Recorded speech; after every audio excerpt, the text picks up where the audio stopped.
Give me that.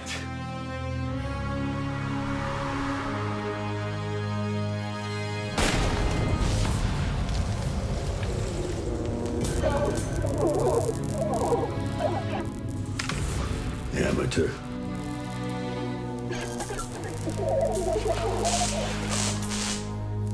I didn't even think that was possible.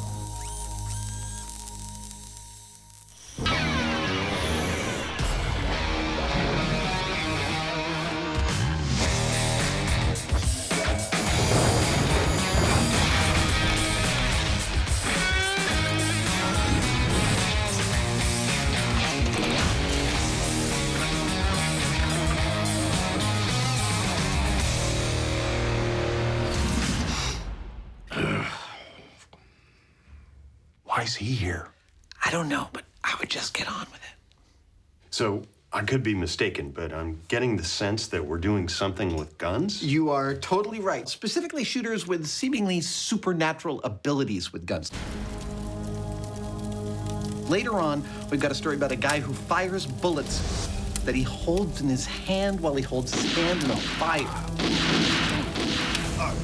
So the bullets are like between his fingers? Exactly. But first up, we have a sort of a classic movie hitman trope in which hitman is tracking his guy.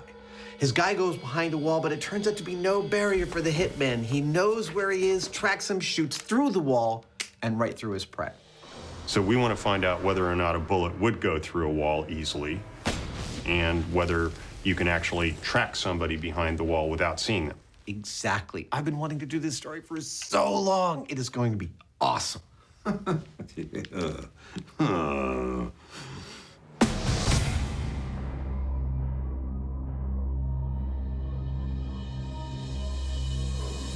you might imagine that we would test this by going to a shooting range, setting up a wall, pulling out some guns, and just blazing away at it with all the ammo we can bring to bear.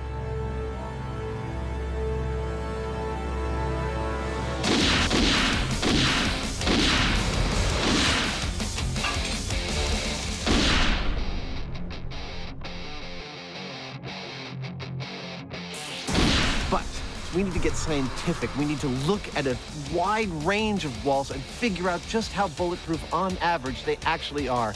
We need to go back to the shop and get scientific about this. That's too bad. I was having fun. Yep.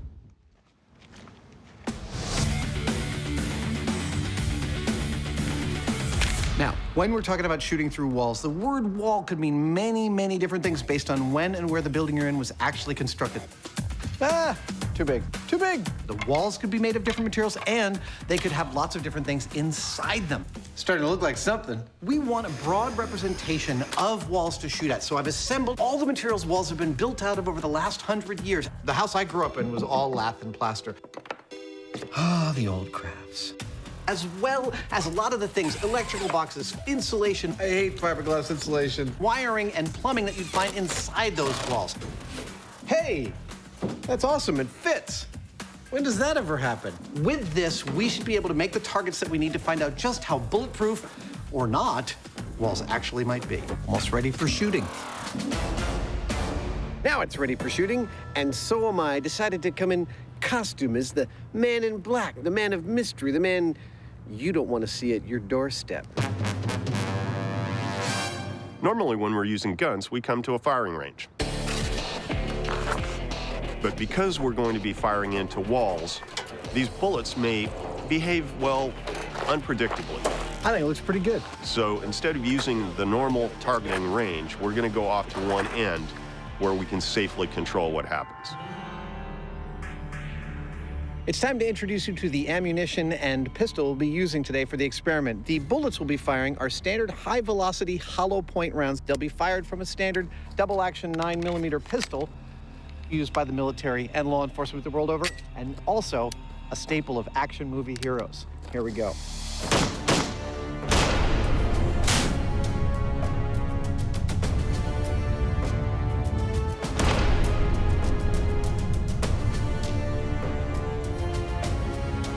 And you know that's true because you heard it from the Hitman. Did I pull that off? The panel we'll be shooting into is composed of the kinds of things that you would find in a standard wall, from sheetrock to a solid wood stud, sheet metal stud, sections with plumbing fixtures, and lastly, an electrical box. Now, we'll be firing bullets out of this 9mm pistol into those sections. I guess that ought to do it. Of course, for safety, we'll be triggering this from behind the blast shields. Now, we don't just want to shoot at walls, we also want to witness what happens when the bullet and the wall meet. Thus, we've set our high-speed camera perched carefully above, looking down through the inside of the wall. We've also chosen an extremely high frame rate of 17,000 frames per second. That's one of the highest frame rates we've ever used on the show. All will be known by this rig. And with a steel backstop, It makes a cool noise when a bullet hits it. their 6-in-1 interior wall mock-up is ready to go. Will any of them halt a Hollywood hitman? First up, a blast from the past, lath and plaster. I actually think that lath and plaster is going to do pretty good in slowing the forward progress of the bullet. Range is high. Whether it stops completely, I can't say. Count it down. But I do think it's going to provide a nice barrier. Okay, 9mm into lath and plaster in 3, 2, 1.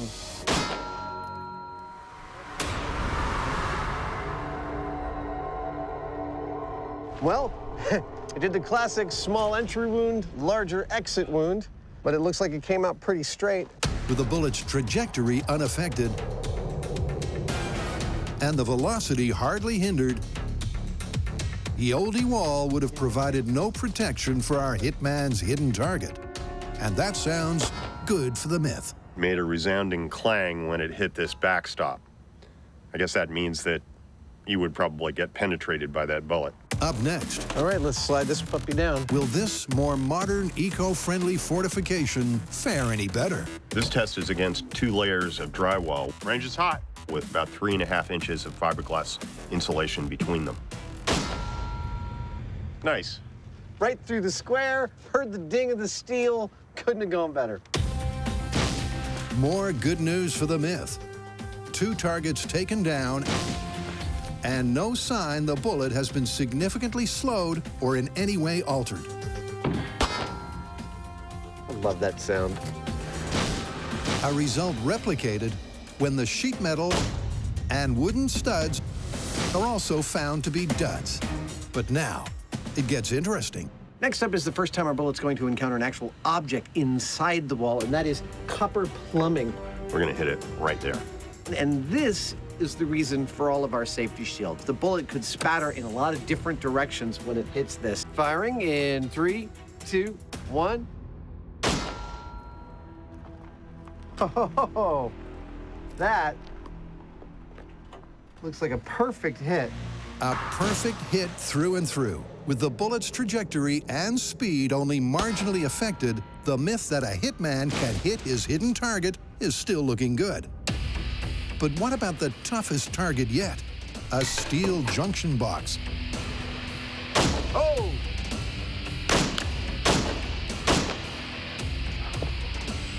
Oh, yes. Oh, you're gonna love this. The whole story of the bullet's stoppage is apparent in this one shot, which we will cut to right. It took a solid piece of steel in exactly the right place to halt the bullet's momentum and disperse its kinetic energy. But clearly, this is the exception and not the rule.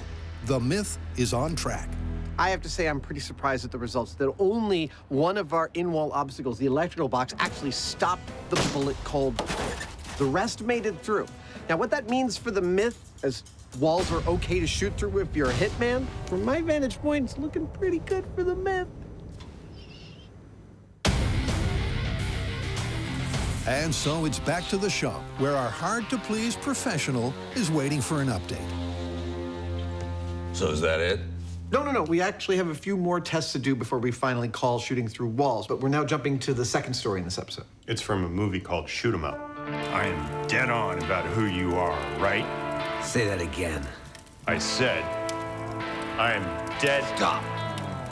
That part of it you got right. At the end of the movie, our hero is cornered. It looks like he is dead. He doesn't even have a gun. But what the bad guy doesn't know is that the hero has a handful of bullets shoved between his fingers. He thrusts his hand into the fire, and 2 seconds later, no more bad guy.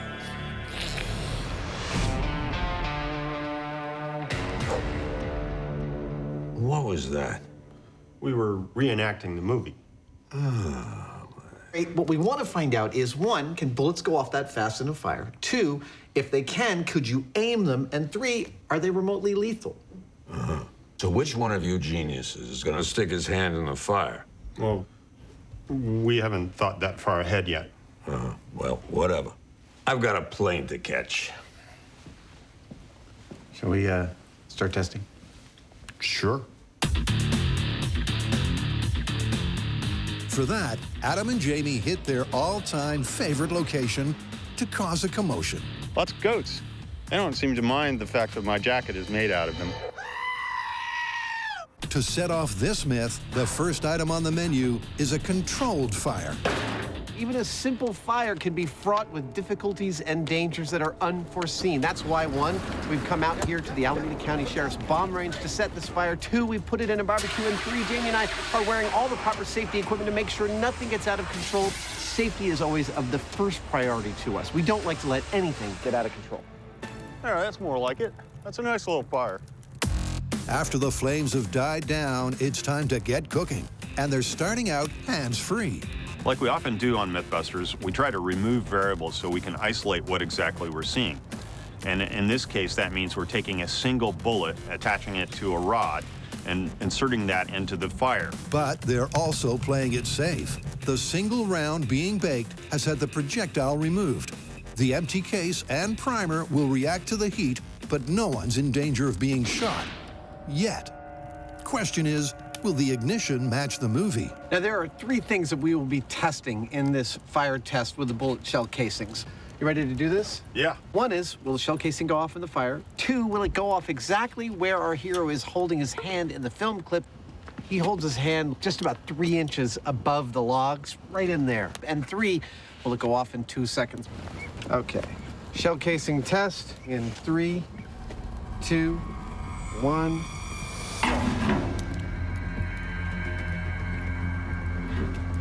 That's longer than 2 seconds. 5. We know that the chemical in the bullet primer ignites at about 300 degrees or above. 15. That's just where he was holding his hand.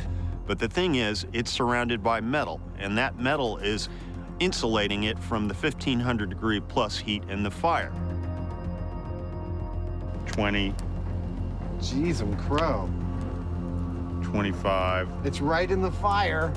Now, eventually the metal does heat up, and it gets that primer to its 300 degree plus, There it goes. and it goes off. 43 seconds. 43 seconds. That's a lot. It did go off, but it took its sweet time. Time our Hollywood hero would not have had. But Adam and Jamie aren't giving up. Up next, it's go big, but not at home.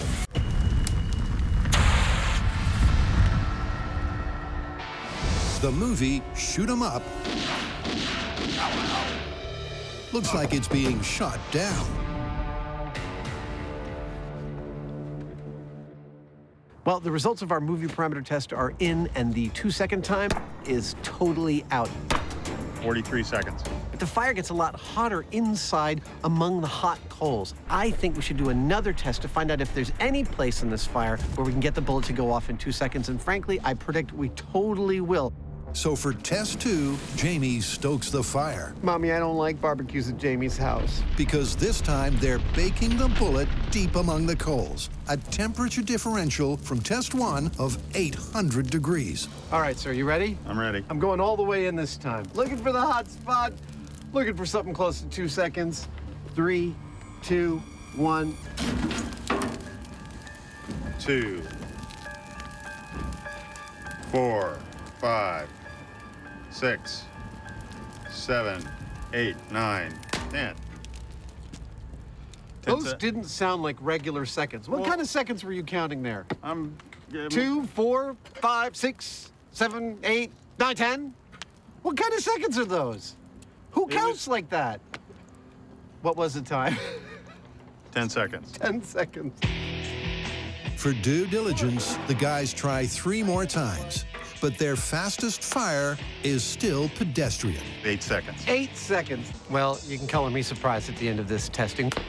We exposed our bullet to every part of this fire that we could imagine and couldn't get it to detonate in any less than 8 seconds. I think we've definitively proven that there's no way a bullet is going to go off in that fire in 2 seconds flat. Yeah. I mean, it will go off, but not in 2 seconds. Even exposed to the hottest heart of the fire, at temperatures no human hand could survive, the primer did not reach its flash point in anything like the time it took in the movie. I think we could use a hand on this story. But although one facet of this film fable is an obvious fiction, the guys aren't done yet. Well, it's true that the timing of the hand in fire is busted. Nevertheless, I've got to find out whether bullets fired in that manner are both accurate and lethal. So to do that, I need a hand that I can heat up safely. Yep, Dr. Hyneman is making a heat-resistant human hand. Well, I've got a good start with the grinder, but from here on in, it's mostly going to be blacksmithing.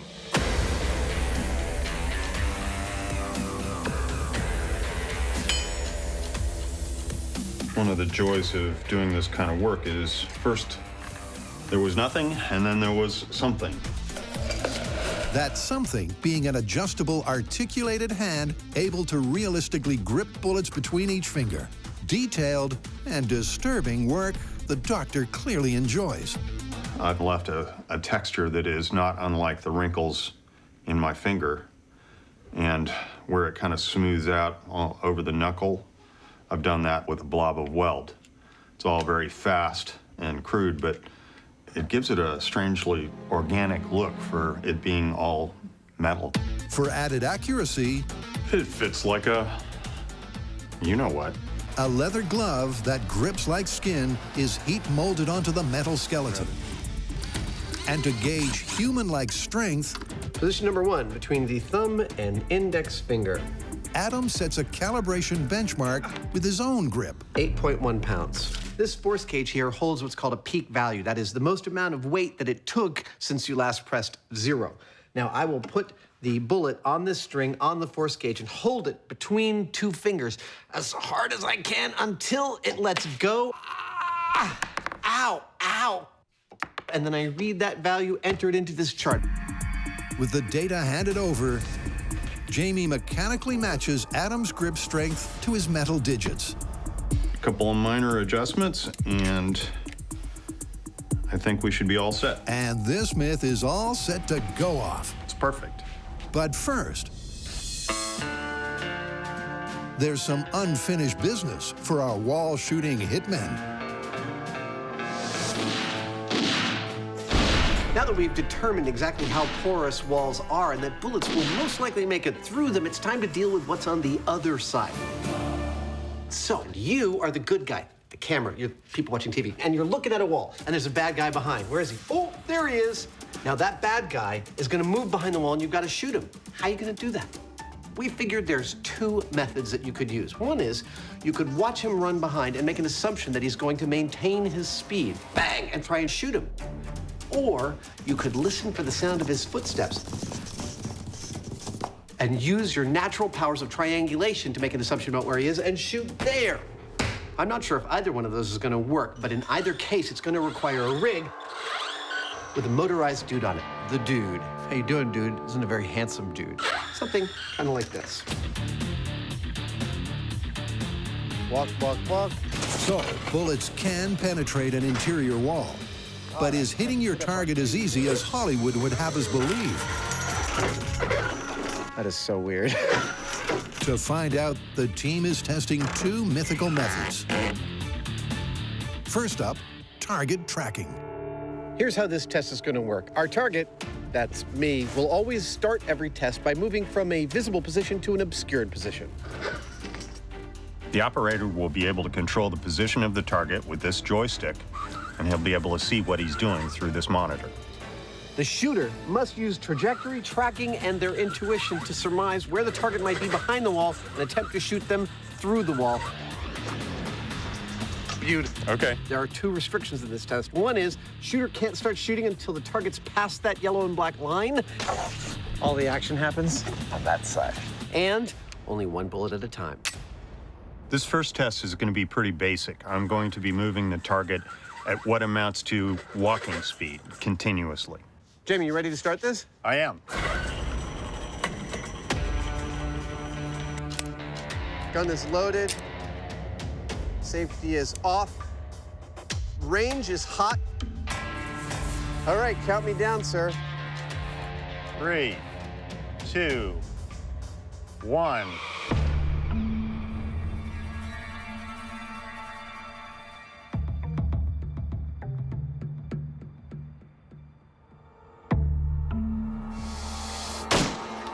Stop. Let's see if I hit him.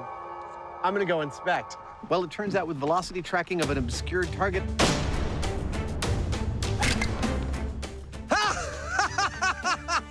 A perfect hit! I'm actually pretty good. I got myself in the face on the first try. A perfect hit. But maybe Adam got lucky. It's Jamie's turn. Okay. Range is hot. Time to double down on the data. Let's go see if you hit me. With nothing to go on but the projected trajectory of the target, how did Hyneman the Hitman fare? Yeah. Nice! Right there, took out my left lung. Adam and I both got what might have been kill shots on our first go, but that was following a consistent movement. So that obviously is the best case scenario. Look at that.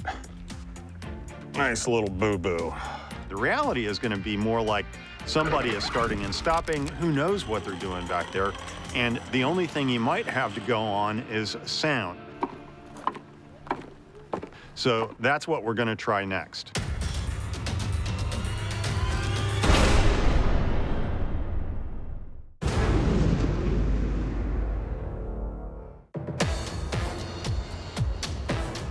The Hitman. Give me that. The ultimate Hollywood anti-hero. With a seemingly supernatural ability, he always gets his mark. Or does he? Sounds like it's time for test 2.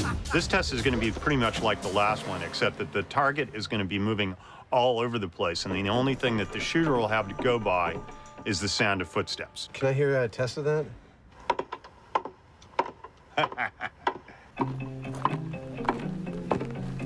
With the fake footstep audio coming from a speaker attached to the target,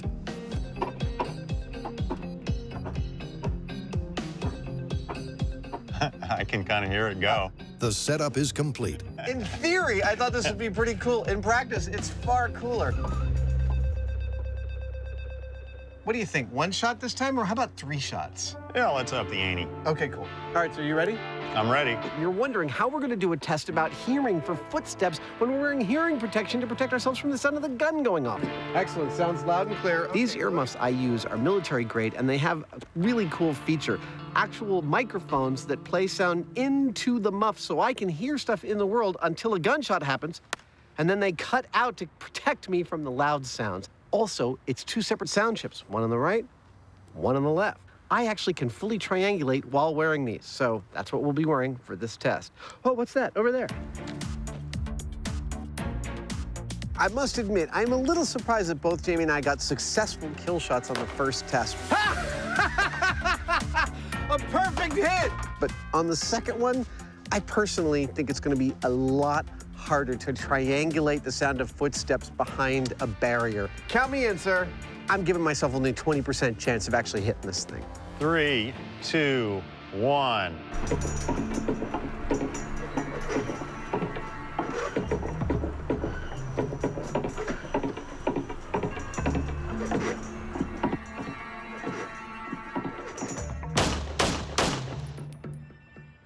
Let's see if I hit him. Adam acoustically and intuitively tuned in to his target's tread and took him out. Oh, looks like you got him. No way. Oh, no, I'm sorry. Or not. No, that was there before. That was from that? this, yes. Oh, Adam missed. you survived this time, savage. And you'll notice that he clustered 3 of his shots in one small area. I'm not so sure that's the best approach. If I were doing this, which I'm about to, I'm ready. I think I'd be inclined to do a sweep across an area to try and bracket in the sound, because we can hear the sounds, but pinpointing it, not so much.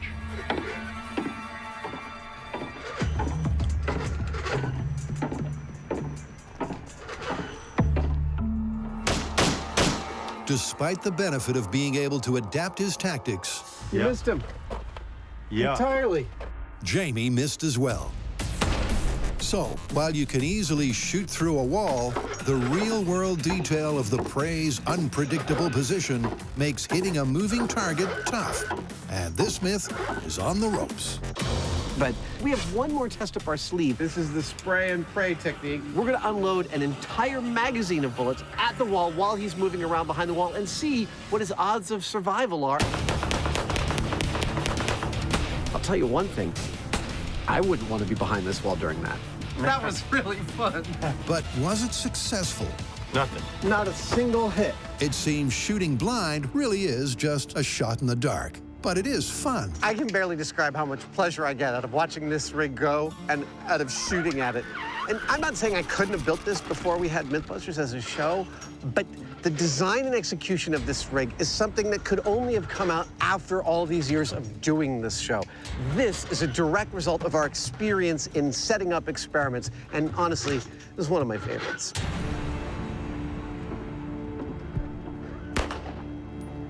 Up next is the Hyneman. And once again, learning from Adam's failed technique, he opts to pause between each round, relocate the target, and fire. But will this distinctly deliberate method pay dividends? I was pretty sure that I could at least get 1 round into our target. Hey, that looks like you might have gotten 1 hit. Yes, 1 hit in the elbow. And, well, I did, but only 1. I winged him. You winged him. Turns out being behind a wall is a very safe bet, even if the wall is quite porous. Following the sound of somebody's footsteps and trying to use that for targeting information, it's not really a very solid technique. So what do you think? Have we answered the question of shooting people on the other side of the walls and how easy it is? Well, mechanical moving targets are all well and good, but I don't think there's any substitute for the real thing. I think we ought to shoot at each other. Maybe. Not with real guns, right? Well, okay, paintball guns. Paintball guns. Okay, I think we could do that test. A new test, a new day, and a new location for a spot of Hitman elimination.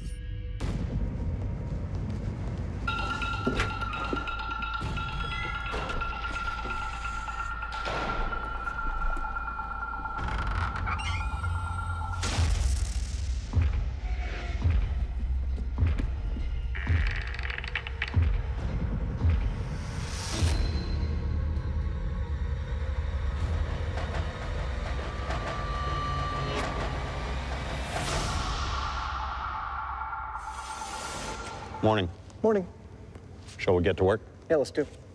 We have brought you to an abandoned machine shop in Mare Island, California, to put all the disparate elements of this story back together for a nice, violent, fun-filled, family-friendly finale. Jamie, you want to tell the audience where we stand? We've shown that a pistol round fired through an interior wall can potentially be lethal to somebody on the other side. And we've also shown that somebody moving at a consistent speed behind that wall can be fairly easily tracked and hit. Ah, look at that. Nice little boo-boo. But the minute they start to move inconsistently, the chances of being hit drop dramatically. Nothing. Not a single hit. So it's time we ramp things up and use live human targets that are moving, namely Adam and I. That's right. It's you and me, Hyneman. Suit up. Am I out? Aw, crap. For this gunfight head-to-head, So freaking cool. Adam and Jamie are putting the human back into the experimental equation. This last test is a classic cat and mouse. We're building a Hitman fantasy camp. Jamie and I are gonna stalk each other through a labyrinth created of walls, making hallways, rooms, doorways, the whole kit and caboodle. Excuse me. We must try and win this stalking contest by shooting each other through one or more of the walls of our labyrinth. Our walls are made of paper. Our weapons, paintball guns. With help from their origami army Go ahead, Willie, pivot around. and an artistic finishing touch or two, Lovely. the 8-room Assassin's Arena is ready for the showdown. But it won't be a free-for-all. These are the rules. First, there's no time limit.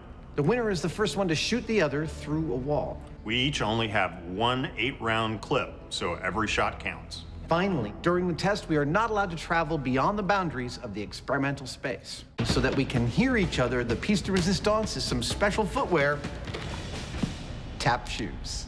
Seriously? Absolutely.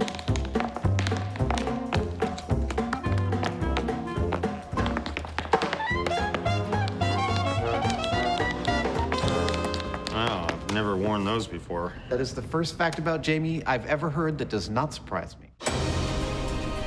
And with the rules laid down, Adam and Jamie are all set for a Hitman hunt.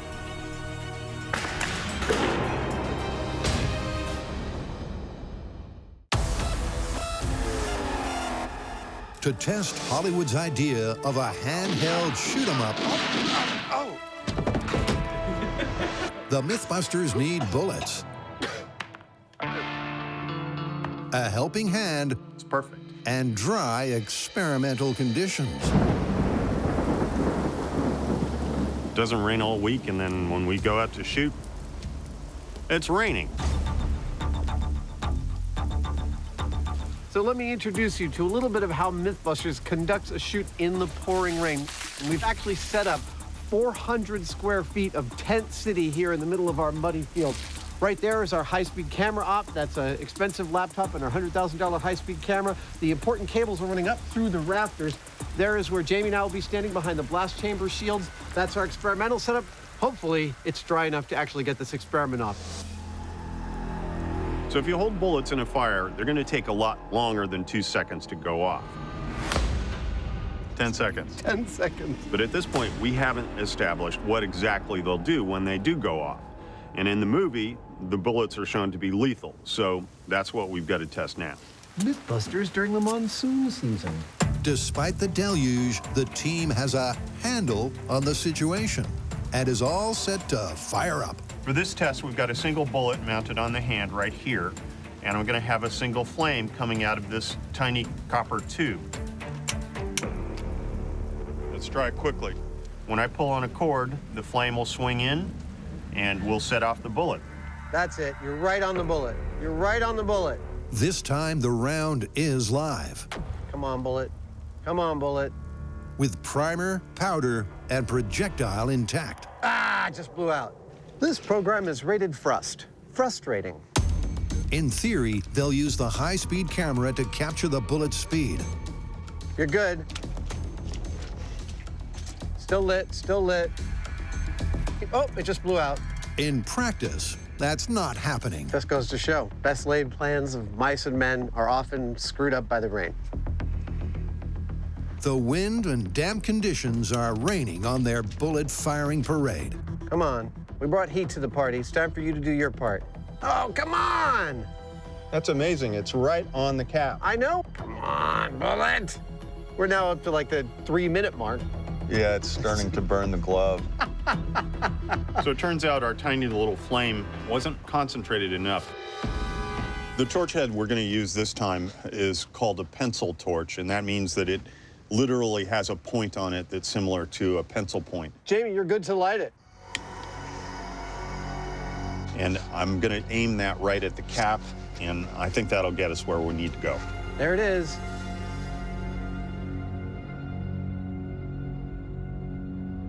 Hey! That worked a lot better. That was like within 10 seconds. That's what I wanted. Excellent. At last, there's fire in the hole. But what does the data say? Flame placement looks perfect. Oh. Let me see if I can't get a rough idea of speed here. The bullet's moving at 82 miles per hour. Yeah. Question is, why is it going so slow? When you pull the trigger of a loaded gun, the bullet inside basically explodes. The resulting shockwave travels down the barrel and propels the bullet out. But without the gun to enclose and back up the cartridge, there's nothing to prevent it from simply expanding and rocketing backwards instead of pushing the bullet forwards, hence the low speeds of the bullet. With no barrel to contain the energy, it disperses, and the bullet comes out at 10% of its usual velocity. I don't think that's going to be lethal, but for due diligence, let's put our dummy in there and see what happens to him. Sure, why not? Okay. Your days are numbered, dude. So, will a handheld bullet accurately hit a target with lethal impact? Awesome. We are close. Our villain is about to meet the business end of justice. This test with a flesh-accurate ballistics gel dummy is going to find out. Okay, coming in. That's it. It's on. I can hear it going. Hey, there it went. I don't know if it hit him. The early signs for accuracy are not good. Well, I don't see any bullet holes. I don't see any bullet holes, nor do I see any bullets. This is a job for the high-speed camera. Bang. Oh, it went way down. Boink. Is it bounced off? Actually, it looks like it's still there. Apparently, the camera never lies. It looked like it hit him. It looked like it hit him right in the middle of the chest. But maybe it has. I don't see what looks like any kind of break. I'm confused. I'm gonna look at high speed one more time. Yeah. It actually hits him right there. Spoink. And that is literally right here. Well, this is a mystery. This is right about where it looks like it hits, right? Well, see any reason why I shouldn't excavate? I don't see any reason why you shouldn't excavate. High speed says bullet entered the dude. We should cut him open and find a bullet. Let's see. Okay, there it is. Whoa, no way! Embedded in his chest. Amazing! It's a satisfying and surprising result. But with such shallow penetration, it wouldn't have been lethal, merely painful. I have to admit, I am totally astonished. This bullet, which I thought was gonna bounce off him like a rubber ball, ended up embedded an inch into his chest. If only our hero could hold his burning, fleshy hand in a fire until it melted and kept that pressure on, well, he might have just injured the villain. That is awesome. All right, let's count down the components of this story. Bullets going off in a fire in 2 seconds or less? Busted. Okay, what about the lethality or danger of those bullets after that?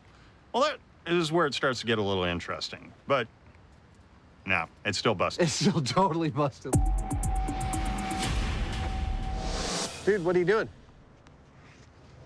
I think I have an idea how to make all of these bullets go off. No way, serious? Yeah, you might want to clear out.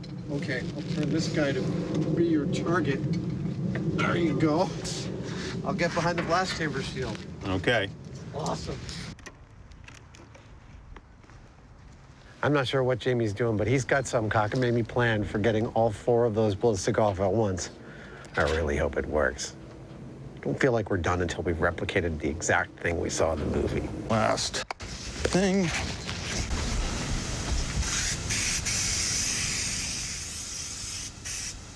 That looks flammable.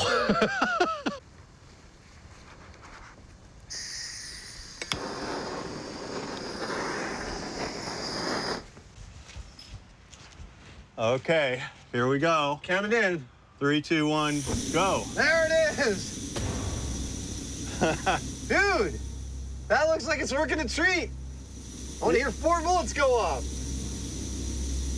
It may be a new way to sizzle the slugs, Oh, there goes the glove. but it soon turns into the same old story. Seriously, I can't believe it's not going off.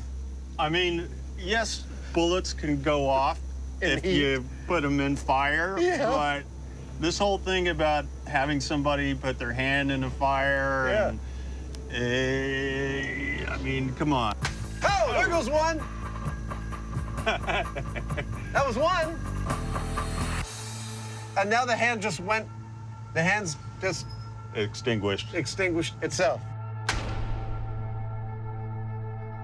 Well, the hand burned exactly the way I wanted it to. It stayed alight in a very aggressive flame for several minutes.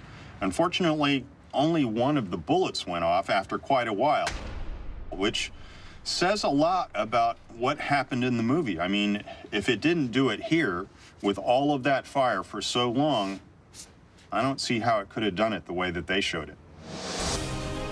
That's one myth done and busted. But still to come, a head-to-head Hitman showdown.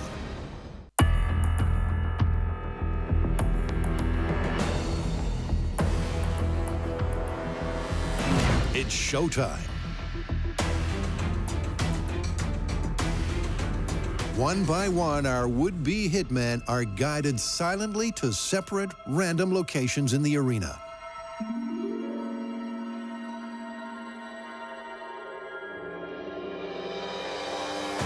Can a Hollywood hitman Gentlemen, really locate and liquidate a wall-hidden target are you ready? with supernatural-like acoustic ability and intuition?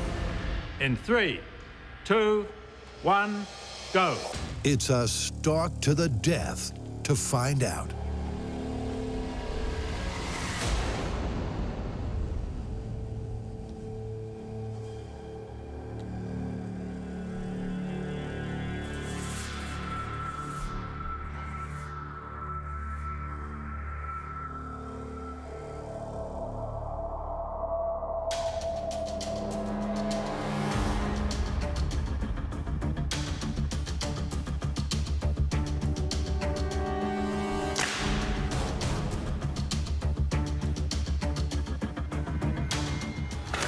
Oh, I'm hit.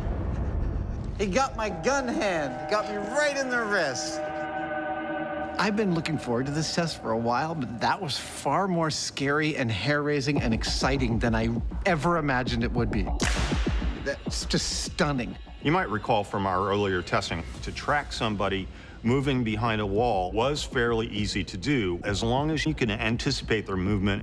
Now, in this first game, I remembered that. I peeked out the doorway just in time to see him move behind a wall, and so I was able to actually track his movement, fire through the wall, and I hit him. That was beautiful. It worked, just like we learned. So, the combination of a preliminary visual cue, audio location, and intuition does make it possible to pop your opponent. Good news for the myth, but Adam's not giving up yet. Nicely done. Best out of 3? Okay. This is too much fun to give up after one try. Love this game. That's the cue for a fun and fear-filled test 2. Looking down on this test from above, I'm struck by a couple things. One, how lovely it is with all the colors and all of the labyrinth. Go. But perhaps the most diabolically scary part of this test to me was the quiet. I open my eyes. I don't see Jamie. I hear little creaks, but that doesn't necessarily help because you're waiting somebody else out. You know that they want to kill you. And even though this is for play, it doesn't make it any less of an adrenaline rush to know that someone's got your number and they're looking for you and you are looking for them. It is really, really thrilling in a way that few tests that we have done on this show really deliver.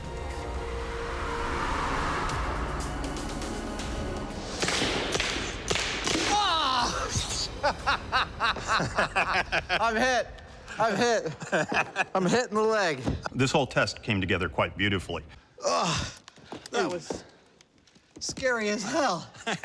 Because in our earlier mechanical testing, we found only one technique that was effective. He got me right in the knee. That is a totally incapacitating hit. Well, you know, that's my personal style. You know, it sends a message. But here, with real human subjects, I found I had to put all of those techniques together. I used a little bit of sound to roughly locate where they were at. Once I did get any kind of hint of how they were moving, I tracked them, and then I sprayed. And putting all of those techniques together allowed me to win. You've nailed it. I'm dead 2 out of 2. I'd say you are the absolute winner, sir. Congratulations. Thank you. That was an awesome contest. Well, it would seem that, just like the rest of the world, it is very difficult for me to get a bead on James Franklin Hyneman. He seems to be a fan of shooting people in the joints. Maybe that's from when he used to be a loan shark. I don't know. But I couldn't hit him once. How do you want to call it? I gotta say, I'm surprised, but I think the Hitmen are onto something. Shooting through walls has far more efficacy than I began this myth believing. Yeah, I agree. Interior walls don't offer much protection, do No, they? they're far more porous than anyone thought. Let's get out of here. You coming? Sure. Oh, yeah.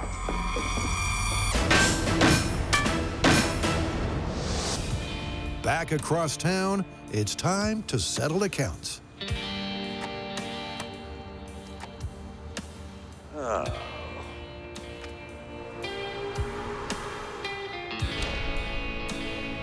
You're going?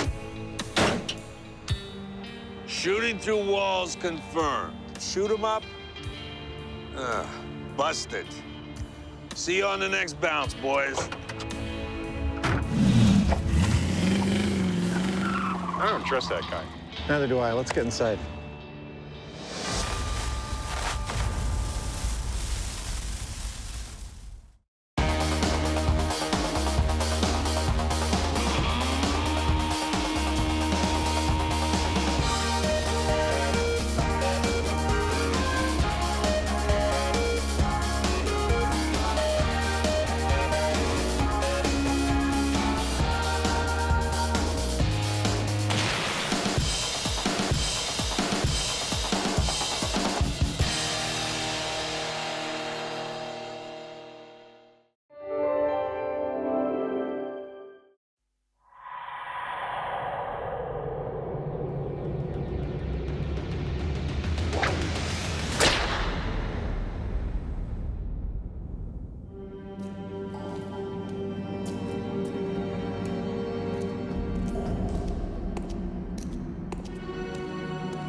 You don't look anything like him.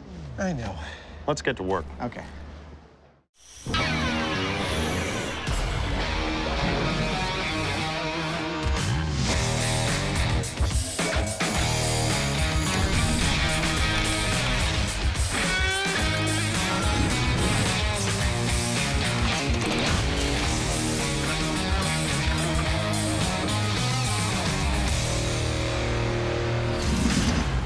Why are you dressed like my old archaeology professor? No. I'm dressed as Indiana Jones. That's him, Dr. Jones from Indiana.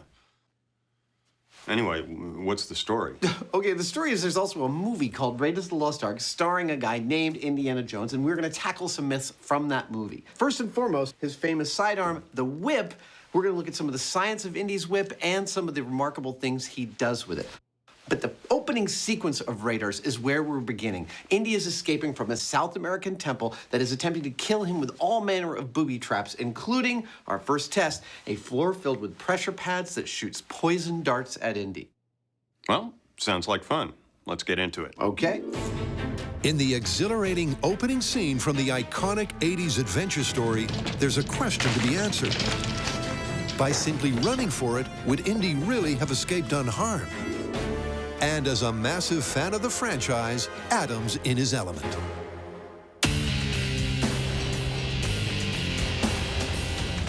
We're going to do this temple run and really figure out if we truly can outrun the darts. We're going to need to know how long that run is going to be. So I'm going to look at some video, do some measurements, and actually work it up in a little diorama for little Indy Adam here. You can't tell, but he's totally psyched about it. This kind of work is something I used to do all the time in the film industry.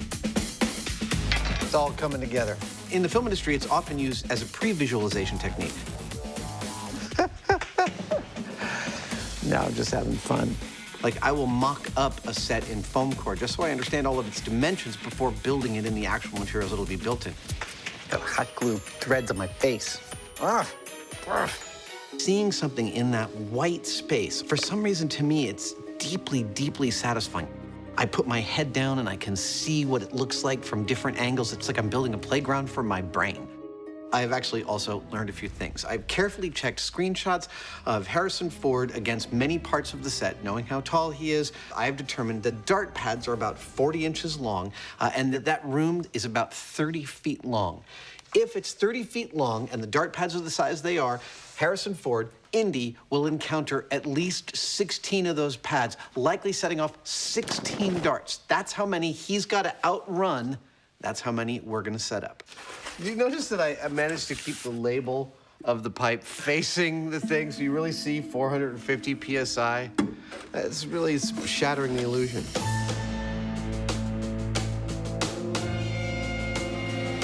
In the temple run, Indy gets shot at by Mayan poison darts, but because these are potentially lethal, I'm going to do the same thing using paintballs.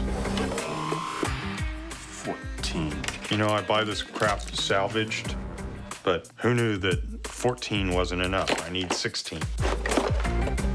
And so it's my job to figure out how to put together, a 16-gun, pressure pad-operated paintball gun array. I think those will work. This item right here is a solenoid switch. The wire gives power to an electromagnet, which opens the flow of air. These kinds of things are how we can fire pneumatic projectiles on cue. It works. I love it when I've got all the parts I need to put together something like this. The sequence is going to go like a barrel connected to a pipe nipple, a solenoid, and that will screw into one big long tube, and that'll be our air feed. And so it's just going to be like a little assembly line of, barrel, barrel, barrel, barrel, and out comes the paintball and shoots us. With the first of the 16 air-powered guns attached to its solenoid trigger, Sounds kind of like a seal. Adam arrives to up the pressure. Dude, they arrived. Oh, cool. That is our pressure pad switch activation. Well, let's check it out. Point it that way. Pointing? Yeah. 3, 2, 1. Oh! That couldn't have worked any better. Inside this pad is an electrical switch such that when you step on it, it completes a circuit like so. Now that opens the flow of air, and out comes the paintball, and we get shot when we step on the pad. That is beautiful. There we go. Awesome. That's how each gun will be triggered. The next step is to combine them into a single coordinated air-powered system. This white tube is the air supply for our paintball gauntlet, which we'll be installing in the temple. Now, each one of these guns will be wired to its own pressure pad. 3, 2. Whoa! Beautiful. Which, as we run along, we'll be setting off these guns one after the other while we possibly are screaming in pain. That is going to hurt. Well, let's pack it up, put it on the truck, and take it out to the location. Okay. Before they pack up their temple run gun, while the team gets busy prefabricating a fake man temple, Adam and Jamie get cracking on another iconic Indian quarry. Well, good luck there, buddy.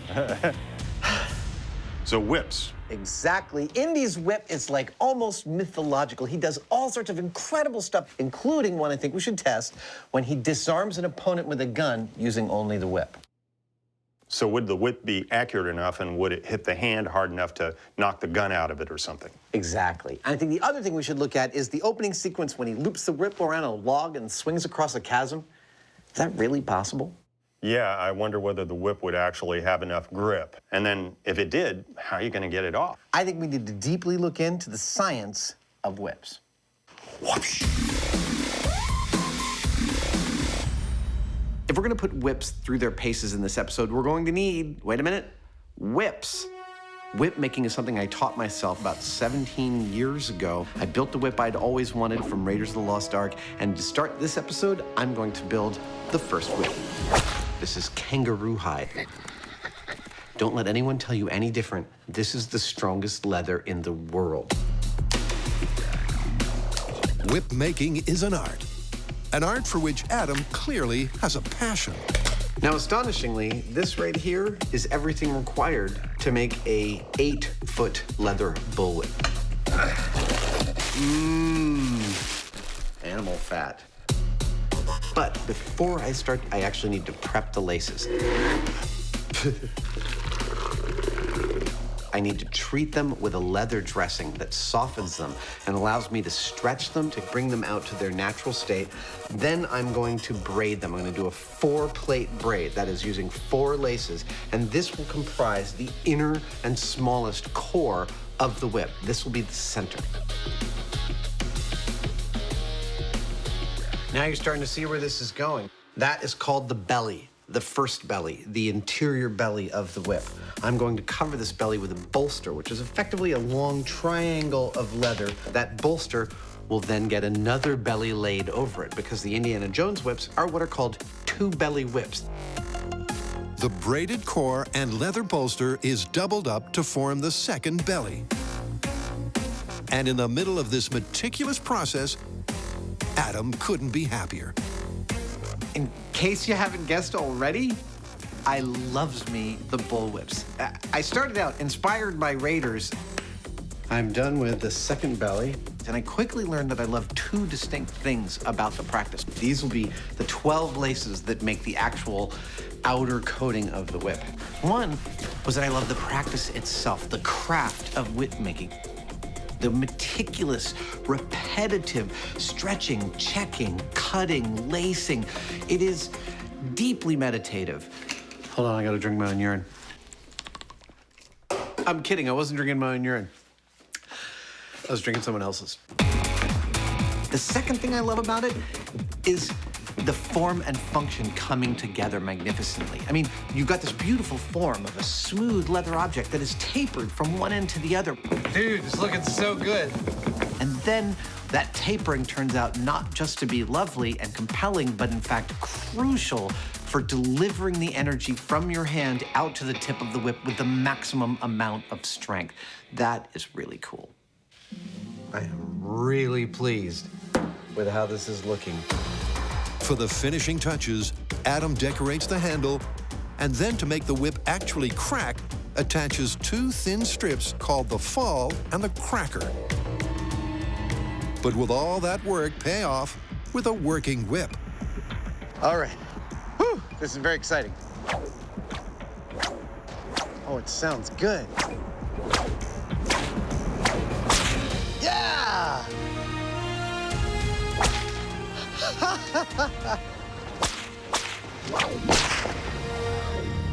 It's pretty loud. Can you hit anything with it? You know, I've never actually tried. Why don't I set something up? Let's do it. Indiana Jones nonchalantly and surgically disarmed his armed foe. Come on. Adam, however, can't seem to take out a few cans. Not exactly precision shooting. Until he gets real close and the laws of probability weigh in.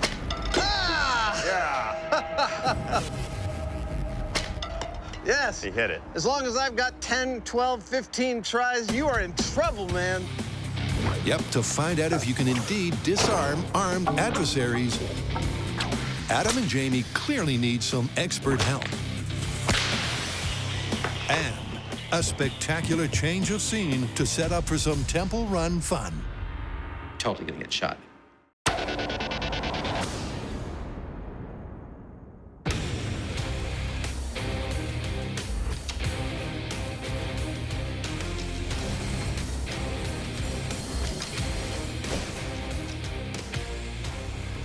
Indy's whip is a character in its own right in the Raiders films. And it does some unbelievable things in the film. First and foremost, he's able to disarm someone who pulls a gun on him, just pulling this off his belt and giving it a crack. And that's what we're gonna do. We're gonna give that a crack. But there's a problem. Now, I'm pretty good at making these, but we've already established that I'm not that good at operating them. Let's just say you're a work in progress. Aren't we all? Yep, to test Indy's mythical ability to disarm gun-toting foes, Adam and Jamie need a whole heap of whip-wielding tips from the very best in the business.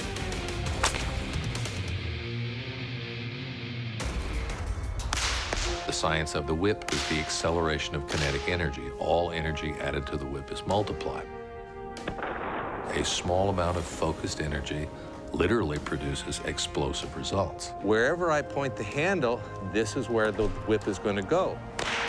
So I'm literally aiming with my whole body instead of this kind of, I sure hope this works. That's pretty much the school I'm in. Weight on the back foot, weight on the front foot. We brought a lot of experts onto this show over the years, but Anthony might be my all-time favorite right now. And then, Now it's just timing. I have rarely ever had someone teach me something so quickly. And I got results I really didn't think were gonna happen within such a short period of time. Open your hand, straighten your arm, close your hand. hey, Perfect. that totally worked. This is awesome. This is a far more precise tool than I thought it was. Bend. We've gotten a lot of the basics of whip handling from Anthony, Excellent. but now it's time to see if we can't use the whip to grab a gun out of somebody's hand. But it's important to note that we never actually see how Indy disarms the bad guy.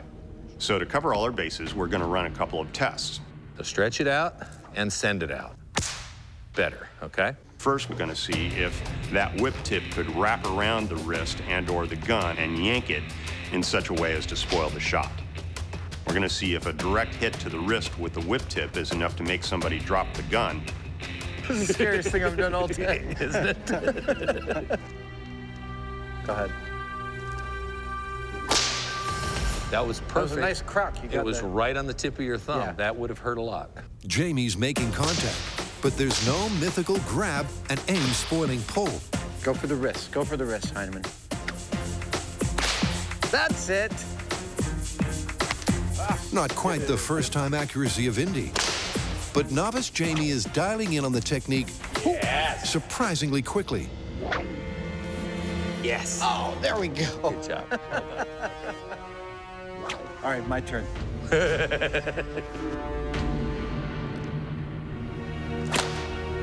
Did I get you? Yeah. Adam missed his target a couple of times and connected with me instead. But he was actually able to wrap the tip of the whip around my hand to where he would be interfering with my aiming of that gun. Yeah. And that was actually pretty effective. The grab and tug is clearly plausible. But what about the second option? the hit to the hand. Would that force you to drop the gun? Well, Jamie, with the short straw drawn, adds extra protection and prepares to face the whip-cracking might of the Whipmaster. Ow.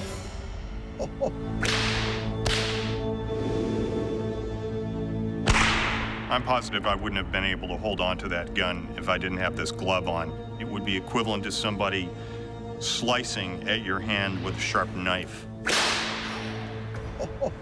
You'd drop the gun. Yep, without padding, Jamie's dropping the gun every single time.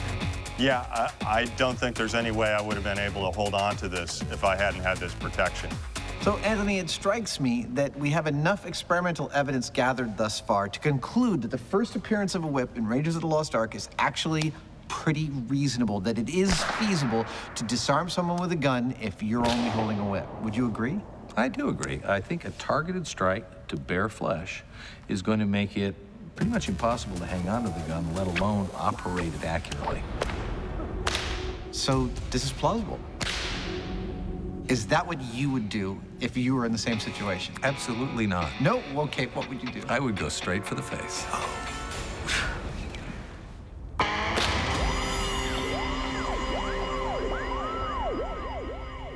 With the gun whip myth all tied up, it's time to set the scene for the temple run. Not many people realize, but the Mayans built their temples just like this. Yeah.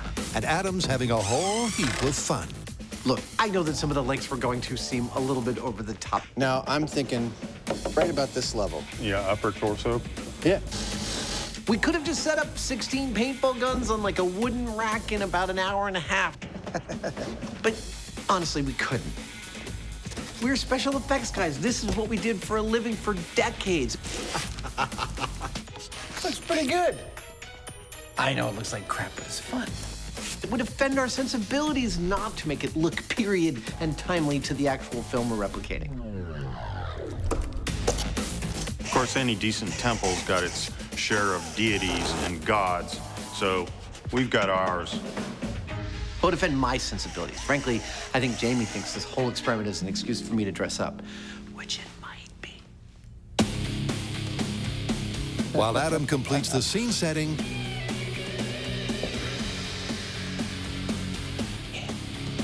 Jamie's connected the pressure pad and gun one for a test run. 3, 2, 1. Oh!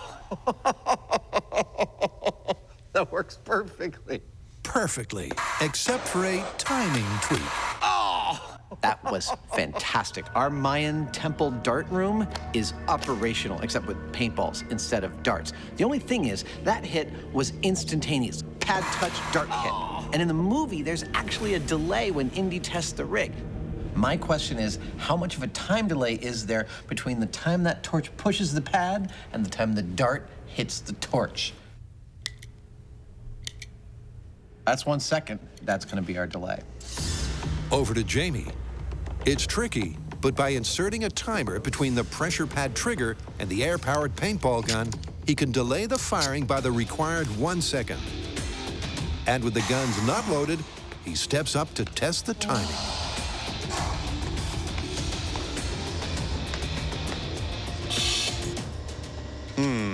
Hoosier, we have a problem. That's not quite what we had in mind. If you wondered exactly how Adam and Jamie got the ball rolling on this Indiana Jones junket, wonder no more. Believe it or not, this is actually going to be our spherical temple run stone. Jamie's gonna love this. Rise! Rise! This is just as much fun as I was hoping it would be. This inflatable sphere will form the basis of their boulder. I don't think I'm getting ahead of it. I'm gonna pass out. And so far, it rocks.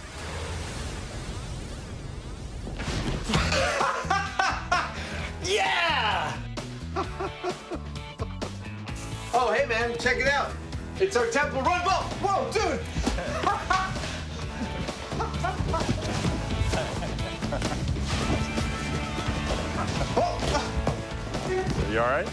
I could seriously mess with you in this.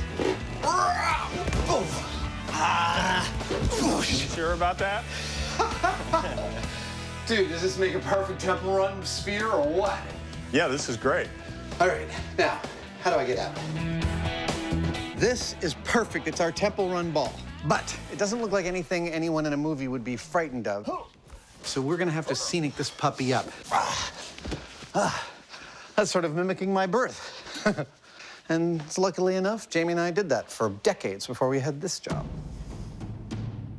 So we've got our big clear plastic ball, but to make it look like a boulder, we had the idea that we'll take this two-part foam and mix it together and slather it all over the surface.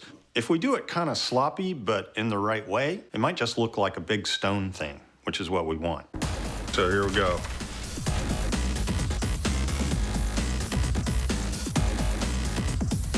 I've done hundreds and hundreds of little projects like this over a couple of decades of doing special effects. I think it's gonna work great. And it's actually kind of a joy to just get back into that world for a little bit while doing this. Pretty soon, this is gonna be solid. When I first started doing this work, it was in New York City at a model shop there, and the guy that ran the shop would see us doing our work and he'd say, "F it up. You gotta f it up so it looks natural."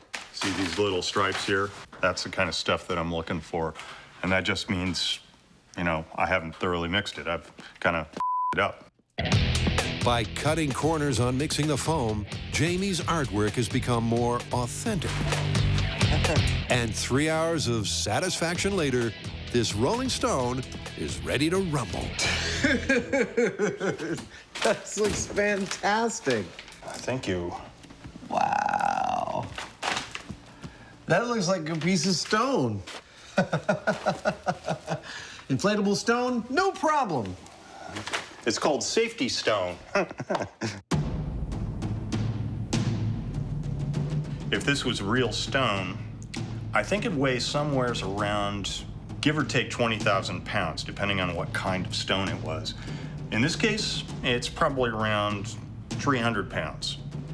Looks like a big rock to me.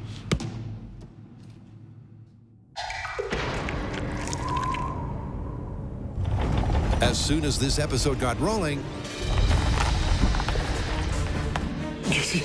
That's great. it was clear the MythBusters One. idolize all things indie. And with one myth already cracked, the fun is set to continue. Or is it?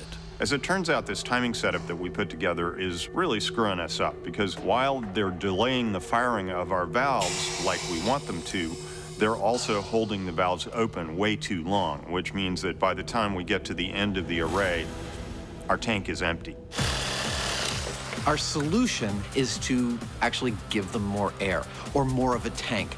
I'm about to build that tank out of a bunch of PVC plumbing pipe. You stay while Jamie plays around with the timers. And with the larger air supply hooked up, it's time for the Temple Run test run, take 2.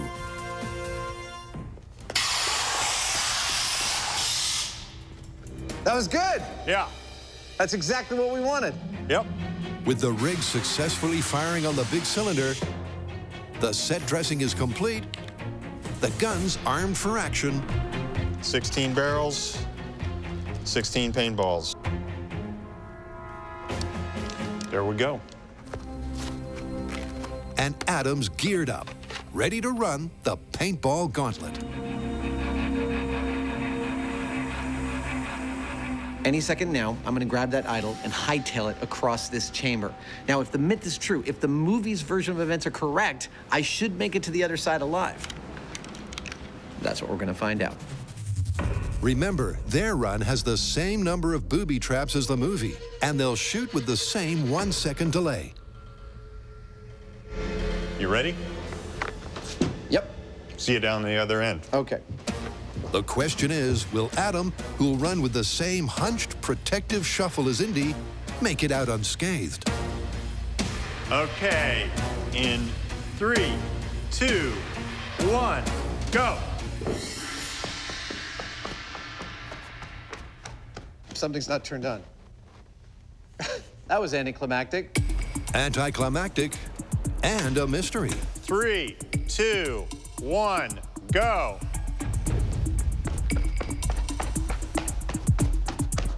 It's still not working. Maybe even a Mayan mystery. Well, I think it's clear what's going on here. It's this guy. MythBusters is clearly suffering the idol's curse. The circuit's not collapsing the way it should. The curse may not be real, but ours are. This rig is kicking our butts. Hold on, I gotta take all my off if we're gonna really solve this. Some rolled sleeves and brainstorming later. We're only gonna pressurize it to like, what, 70? Yeah, I mean, we could try that. And they think they may have it sorted. We have figured out the problem. It's a simple little dumb problem. We just got a couple of leads misplaced, and we should be up and running, literally running, in a minute. A minute and a test fire later. Oh, yeah. With vigor. The curse of the crossed wires is lifted. All right. And the temple run is ready to rock. 3, 2, 1, go.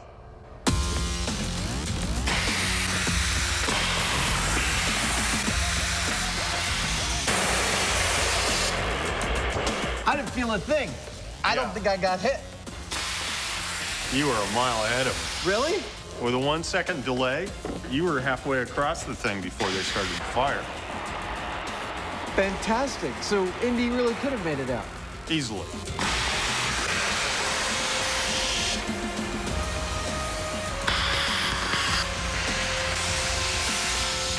We had all the parameters we needed from the setup of the temple in the film, and we applied them to our set and discovered that Indy would indeed have made it out alive with his idol, wouldn't he?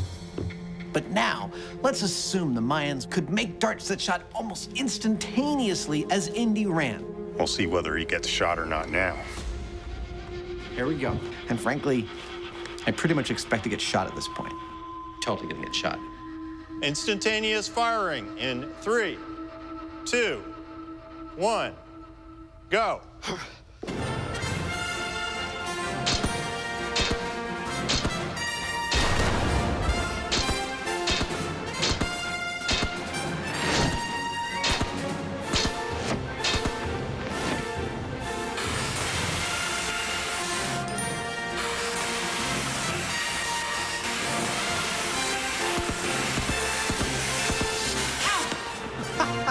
I totally got hit. I got one in my back. Right That's there. the only one I see on you. Really? Yeah. As I expected when we set the darts to instantaneous, I got shot and I'm dead. It's a poison dart after all. What I didn't expect is that I only got shot once. So as far as I'm concerned, if you ever find yourself looting a piece of precious Mayan gold from a temple while you're probably gonna die, I say run for your life.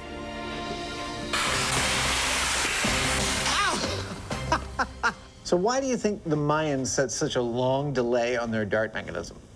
Well, it is an ancient temple. Maybe the machinery was getting kind of rusty. That's a good idea. So how do you want to call it? Confirmed, I guess. I'm there with you, but it is a fictional universe, so I'm inclined to give them plausible. Suits me. Okay.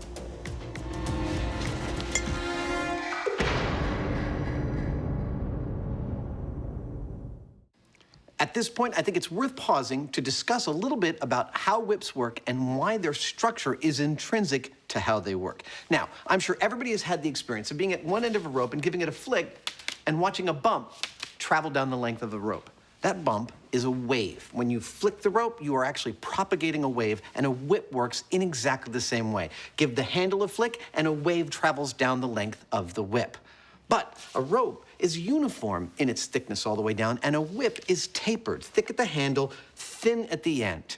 And that turns out to be key to how a whip actually does its job. When you give the handle a flick, the wave starts to travel at a certain speed, but as the whip gets thinner and thinner and thinner, that wave starts traveling faster and faster and faster because of how energy balances itself until it gets all the way out to the end of the cracker where, rumor has it, it breaks the speed of sound.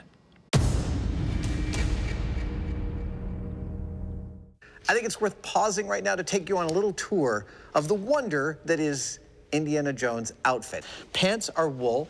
There's a leather gun belt, which only holds up the gun holster. That's a cavalry-style gun holster. The gun is a 6-shot 45 caliber pre-war revolver. The whip, as we've already learned in this episode, is a 2-belly, 2-bolster, 12-plate overlay kangaroo hide whip between 8 and 10 feet long. Moving on up, Indy wears a satchel. That satchel is, in fact, a World War II gas mask bag. Fun little fact, this bag did not exist at the very moment in time the movie Raiders of the Lost Ark was supposed to have happened. Ha! Film. And then on top of all that goes the leather jacket. Finally, the hat, made of fine beaver felt. The maker of this hat actually makes them for the Indiana Jones films. You cannot get any more accurate than this. This is one of my regular daily wear-around hats. There you go. Happy Halloween. So all episode, we've been learning the mechanics and the operation of whips, and we've actually gotten pretty good at it. Yeah. But before we continue, we think that we'd be remiss if we didn't address the idea that a whip is supposed to break the speed of sound. Is this really true? Is there enough of the kinetic energy transfer from the handle out to the end? That's what we are about to test. All right. Using our high-speed camera and all of the stagecraft we've learned in 10 years of doing this show, we're gonna try and prove that the end of the whip breaks the speed of sound. 3, 2, 1. Because the tip of the whip is moving so fast and over such a large area, it makes it really difficult to see where and when it's making the crack. Yeah, the tip's starting to swing around at about 4D. So with that in mind, we've created this background with a grid on it. Yeah, right about there, a little bit below it, so we can hopefully zoom in on it with the high-speed camera. Oh, spank, right on the same mark. But with the camera recording at the 6,000 frames per second required to measure the speed of sound, zooming in and capturing the exact moment of the crack is a very tricky task. Okay, are you ready? Yeah. Okay, here we go.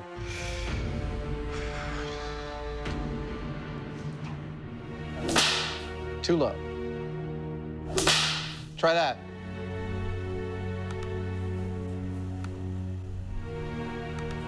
In terms of time, this is like looking for a needle in a haystack. There's a lot of increments when you're looking at 6,000 frames per second to find the exact instant that that passes through the frame. Yep, not only does Adam have to get a clean crack, That was too low. and pull off the unlikely feat of hitting the exact same mark, the guys then have to find those 4 or 5 frames of action. So the signal you're watching me on right now is transmitting 29.9 something frames per second.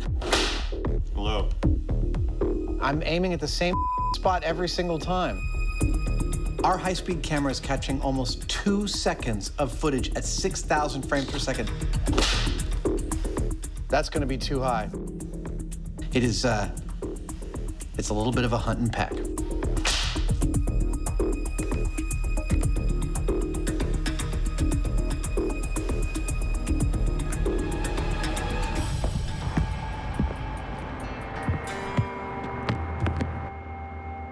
I want to go for the loudest possible crack because I think it's traveling the fastest possible speed. But it's hard for me to do that on a one-off. But up here, I've been getting into a rhythm of 4 cracks in a row where by the 4th one, I've got the loudest and I'm able to aim it exactly where I want. So that's the technique I'm going to take back downstairs to try and get this on camera, breaking the speed of sound.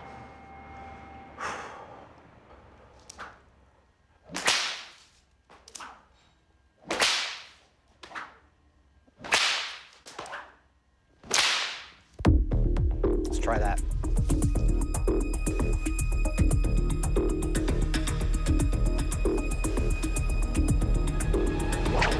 There it is. Finally, in glorious 6,000 frames per second high speed. Now, how fast is it going right here? That's 5 frames to travel 12 inches.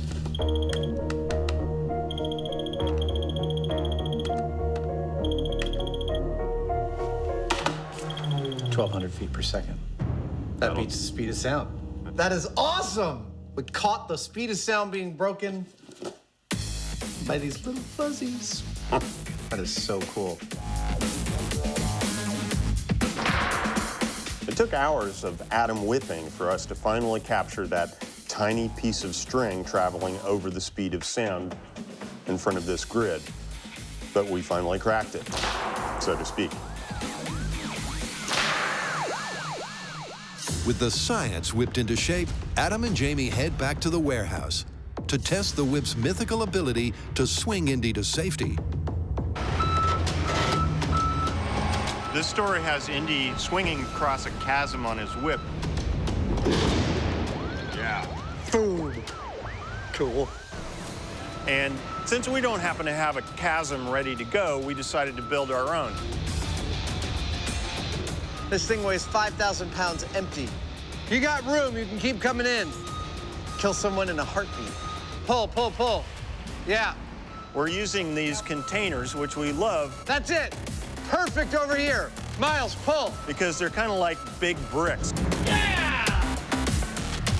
We can build whatever we want instantly. Thread the needle. But like a 5,000-pound needle.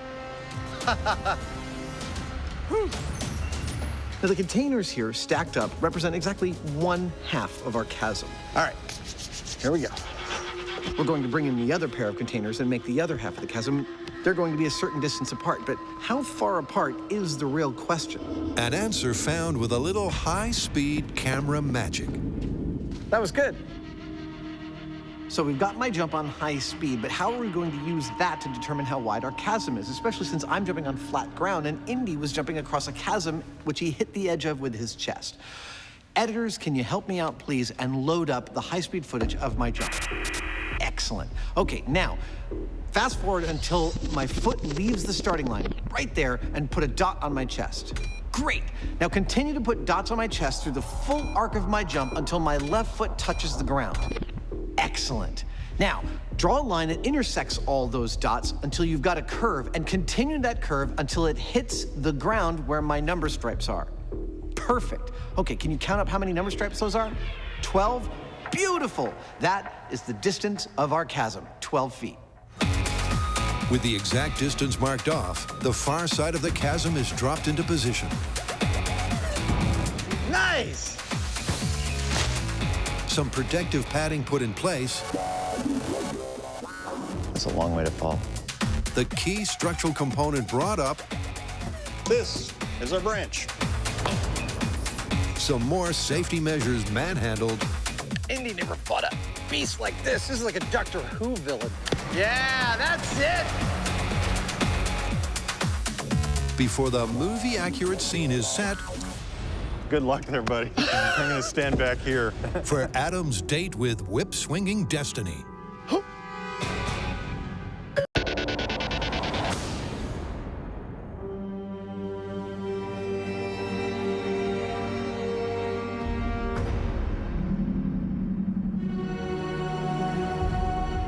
This test is all about the relationship between the whip and the tree branch. And so we've looked very closely at the film and tried to replicate the diameter of that tree branch with this log and its placement above the chasm. Now, the next thing that we've got to do is take our whip and throw it across the tree branch and see whether it creates a knot that's strong enough to hold a person. Here we go. Because if it ain't, I've waited my whole life for this moment. they're falling to their death. But before Adam tests the strength of the swing, Oh, hey! Wasn't bad. That was not bad. he has to actually secure the whip on the log. This test goes down in history as one of my all-time favorites. But it did not start out looking that rosy. First, just trying to wrap the whip around the log, I was not getting enough surface area, not getting enough friction. I want to feel that solid bite, the leather on the log. What I really needed was a kind of a knot. Actually, the technical term is a half hitch. Oh, that looks so promising. You had a crossover. I did. I need a second crossover. But that tested my whip wielding skills to the absolute limit. Dude, That's not bad. I think I got a hitch. Oh, man. Well, good luck there, buddy. I'm going to stand back here. With the whip grip seemingly secure, this is it. This is terrible. Actually, I'm genuinely scared. Was Indy's mythical swing to freedom feasible or a fictional fancy?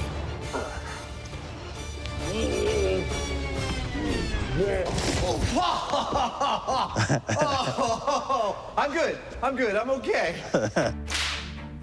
So I got the loop around the log. It felt really, really secure. I think I got a hitch.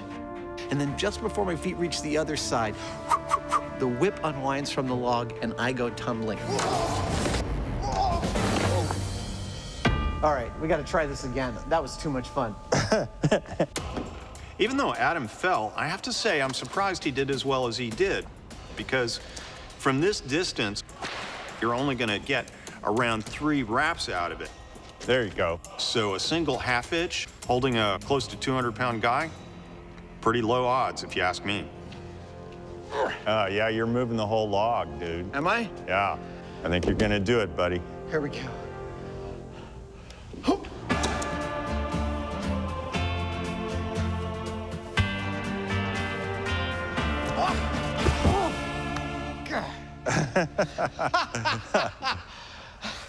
I thought that was gonna be mine! Once again, the whip and potentially the myth unravels at the last second. But as Edison almost said, mythbustering is 1% inspiration and 99% repeatedly throwing yourself into a chasm for science. Oh, dude. Well, no guts, no glory. No guts, no glory. 3, 2, 1. You're going to make it. Oh. Oh, drat! Oh! 3 times so far, I have attempted to lasso our log with my whip and swing across this chasm, and 3 times, just as glory seemed within my grasp, the whip slipped and I fell to my death. But for due diligence, we are going to cover our log with some bark-like friction material and give it another go. This sandpaper or our pseudo bark may not seem like that much, but it may not actually take that much to allow the whip to bite. Without this, it can just slide. It's almost like it's lubricated. With this, it'll just give it a little bit of tooth so that those coils can actually cinch onto the log. All right. One more time? Go for it. Okay, here we go. So what difference will this small real-world detail make? A first-time grip, and it's looking good. But Adam's been burned before. As many times as I've done this, it's still scary. All right. It's now or never. Here we go. Yeah! Give me some!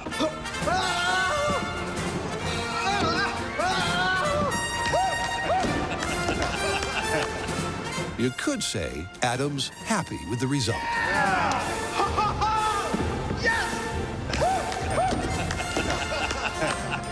Not quite an indie reaction, but dude, we totally did it! Yeah. All right, throw me the idol. Come on. Well, the question now is, can you get it off there? Oh, right, okay, here we go. Come on, come on. So once we added a little bit of friction, some bark to our log, the whip grabbed easily, and I swung across handily. It was beautiful. Ah! Come on, baby. Come on, this is the final thing. Indy's whip grabs when you want and lets go when you want. Come on, guys, come on. Now, I still don't think the whip has the kind of magical properties that Indy uses it as an extension of his hands. How does this work? There we go. Almost. Awesome. But we've pretty much proved it can do everything we've seen in the movie.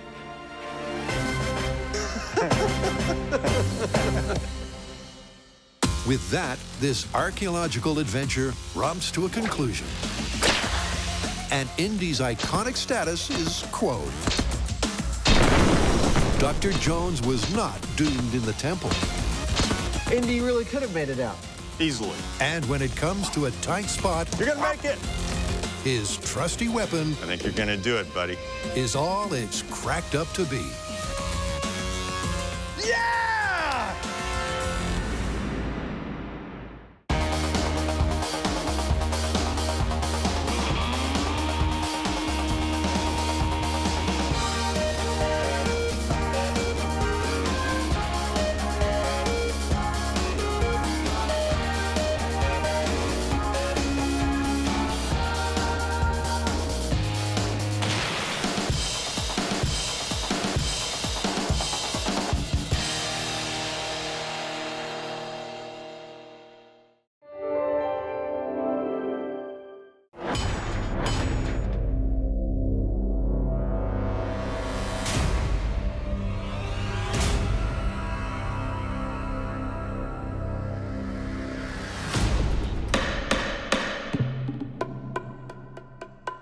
I find the defendants guilty. In 2002, a crack science duo was sent to prison for a crime they didn't commit. These men promptly escaped from a maximum security stockade to the San Francisco underground. Today, masked with their new identities, they survive as soldiers of science. If you have a problem, if no one else can help, and if you can find them, maybe you can hire the MythBusters. You ready for the A-Team special? I was born ready, fool. Outstanding.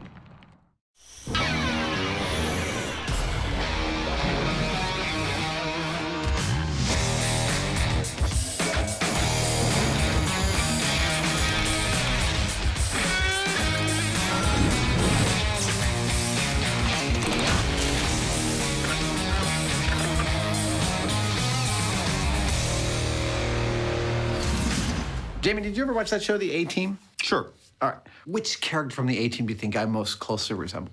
Which one was that guy that keeps ending up in the mental institution? Murdoch. That's Murdoch. That's the one. All right. Well, we have an entire episode devoted to the 80s cult classic, The A-Team. What's on the docket? Well, later we will be trying to disable a car with a manhole courtesy of a sewer explosion.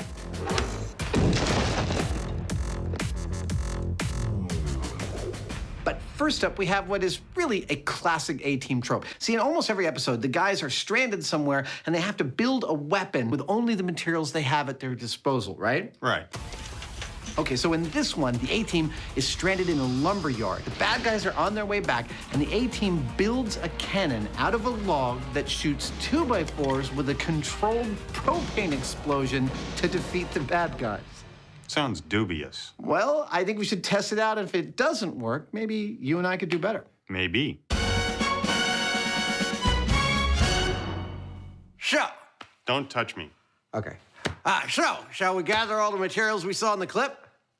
Are you gonna keep that thing in your mouth the whole time? As long as I can stand it. All right. So, solenoids. It looks almost exactly the same. In the show, the A-Team guys built their wood cannon in a general-purpose shop that was attached to a lumber yard.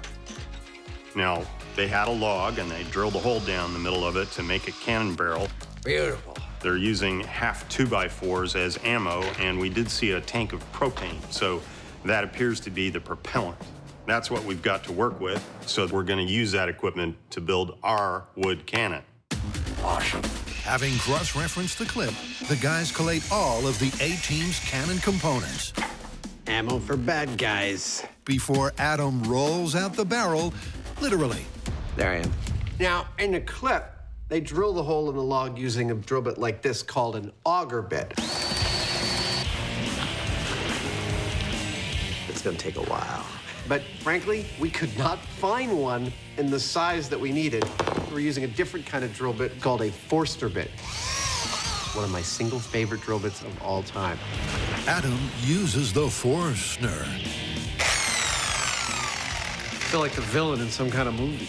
But even so, it's a tough task. I know. It seems strange to me, too, to keep having to sharpen this bit when all I'm doing is drilling into wood. But the fact is that the molecules that make up wood are incredibly dulling to metal blades. You gotta sharpen it all the time. In fact, it takes 40 minutes of hard labor before Adam's barrel is fully bored. There we go. Now that's a hole. So next, it's over to Jamie, who inserts a hose to fill the barrel with propane. Look at that, perfect fit. Before prepping the cannon's ignition system. So how are we going to ignite the propane in our cannon? Well, the easiest way is with a spark. And the easiest way for us to get one of those is just to plug a couple of wires into the wall socket. But that's only going to make a small spark, and we need a big one for reliable ignition of the propane. And for that, we're going to use our favorite device for generating large sparks, and that's the neon transformer. And there it is. And once wired in, their cannon is the perfect copycat. It's got a 40-inch long log barrel, propane as fuel, a sparking ignition system, and planks as projectiles. Plus, the whole thing's mounted on a forklift, just like the A-Team. But the question is, will it work? All right. Loading the device. There we go. Okay. Device is loaded. For test 1, 1,000, 2, 1,000, 3, 1,000. They're giving it some gas. 5 seconds worth of propane. Ignition in. 3, 2, 1, go. Nothing. Nothing. Give it another 5 seconds. Put a cigar in just makes everything you say sound a little more authoritative. Get those trucks out of there. Move those people over there. I'll put those oranges in my summer house. Stuff like that. 3, 2, 1. Nothing. Nothing? Well, that's weird. I would expect at least something. Figuring the sparker may have failed, Adam goes in for a closer look. Okay. Sparking now. Oh! That actually blew my hand. So there was enough residual gas. That tells me we need very, very, very little gas. Okay. All right, we started up by adding way, way, way too much propane to this. Now, you might think, oh, the more propane, the better, but it's not that way. Propane isn't flammable in and of itself. It's flammable when it's mixed with air or oxygen. And you have to get the correct mix or stoichiometry in order to get that ignition or that pop that's actually gonna send this out towards the bad guys. So for test 2, the guys used just 1 second of gas. And 3, 2, 1, fire. Hey! That was a pop. It was. Ammo did not move even the tiniest bit, not even remotely. well, there was fire in the hole. But so far, a viable weapon this ain't. I gotta say, it's not looking so good. I mean, we've replicated everything that we saw in the clip, and we are getting ignition. It's just not as energetic as it showed in the clip. We're gonna have to do something else. With the guys stumped, this A-team is gonna need a plan B.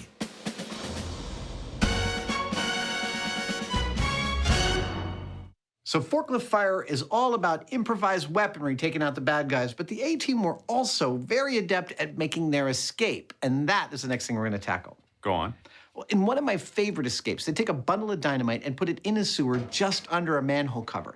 Then they wait until the bad guy's driving over that manhole cover, they detonate the dynamite, boom, the manhole cover takes the car completely out.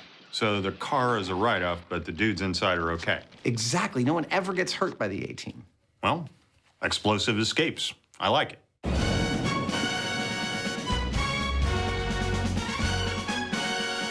The myth is that by placing the dynamite just inside the drain, the A-team could evade the villains without injuring them. But is that really possible? That's perfect. So there's a plan, right? Of course there's a plan.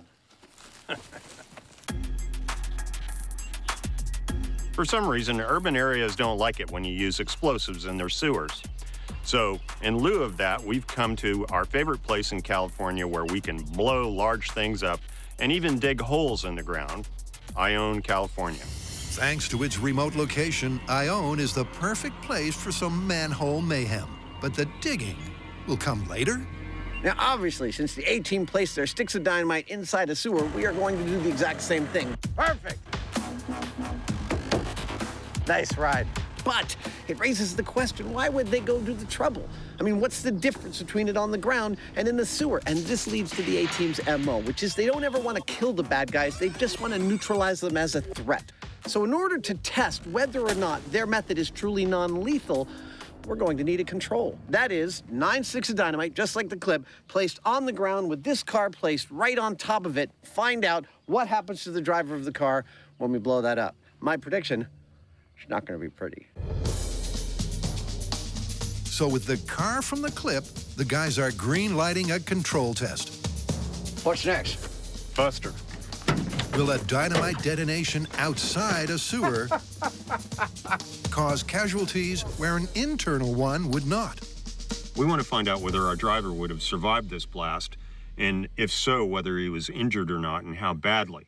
To do that, we're going to be putting sensors on his head. There we go. On his waist and near his feet. And these sensors can record events down to the microsecond, which will tell us exactly what went on. Buster may be wired in the hot seat, Just remember, little buddy, this is going to hurt you a lot more than it hurts me. but he's not the only data device. Now, another reason the A-team might have placed their explosives inside the manhole cover is to protect any innocent bystanders standing around. And that is a reasonable assumption that we would like to test, and that's what these figures are for. We've placed these 2 half-inch plywood cutouts at 15 feet and 10 feet from the blast to see how much damage they sustain in the control versus the actual experiment. And of course, on MythBusters, innocent bystander is just another term for shrapnel catcher. With the plan coming together, It's okay, little buddy. next up is the explosive. For accuracy, we're using 9 sticks of nitroglycerin-based dynamite because that's what they used on the A-team. Now, this is the first time we've used it because it's relatively unstable. It's shock sensitive, and that's bad. So we're going to take every precaution, and we're going to be safe. And speaking of being safe, that cigar, it's fake. Yes, made of chocolate. The guys are going that extra mile Say when. to make sure that everything matches the clip. Stop. With 2 exceptions.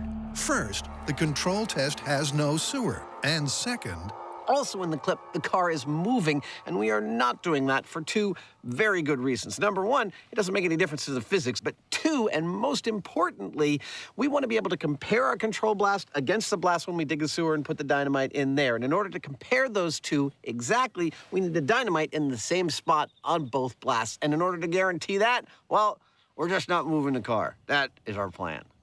9 sticks of dynamite is a pretty serious blast. Now, to put that in perspective, a hand grenade might have 1/5 of 1 stick of dynamite inside it.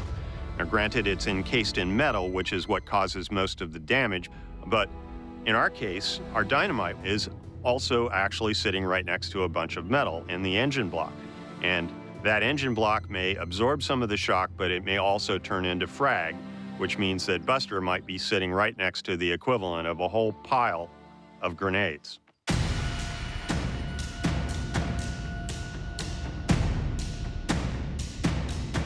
All right, sir. You ready? I'm ready. Okay. You mind if I take the first plunge? Knock yourself out. All right, here we go. This is A-Team Dynamite Test, the control.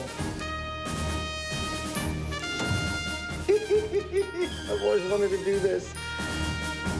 In 3, 2, 1.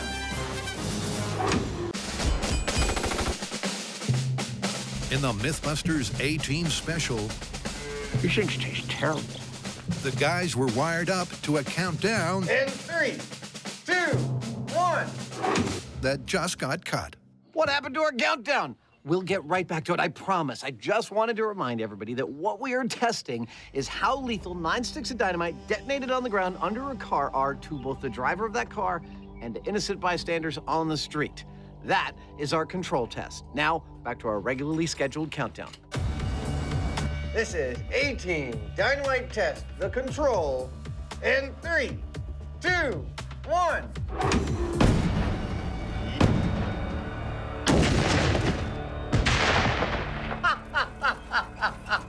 I'm no munitions expert, but I don't think that car's gonna be there when the smoke clears.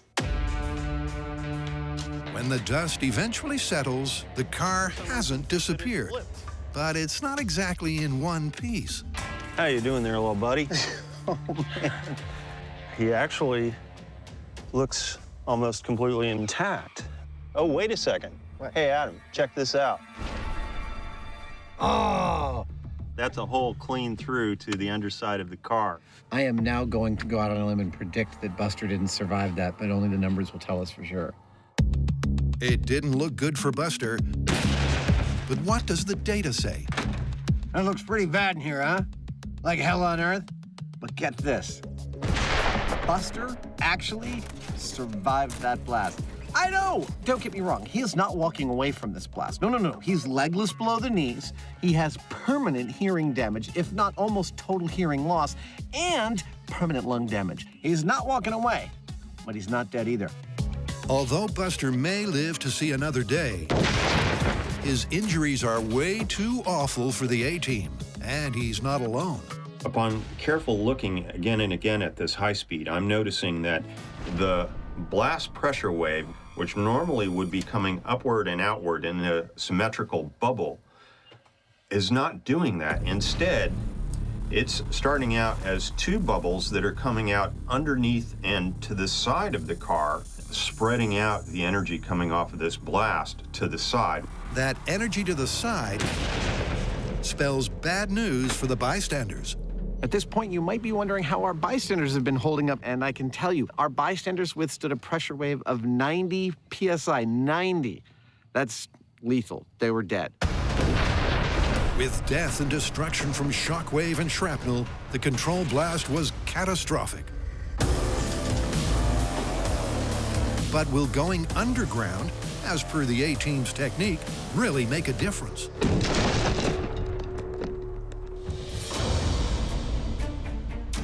Back at the shop, Adam and Jamie's A-Team cannon 3, 2, 1.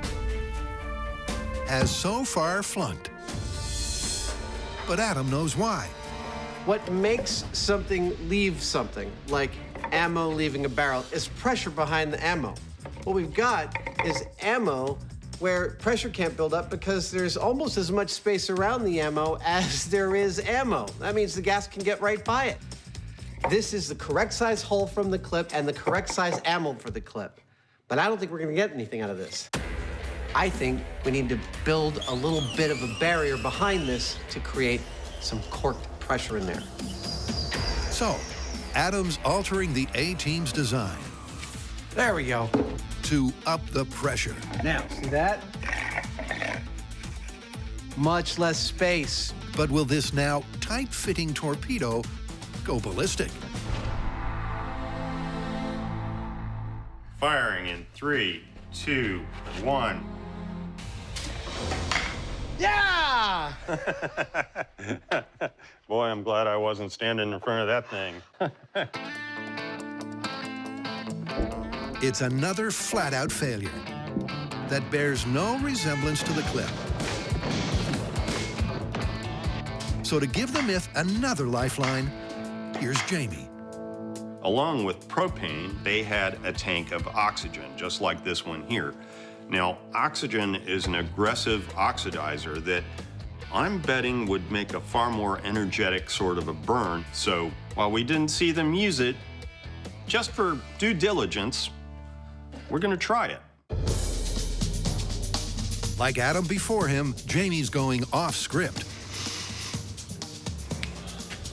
Smells like oxygen. No, it doesn't. It doesn't smell like anything. As this time, he adds pure oxygen to his propane party. No. And back goes the fuel line. 3, 2, 1.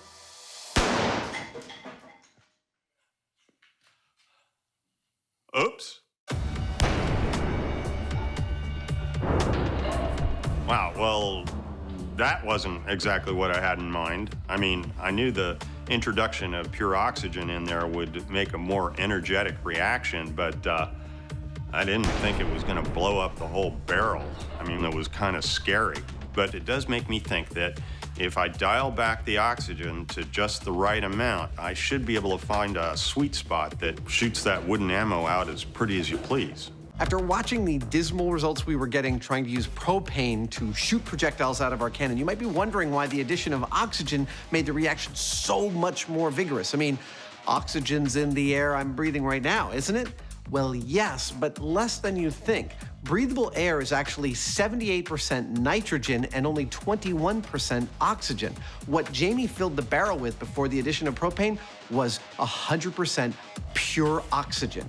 Now, what do you need for the burn to happen? Propane and oxygen. And what he put in there was 5 times more pure than what is in the air. Thus, the reaction we got was much more powerful. So with some running repairs on their log, better than new, and some better late than never safety shields, there we go. That makes me feel safer. It's all systems go to find out if there is a propane and oxygen mixture that will fire their projectile but won't destroy their cannon. Okay, I'm fueling. 3, 2, 1. Hey! It moved about a foot. For each test, So going to 4 seconds. the guys are altering the relative amounts of the two gases. 1,000. Firing in 3, 2, 1. We got it out! Woohoo! Give me a high five. But after some early encouragement, 3, 2, 1. it's not long before a familiar pattern emerges.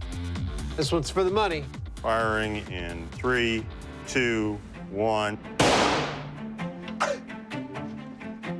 That was by far the most vigorous bang yet, and our projectile didn't move at all. Indeed, after 24 concentration combinations, including a repeat of Jamie's Big Bang, 3, 2, 1.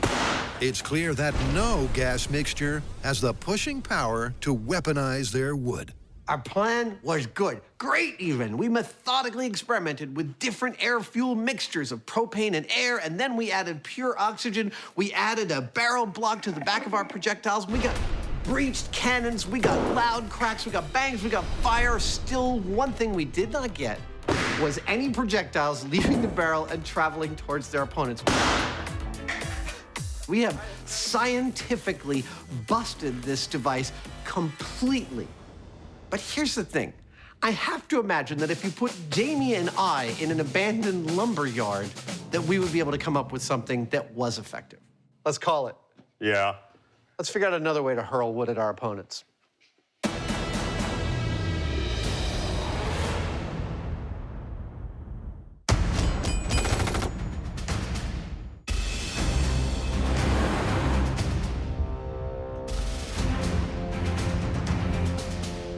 Welcome back.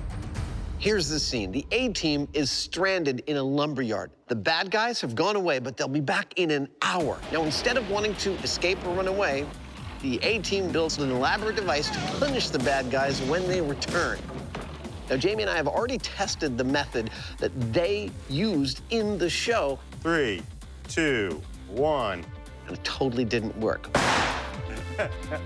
But we've stranded ourselves in a lumberyard, and we are going to attempt to build our own device to punish the bad guys when they return. Should be a pretty good show. The goal is simple. With 1 hour on the clock, can Adam and Jamie, using only the stuff they find, build a weapon that can take out the bad guys by firing planks as projectiles? Well, first up, they need a plan. So, shooting these as ammo. Yeah, I had some thoughts about an easier and more reliable way of doing this. I'm thinking something like a pitching machine where we get wheels spinning and we just feed our ammo into the wheel and it kicks it out. We got one on the... There's a trailer over there. The trailer is beautiful. And so somehow we spin that up, That's gonna be terrifying. If Oh, we get yeah. that up to a nice speed, what do you think? Should we use a motor off of like the compressor? Well, I saw this wrench over here. Dude. I think these suckers go like 5,000 RPM or something scary, which, you know, I mean... When you smile, it makes me nervous.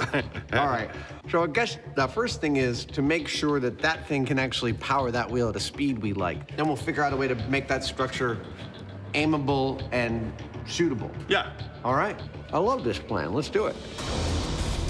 It's a promising plan that gets better when the torque wrench does fit the wheel hub. But will it spin it up to speed? Okay, you ready? I'm ready. Go for it.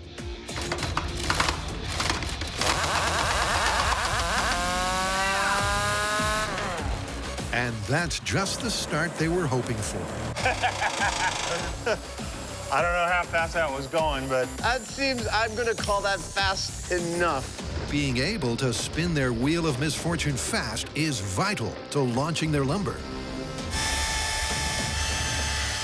But will the rest of the plan come together so smoothly? In theory, this is like a pitching machine, but remember, we're doing this with lumber. We're using various tools that were not made for this kind of thing, and there are a lot of moving parts here. That's a lot of stuff that we have to integrate if it's going to actually work smoothly, which is the whole point of this. While Jamie gets on with integrating the flywheel, All right, do it. Adam's taking aim at the ammo, where he's trying to outgun the A-team by going semi-auto. Oh, this is gonna be awesome. I absolutely love and adore working like this. Seat of the pants, on the fly, figuring stuff out with what's in front of you. The solutions you come up with are weirdly elegant when those conditions arise. Yeah, baby. Wanna know how this works? The wheel sits right about here, spinning very crazy fast in that direction. This ammo box sits right about here. When Jamie pulls the trigger, that's this lever, it feeds a piece of wood out until that piece of wood contacts the spinning wheel. The moment it does, the wheel grabs that piece of wood and hurls it at one of our bad guys. Then Jamie pulls this back. You see all the ammo drops down, and he's ready for another one. Bang! I think we could fire like 15 shots in maybe 5 or 6 seconds with this thing. Rat-tat-tat-tat-tat-tat. Like Adam Hannibal Savage, howling mad Hyneman is also making progress. There we go. He's aligned the wheel with the torque wrench and added some safety shielding. Angular momentum is enough at certain speeds to actually make this tire explode. That's why I built this structure this way, so as I'm behind it, firing it, I'll be protected by stuff in the event this actually takes off. This is gonna work killer. I hope so. With the bad guys less than 20 minutes away, there's no rest for the wicked. After building the firing mechanism, the next task for me is to build the aiming mechanism. And this is non-trivial because it's quite easy just to take a spinning disc and feed a piece of wood into it. It's another thing entirely to be able to aim that both side to side and up and down. That's great. I kind of have to build essentially a wooden swing with a pivot in the middle of it to hold this entire like 60, 70 pound device that we're building. This should work beautifully. As a side note, I'd like to point out that we're putting all this together with some really quite basic tools. Love making stuff like this. You know, wood saws, some drills and screws and glue. Basically, we're using far less than what they showed in the actual A-Team episode. With time running out, That's it. Okay. the MythBusters attach the wheel to the aimer. Looking pretty good. Then the magazine to the wheel. Dude, it's almost perfectly balanced. Almost like we knew what we were doing. Almost like we knew what we were doing. And before the bad guys arrive, they could fire off one quick test.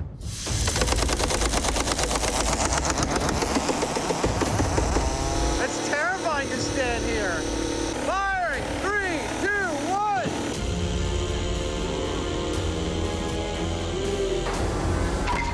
That's what I'm talking about. Hey! I hit the camera! That is awesome. Our machine is working beautifully. It's a wonder to behold. It is terrifying to be behind. When it starts out, the wheel is slightly unbalanced. It's kind of like, and it settles in. And then you pull the lever, and bang, the piece of wood shoots out like 60 feet. I hit a camera. It was beautiful. 3, 2, 1! Shooting at over 50 miles an hour. That is awesome. Their forklift firer is the real deal. But next, the ultimate test. Will it take down the bad guys before it's too late?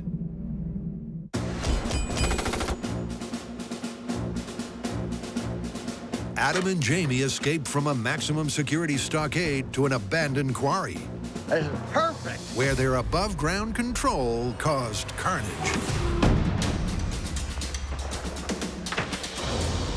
He's legless below the knees, and if he didn't get help soon, he could even drown in his own blood. All that's left for us to do now is to dig a sewer and try it again.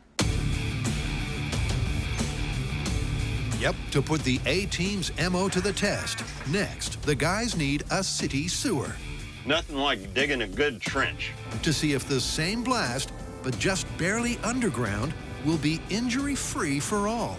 Next, we put trench plates across here. Yeah, you're spot on. And we'll completely cover this except for where our manhole is going to be. And boom, you got a sewer. Believe it or not, this is actually the first time that we've ever used a trench plate for a trench. This kind of operation, it looks like fun, and it is also incredibly dangerous. Any one of these plates could shift just a ½ inch and take off one of Jamie's fingers without even noticing. Tilt up. That's it. And it is this kind of operation that the two of us excel at in working with each other, because in order to do it safely, you not only have to move carefully, but it's best if the two people doing its thoughts are identical. Like a well-oiled machine. And frankly, when Jamie and I are doing something like this, our brains are running on totally parallel tracks, and it's a sheer pleasure to do it. Oh, it looks beautiful. Yeah. Fabulous. I love it when a plan comes together. Oh, shut up. With the trench plates in place, the guys next man up their manhole. Hello. And after a quick sewer survey... Yeah. It looks great down here, man. Like a real sewer. And it's nice and cool. We should have lunch down there. That's a fabulous idea. The great backfill can begin. And that right there, that's a man in his element. As Jamie buries most, but not all, of their sewer system. At this point in the episode, you've probably entertained a few thoughts. Among them, things like, wow, Jamie's pretty good with the excavator. I wonder if he had help. But among your comments might be, why are you guys leaving one whole end of your sewer system open? And it involves replicating the circumstances of the myth. See, we're testing an explosion of dynamite in a sewer system. Keyword, system. Sewers are part of a long set of catacombs running underneath the city. There's a lot of places for the expanding gases of the explosion to go, and that is why we're leaving ours open. With one end open, one end closed, and the top soon to be sealed shut. Do it. Their drain in a day is done. That just leaves the rest of the experiment, starting with driver and car. Who drives with their legs crossed? Only Buster. Next come the all-important PCB sensors. We're using these sensors to determine whether or not Buster lives or dies in these explosive tests, but it's worth talking a little bit about how they work because it's pretty cool. Inside this sensor is a type of crystal called piezo. When you flex it or press on it, it generates a tiny amount of electricity that is very consistent. You can expose it to a blast pressure wave. It will generate a little amount of electricity that we can equate to the amount of pressure it received. That directly tells us whether or not Buster could live or die. Excuse me, Buster. Pardon me, excuse me. Thank you, pardon me, pardon me. Oh, thank you, sir. Oh, thanks for the ride. I'll call you when it's time to pick me up. After that comes the dynamite, positioned millimeters below the manhole at the very uppermost point of their drain. So this is exactly what we see them do in the clip. 9 sticks of dynamite off to the side a bit with the manhole cover on top of it. All right, here we go. 3, 2, 1. The final piece of the puzzle is to position the car exactly as it was in the control test. Keep coming, and a little more. Perfect. All that leaves is a prediction. Now, my impression is that the sewer is going to allow some of the blast pressure to escape down into that cavity. But then on the other hand, we have that manhole cover, which is most likely going to turn into fragments because it's cast iron and that's brittle. And that may well hold on to the energy somewhat and direct it upward into the car. Where that puts Buster, it's anybody's guess. That's what we're going to find out. Everything is pretty much in place. I'm standing on top of a sewer we built this afternoon. Underneath this manhole cover are 9 sticks of dynamite. Inside this 3,750-pound classic American car, we've got one crash test dummy who, if he had a brain, would be nervous. Luckily, all he's got for brains are some sensors that'll tell us whether he lives or dies. Over here, we have some innocent bystanders ready to catch some shrapnel and yield some data of their own. 600 feet over that way, a bunch of MythBusters about to have a very fine afternoon. All of this is geared to set up precisely the circumstances we see in the episode of the A-Team that we're replicating. All geared to find out whether or not that dude lives through this explosion. Now, excuse me, I got some stuff to blow up.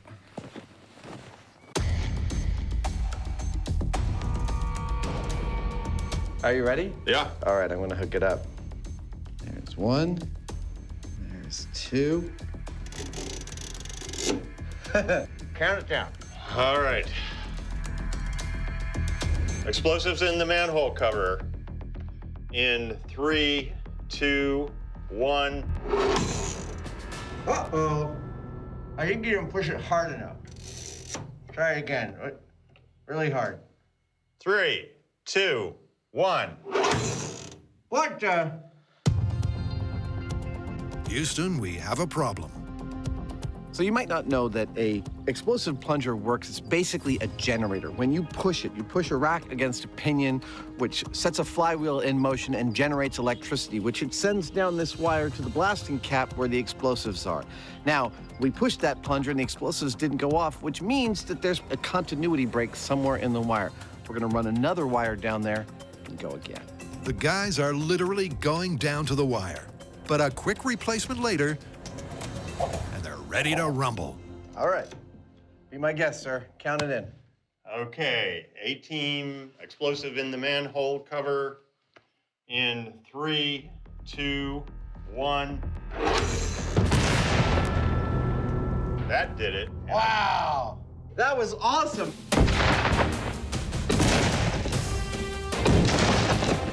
When the dust settles this time, it's clear that the car hasn't been torn apart. We have yet to crunch the data. We have yet to look at high speed, but on the face of what I witnessed and what I can see here, it held together better than I thought it would, that's for sure. I feel like that was a fantastic comparative set of explosions.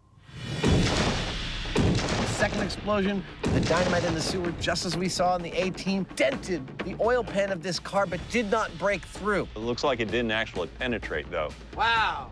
My prediction, post-explosion, pre-data crunch, is that our dude is totally fine. But we gotta check all that stuff out first. Yep, while initial impressions are good, it's all down to the data. I've analyzed the data from the sewer-based explosion, and it's pretty interesting because the prior blast exposed Buster to 26 psi. This time, with the sewer, he only experienced 9 psi. That's less than half. And that means that as opposed to ending up in the hospital with some serious injuries, this time he would have walked away. A little unhappy and with some bruises, but he would have walked away. So, Buster's only bruised. How about the bystanders? Last time, a lethal 90 psi. This time, 11 psi. That's right! Isn't that cool? Not only is the blast survivable for the guy inside the car, it's also for the bystanders by the side of the road. I'm no doctor, but you might want to have that shoulder looked at. It's kind of weird. it's an astounding result. Simply by placing the dynamite millimeters below their manhole, the shockwave takes out the car and the car alone. This is really cool. 95% of the time, what you see in movies and television has no bearing on actual physics. So it is very funny to me to delve into a cheesy 1980s action show that I totally grew up on and find that their physics are sound. That is, putting dynamite inside a manhole is a fine way of making a non-lethal explosion that will take out a car. So how do you want to call this one? Well, I think the A-Team's plan was an excellent plan. The difference between the above-ground blast and the sewer blast is patently obvious. That is a survivable explosion. This one, less so. I'd say it's plausible. Isn't that thing kind of getting disgusting by now? It's totally disgusting. It's like chewing on a little tobacco-soaked sock. It's gross.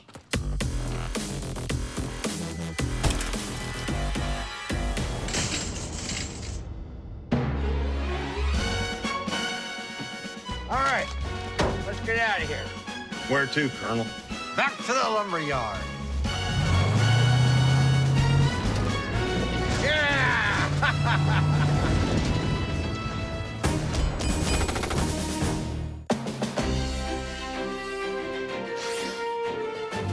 In an abandoned lumber yard, it's time to play ball. Because the MythBusters air-powered pitching machine 3, 2, 1! is firing on all cylinders. That is awesome, isn't it? Woo! Well, our cannon is ready, and by our best estimates, this thing ought to fire these chunks of wood at something between 50 and 75 miles per hour. That is significant and dangerous. And I want to point out that this is a purely improvised build by B and Jamie. So all of this design was here on site. A sheer pleasure. This is a classic MythBusters build. Like the A-Team, the guys improvised their weapon in just 1 hour. But will it be able to hurt the henchmen? Last one. Locked and loaded. Time to find out. What exactly are we testing? Well, in the clip, the guys spend about 1 minute and 10 seconds firing their wood weapon at the bad guys to drive them off. Hit it! Yep, let's do it. For us, given that we've busted the tree cannon approach entirely, we intend to test out our own firing mechanism, both in terms of accuracy, quickness to fire, and the time it takes to take out the bad guys. Outside the double doors, there are 7 bad guys, each ready to pop up just where they did in the A-Team scene. It's showtime. But can Jamie take them down in just 70 seconds? It's a perfect start. As Jamie takes out pop-ups 1 and 2 with shots straight to the head. Yeah! And from there, well, let's roll an A-Team montage.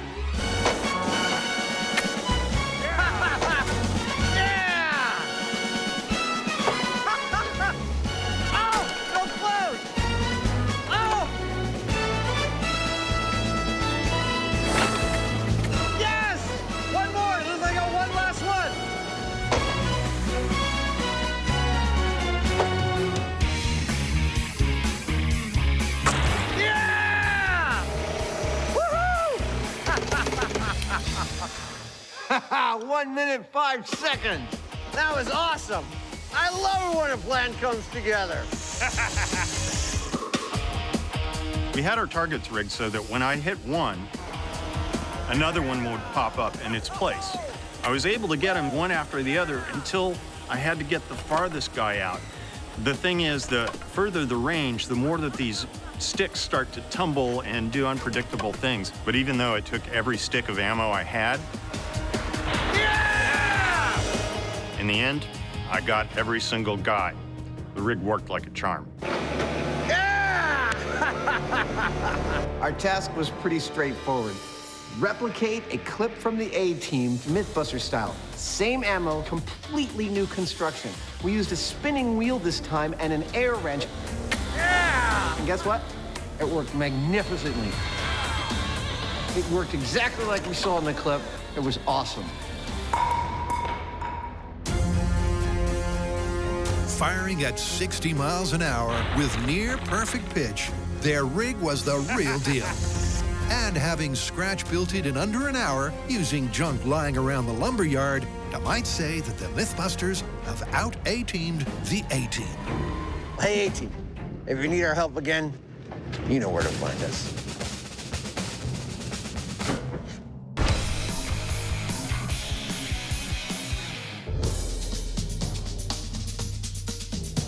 Right now, the guys can be found in Ione, 3, 2, 1. where their sewer salvo was a blast. A blast that vindicated the A-Team's MO. He would have walked away. Nice! That is awesome. You want to see the high speed? Yeah. But while the guys have called their conclusion based solely on survivability, the clip also had the car flipping up and over. And with no flip in tests 1 or 2, they're now upping the ante. And here's how. The first thing we've got to do to get that car to flip is to bring a little more pressure into the game. So to do that, we're sealing off the sewer. The second thing we're going to do to try and guarantee a flip is move the position of the car relative to the explosion. Now, in the first 2 explosions, we copied exactly what we saw in the show, and that is explosion happening pretty much dead center of the car underneath the engine. This time, we're going to move it over here to the left, try and get it to flip that way. That's the theory, anyway. That's the theory. And here's the test subject. You know, every time Adam and I go someplace, people ask us, where's Buster? But if you get to know him, he's kind of a jerk. Plus, he's heavy. That's why we don't mind blowing him up. Oh, he's so heavy. Oh, sorry about that. Come on, Buster. Watch your head. There we go. With Buster not quite strapped in, No seatbelt. No, I think Oh, he'll be all right without it. Okay. the car is moved into prime position. Keep coming. That's it, right there. If anything will flip this car that well. Then it's go time. Fire in the hole! Love doing that. All right, here we go. Ah, this is so cool. A-Team sewer explosion, final attempt to flip this car in 3, 2, 1. Oh. Ain't no flip. I know. Jamie's not happy. We have an unhappy Hyneman on our hands. It's the barrel roll that never came. While the car did leap higher than ever, it didn't flip as per the clip. But as the A-Team would never say, failure is always an option. 3 setups, 3 blasts, 3 cars destroyed, 1 very tired crash test dummy, and the results are pretty darn definitive. The A-Team's plan of putting 9 sticks of dynamite inside a manhole cover in order to disable a car without killing its occupant is totally plausible, completely sound. In fact, the only thing that they got wrong in the episode, and this is shocking, is that 9 sticks of dynamite will not flip this car. But everything else is possible. It's like validating the media of my childhood. How awesome is that? I pity this fool.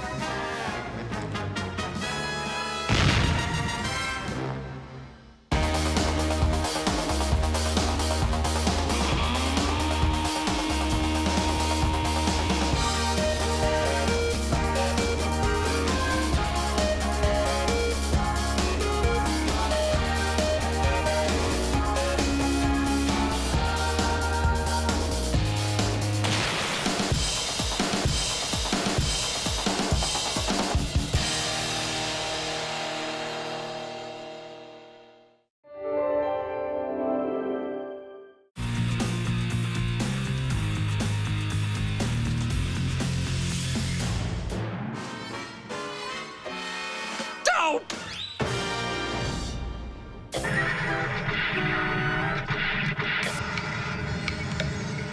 Seen it? Definitely no.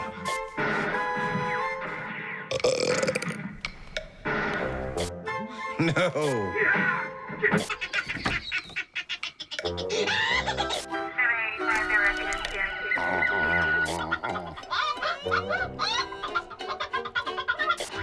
No. Nope. Boring. So many channels, nothing's on. Welcome to Myth Cracker. Oh.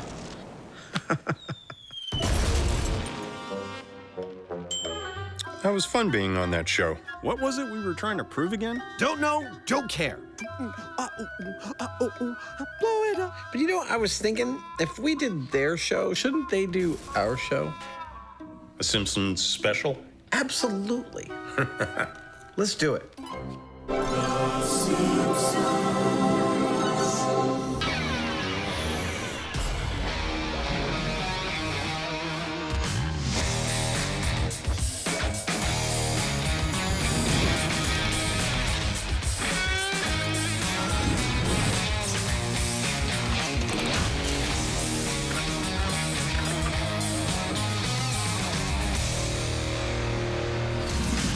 Hi. Hey.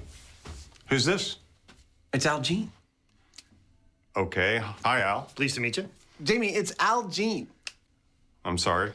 the executive producer and the showrunner of the best animated series ever and the longest running scripted show on television, The Simpsons. Oh, The Simpsons. Welcome, Al. You were thinking South Park.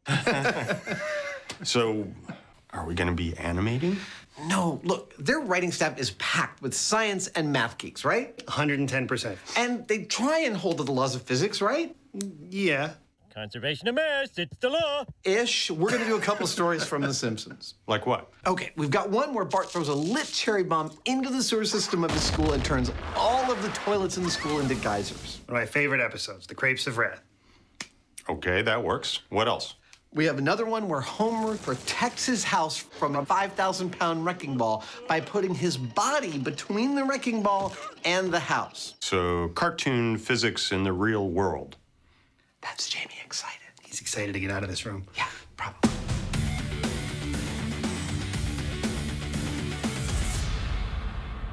Now, it is one thing to look at physics from the movie world and see how realistic they are in the real world. It's another entirely to try that with a cartoon. And in investigating Homer versus the wrecking ball, Jamie's tackling the wrecking ball, and I've got to build a full-size Homer with all the same dimensions, body mass, and water content as if Homer was a real person.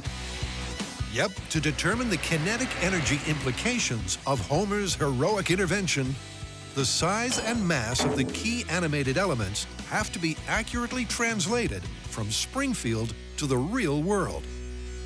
So, Al, we really strive to be as accurate as possible on this show. So I'm hoping you can supply us with some real-world dimensions of Homer.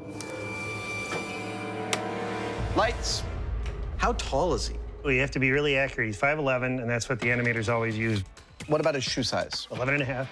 Those are almost exactly my dimensions. Well, the good news for you is you have less stomach and more hair. Speaking of his stomach, how much does Homer actually weigh? Well, about 240, but we think 239 is funnier, so 239. Ladies and gentlemen, this is Homer Simpson, full size. Al, thank you so much. I'm gonna leave you alone with the donuts. Is that okay? They'll be gone when you're back. Donuts. Armed with Homer's exact specs, Adam commences the construction of an animated American icon. USA! USA! Starting with upholstery foam, That's pretty good. Adam utilizes a method with familiar, family-friendly results. This technique that I'm using of gluing an open cell urethane foam to itself is referred to as additive foam building. Because instead of like casting and mold making in flexible foam, I'm physically building the parts that I need out of sheet foam. What you might not know This is how all your Muppets were made. Yep. Same technique. There we go. Do I look like Homer at all? Hi.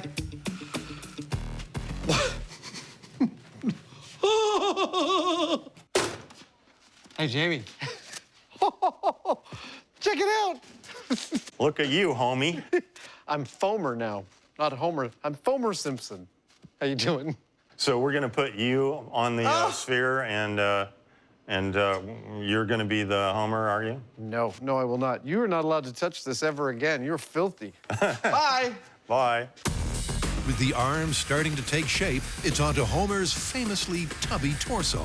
This kind of work, it brings me right back to the sense memory of being in the mid-90s working in commercial special effects. It was just like this. Super short timelines, tight budgets, and when we needed something carved out of foam, we didn't have time to find someone who was an expert in foam carving. We just had to figure that stuff out for ourselves, job by job, piece by piece. It's been 20 years and I'm still doing the same thing. 1, 2, 3, 4, and 5. Doesn't look like much, but that's going to be Homer soon. A series of cylindrical discs glued together form the tapered shape. Yeah! The human-like mass and density will come later. For now, Adam's immersed in his art. I know exactly what it feels like to be Michelangelo. Well, maybe not exactly, but, just like a little bit. If he carved in foam and made cartoon characters. This is what we call a shop shower.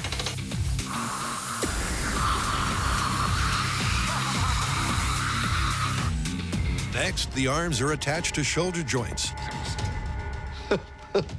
And the legs are measured, cut, and positioned on the posterior. That's it, ladies and gentlemen. And with those foam pieces of the puzzle in place, All right, I'm pretty happy with that. That's looking a lot like Homer. Adam heads out for help with Homer's head. This is the center of what used to be Industrial Light and Magic. Now, behind that blue door is legendary machinist Merrick Cheney, who built armatures for the stop-motion films Nightmare Before Christmas and a million other movies, and he's going to help us get Homer's head screwed on right. So, Merrick, how's this going to work? So we've taken your model of Homer's head. I've converted it into a machinable file, and I've cut it up into like 8 chunks. That is cool. And they all fit together kind of like a three-dimensional puzzle. And that 8-piece puzzle will form a central cavity, a negative space mold of Homer's ironically large cranium. So there you go. That is mold block number 1, comprising the bottom left side of Homer's face, the front part. That's number 1 of 8. While Adam waits for all 8, the Hyneman has been concocting an ingenious plan. In the cartoon, Homer appears to be on a wrecking ball that's about as tall as he is. And because it's so much larger than a real-world wrecking ball, I've got to make my own. And that's not exactly an easy task. But I've got an idea. Easy as pie. The task at hand is to build a custom wrecking ball the same dimensions as the one in the clip, but weighing in at a realistic 5,000 pounds. So you're starting to get the picture? It's a unique manufacturing assignment the Hyneman is tackling in his own unique way. There are a lot of different ways of making a big, heavy ball, but the quickest and easiest way I know of to do it would be with steel-reinforced concrete. Now, to do that, you need a mold, and I've come up with an idea of creating what amounts to a hemispherical-shaped auger that I can chuck onto the back of some earth-moving equipment and dig 2 hemispherical holes right in the ground. It looks like it might sort of just make it. We pour our concrete in there around a steel armature, let it cure, put them together, and you got a ball. One big-ass heavy ball. Yep, to make 2 hemispherical molds. It's working! For the 2 halves of the concrete wrecking ball, that's what I'm talking about. Jamie's designed and constructed a one-of-a-kind tool. This is working great!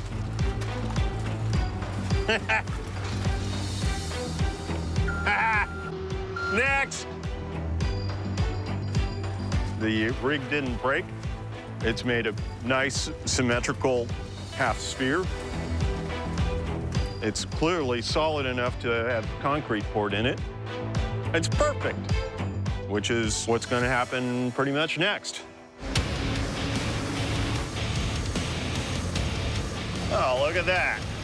The steel armature made back at the shop will provide structure for the concrete half shells. And you could say the Hyneman is happy. This is working exactly like I had in mind.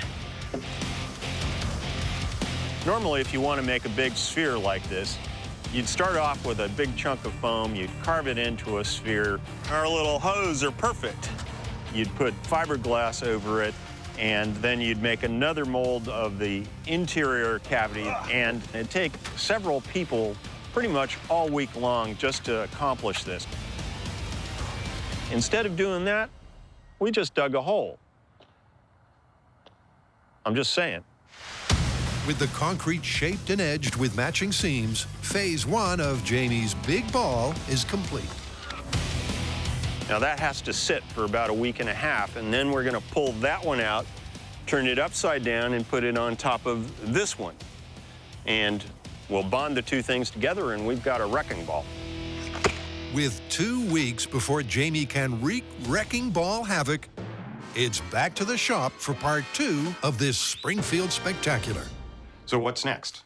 Toilet bomb. Al, you want to do the honors? Thank you, Adam. Well, in one of the early episodes of The Simpsons, Bart flushes a cherry bomb down the toilet. So long, sucker. And it immediately sends geysers of water shooting out of every toilet on the block. So explosives in toilets. I'm thinking we should start small scale. I totally agree. I am licensed to drive this. Oh, whoop. The scale we've chosen is not that small. It's 50%. And the reason for that is that water doesn't scale well. If we double the size of the pipes the water's in, we're more than doubling the water's volume. And the physical behavior of the water also changes a lot more. So that's why we're limiting our scale reduction to 50%. I have to stick the tongue out, otherwise it doesn't work. The myth is that an explosion will travel through a plumbing system, causing multiple geysers out of the toilets. That's the bowl, and that's where the magic happens.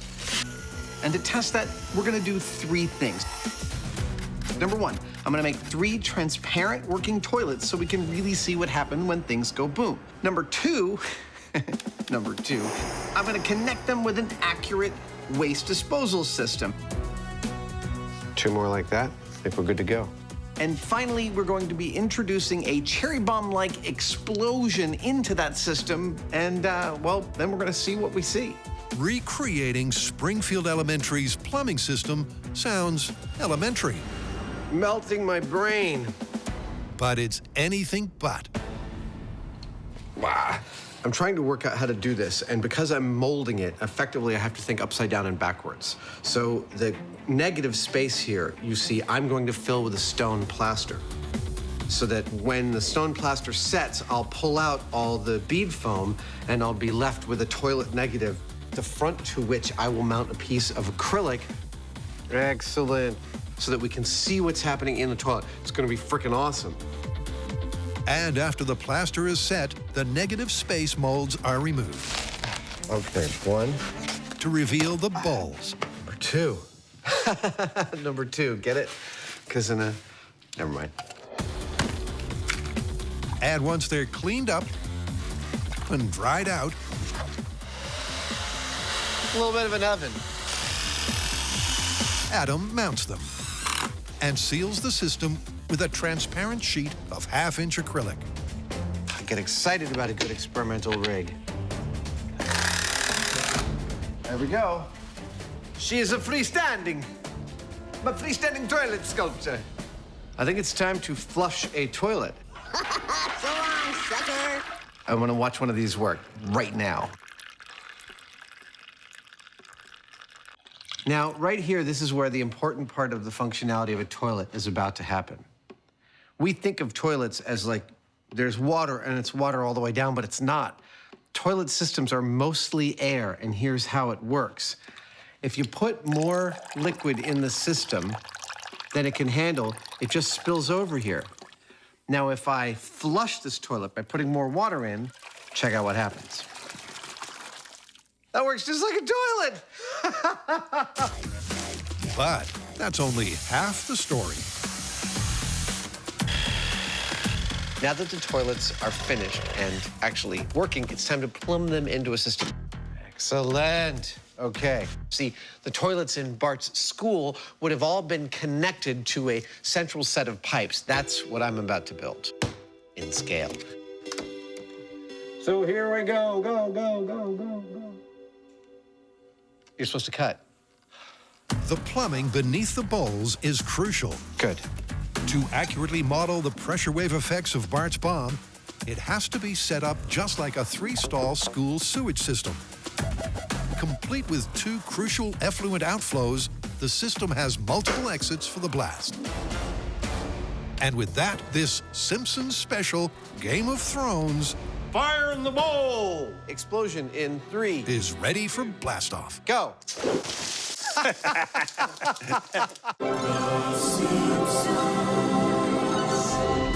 Welcome to Myth Crackers. Adam and Jamie have hit Springfield again. Tonight, we take on the classic myth that a cat will always land on its feet.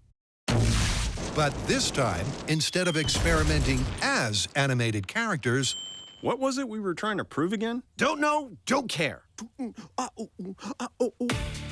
They're animatedly experimenting. And with a transparent trio of toilets ready to blow, they want to know if Bart's bomb could have really gushed multiple geysers. Now, what happens when you flush a cherry bomb down one of these toilets? Well, it's going to go down through the plumbing, and it could blow anywhere. It could blow here, it could blow here, it could blow down there. That's actually what these black caps are. These are places in the plumbing system we can introduce the pressure from the cherry bomb. But we're not going to use a cherry bomb. Not in my shop, we're not. Number 1, it's illegal. And number 2, it's potentially dangerous and definitely very messy, so we're going to need a little bit more control if we're going to do it here. For that, we have my little pop gun, which has a fast-acting valve on it that releases a blast of pressurized air. And that's essentially what an explosion does. It creates a volume of rapidly expanding gases in a pressure wave. So we're going to plumb my little pop gun into Adam's rig in various places, adjust the pressure, and see what happens. 20 PSI? Yeah, that's a big fat dump of pressure. Nice. Let me know when you're ready.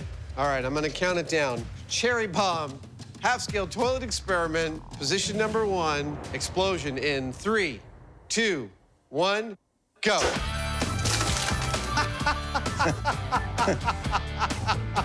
Go. A simultaneous tsunami and the physics of Springfield are looking surprisingly accurate.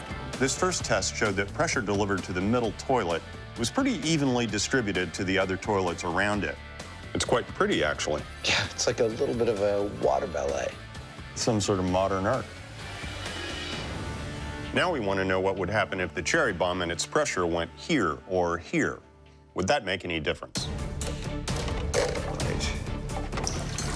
I don't know about you folks, but whenever I go to the toilet, I always take my umbrella. Half-scale cherry bomb toilet experiment, position number 2. Explosion in 3, 2, 1, go.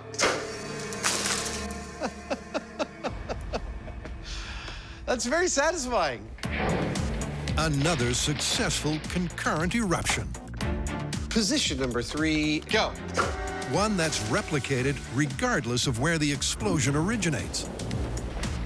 Which kind of makes sense because there's resistance in each of these toilets. And so with multiple inlets, that resistance is going to tend to equalize the pressure. Yeah. The pressure spread is plausible, but Adam has an issue with volume. Now, up until now, we've been experimenting with a properly set up plumbing system, but it's not quite the fountain of water that we see in the show because there's just not enough water in the system. But what if there is a clog in the system? Here we go. The clog could have water backed up in that system, and the cherry bomb could go in that, and then it's pushing water. What do you think? That's about got it. All right. What happens to that water? Does it come out of the toilets? I kind of think so, but we're gonna try it just to make sure. All right, this is a fully clogged toilet system.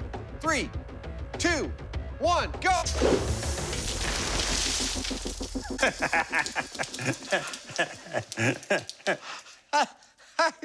think we found the explosion we were looking for.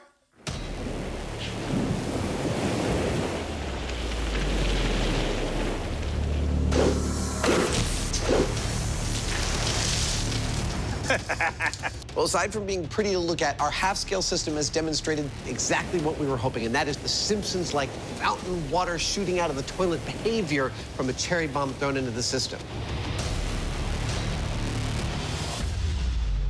So I think we're gonna go full scale. I think we're gonna detonate our cherry bomb back behind some clogged up water. The question we have when we go to full scale, will the cherry bomb actually generate the pressure we need? We don't know. That's why we're gonna do it. Excuse me. Sorry. While the crew completes the cleanup, the epic odyssey of Homer's heroic intervention continues. Because Jamie's big ball has hardened. And his distinctly unconventional plan has paid off. The dirt infilling technique seemed to work pretty well. I feel like I just planted a big potato. It's created a more or less hemispherical inside, which is exactly what the plan was. So it looks, it's looking pretty good. Next, he makes the two halves a hull and seals the deal with a super strong sealant. This is a specially formulated epoxy for anchoring things in concrete. So my plan worked exactly as I had in mind, and we've got a nice spherical shape.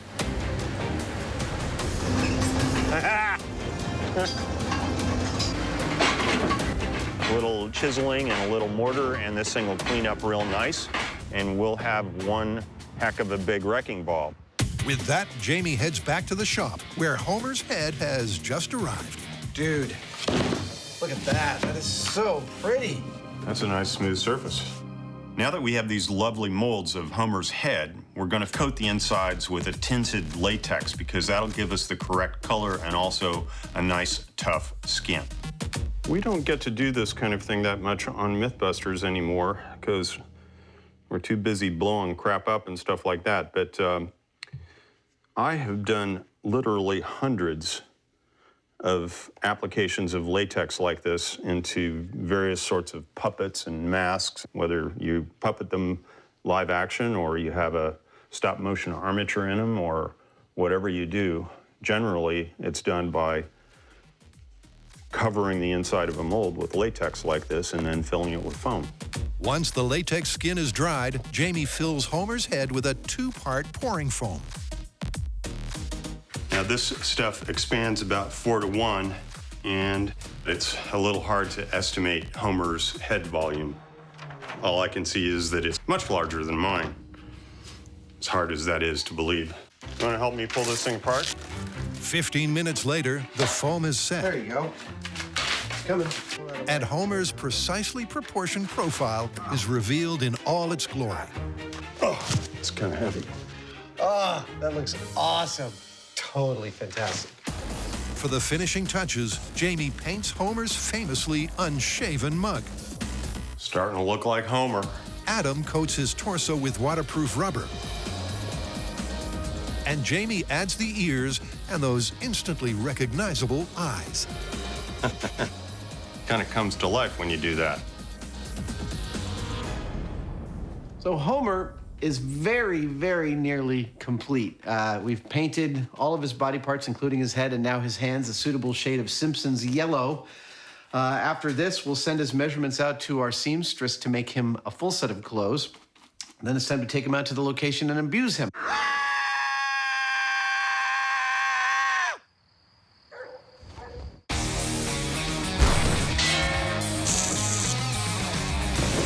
To recap, Homer supposedly protects his house by placing himself between a wrecking ball and his house and absorbing the shock with his body. In order to test this, we are absolutely, of course, going to need a wrecking ball. Check. Well, that's a big-ass ball. We are also going to need a house to swing this wrecking ball into.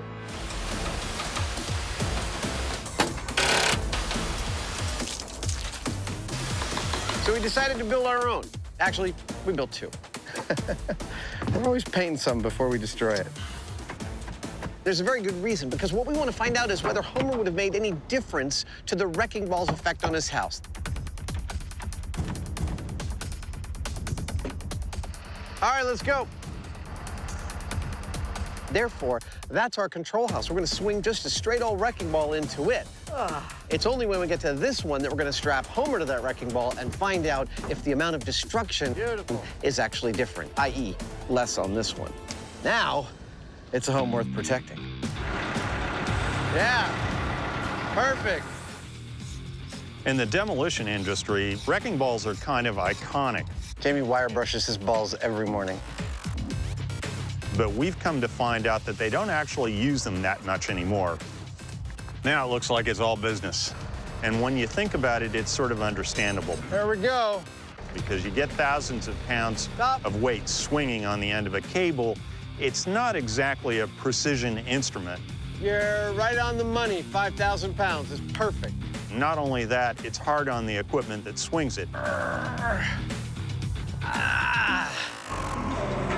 So we've found that whenever we need a wrecking ball, we make our own. With their accurately sized and weighted homemade Homer wrecker ready to swing into action, woohoo! Love having the right hardware. It's simply a question of lifting it, I'll hold it up in case it falls. Awesome. pulling it back, and letting it go, right? Ray, how do you feel about it? You like it? Wrong. If it goes out too far, it's going to want to bring the crane over.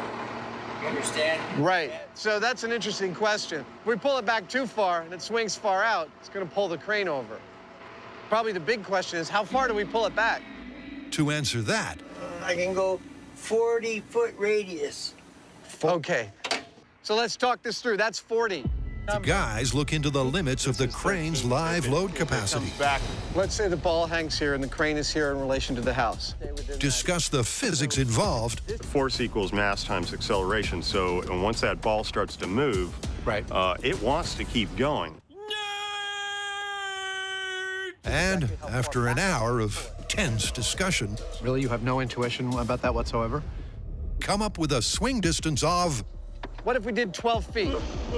12 feet is significantly less than the freewheeling cartoon capers of Springfield. Good. But it's as far as the real-world physics allow. All right, you like that? Yeah, I think that's perfect. And with those parameters in place, the guys set up for the control. Extending now. You may be wondering why we're not pulling our wrecking ball back quite as far as you see them do in The Simpsons. About 4 feet away. Well, cranes aren't designed to swing heavy weights around like tether balls. If they did that in a heartbeat, they could tip the whole crane right over. Stop. Stop. Are you happy with that? You betcha. In rigging, there are two kinds of loads, a dead load and a live load. A live load is one that moves, and this load is about as live as it gets. You dig it? Yeah, I'm just grooving on the vibes coming off of that whole thing. You know? I didn't know you grooved on vibes. Sure. The repercussions of a miscalculation could be catastrophic.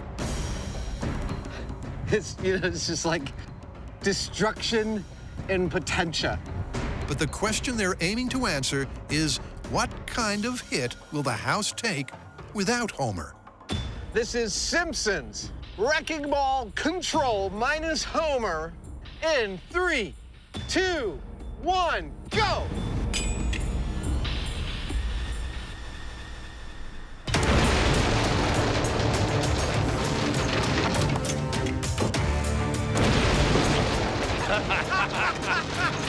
Yeah!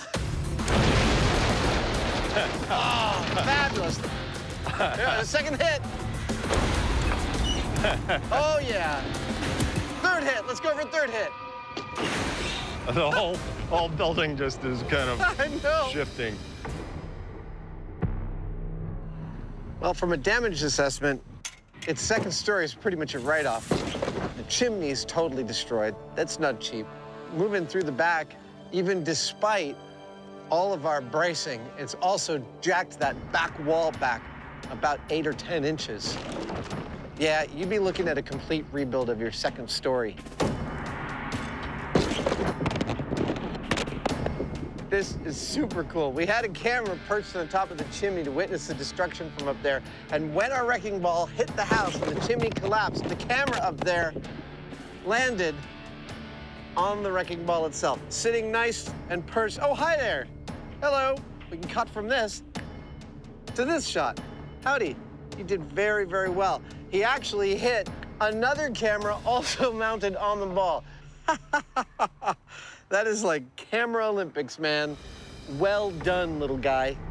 Our test showed that a wrecking ball hitting a house like this would severely damage any masonry, as well as the framing and the wall of the house, just like it did here. Now the question is, will Homer make any difference if he gets in between that ball and the house? Honestly, I don't know.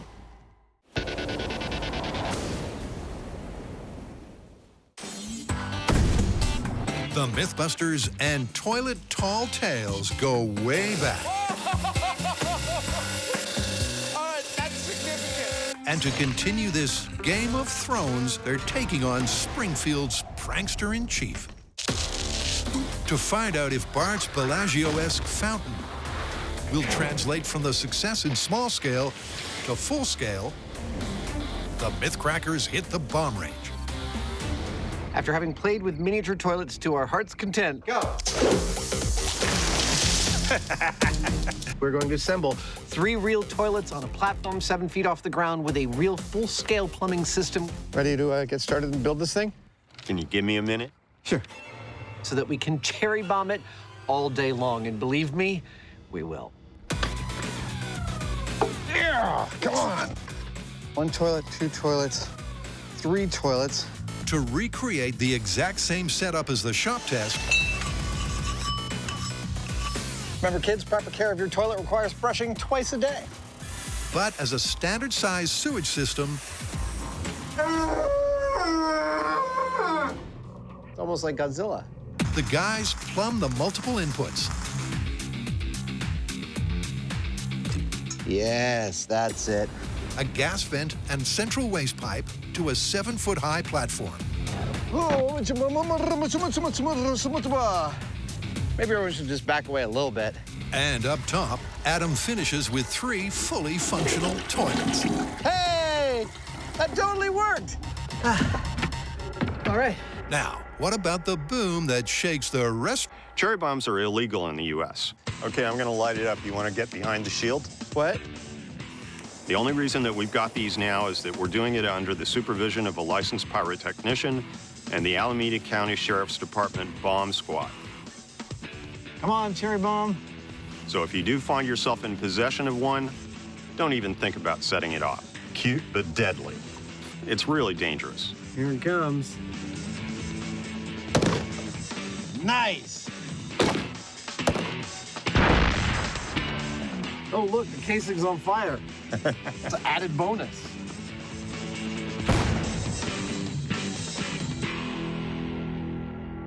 Room.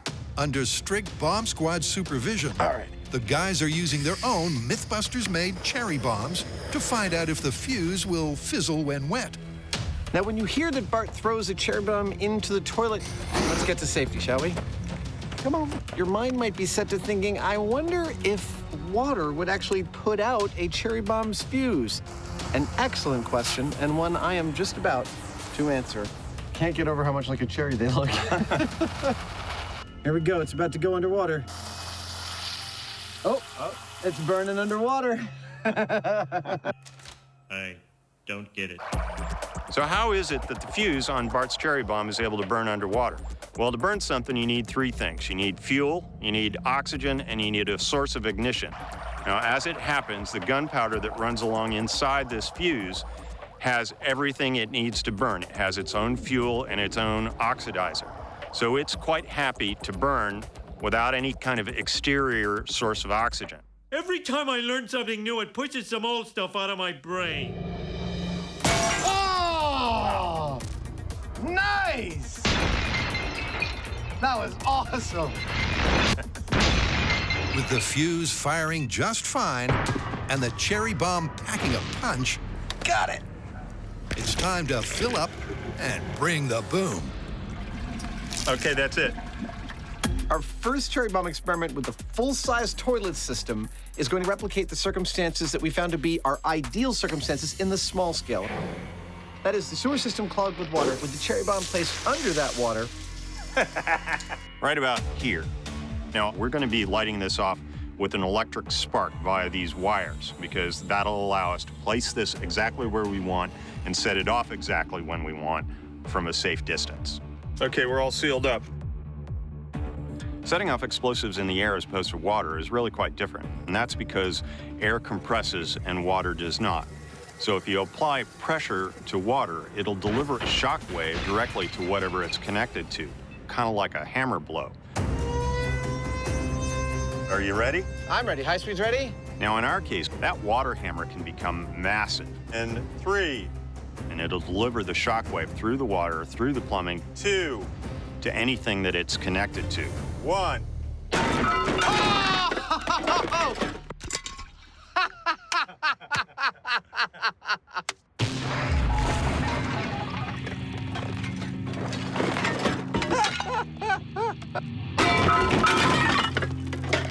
That was catastrophic. Yeah.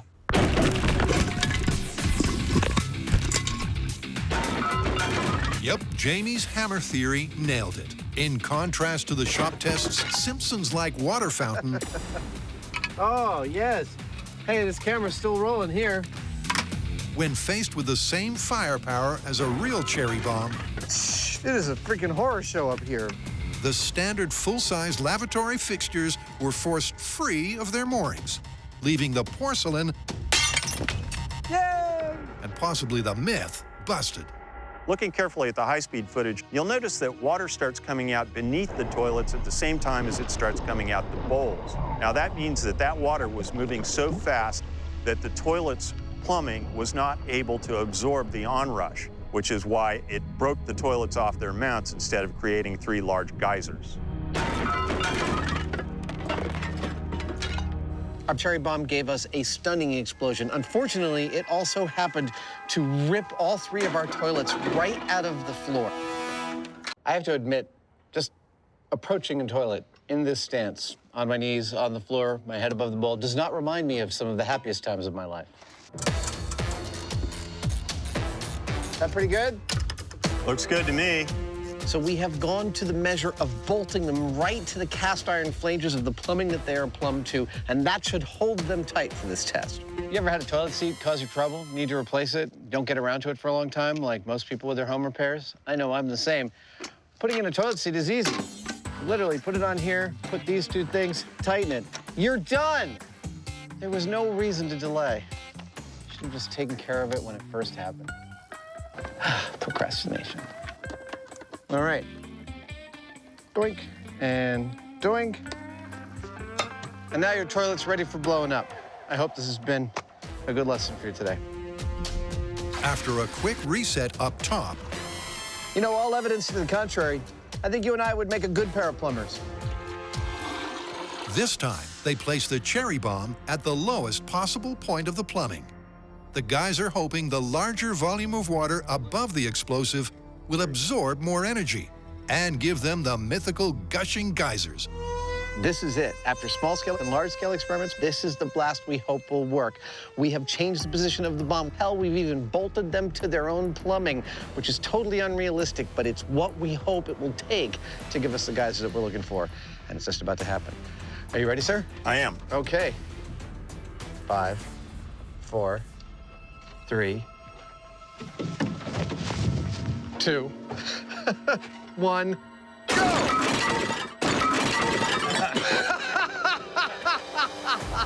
no force can contain the cherry bomb!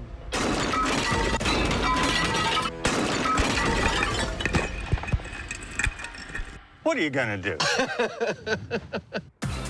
Yep, the power was simply too much. The pressure blast couldn't escape through the narrow plumbing fast enough. And something had to give. This is clearly why we can't have nice things. I have to say, I'm pretty impressed with the power of that blast. This time, instead of putting the toilets on their standard mountings, we through-bolted them into the steel plumbing, and still, that cherry bomb this big had enough power to rip all 3 toilets off their moorings and send them tumbling to their demise. It's not exactly what we saw in the show, but I'm impressed. What we're seeing is that if you have enough energy to push a lot of water up and out of those toilets using something like our cherry bomb, that same energy and the shockwave that accompanies it is also going to break the toilets off at their bases. They're simply not strong enough to stay in place. So, as far as I'm concerned, using an explosive, you're never going to see the kind of geyser that we saw in the cartoon. In this house, we obey the laws of thermodynamics. The cartoons don't reflect reality? Wow, this is big. This is, what is the word? Busted. It's busted, yes. Yeah! Kicking toilets apart since 1930. Them some steel-tipped shoes. With the porcelain pummeled,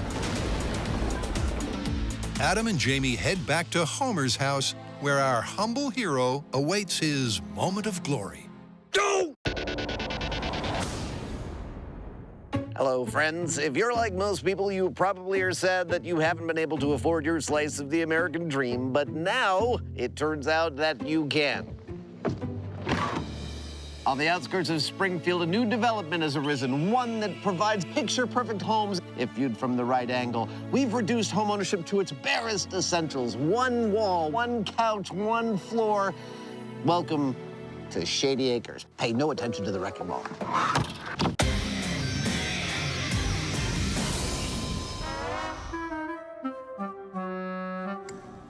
Jamie and Adam are chasing a cartoon conundrum.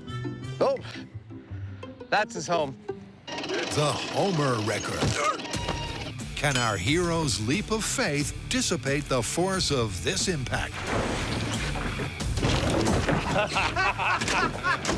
Yeah! You know, it didn't move very fast, but it had quite a kick to it, didn't it? I mean, that's Newton's second law right there.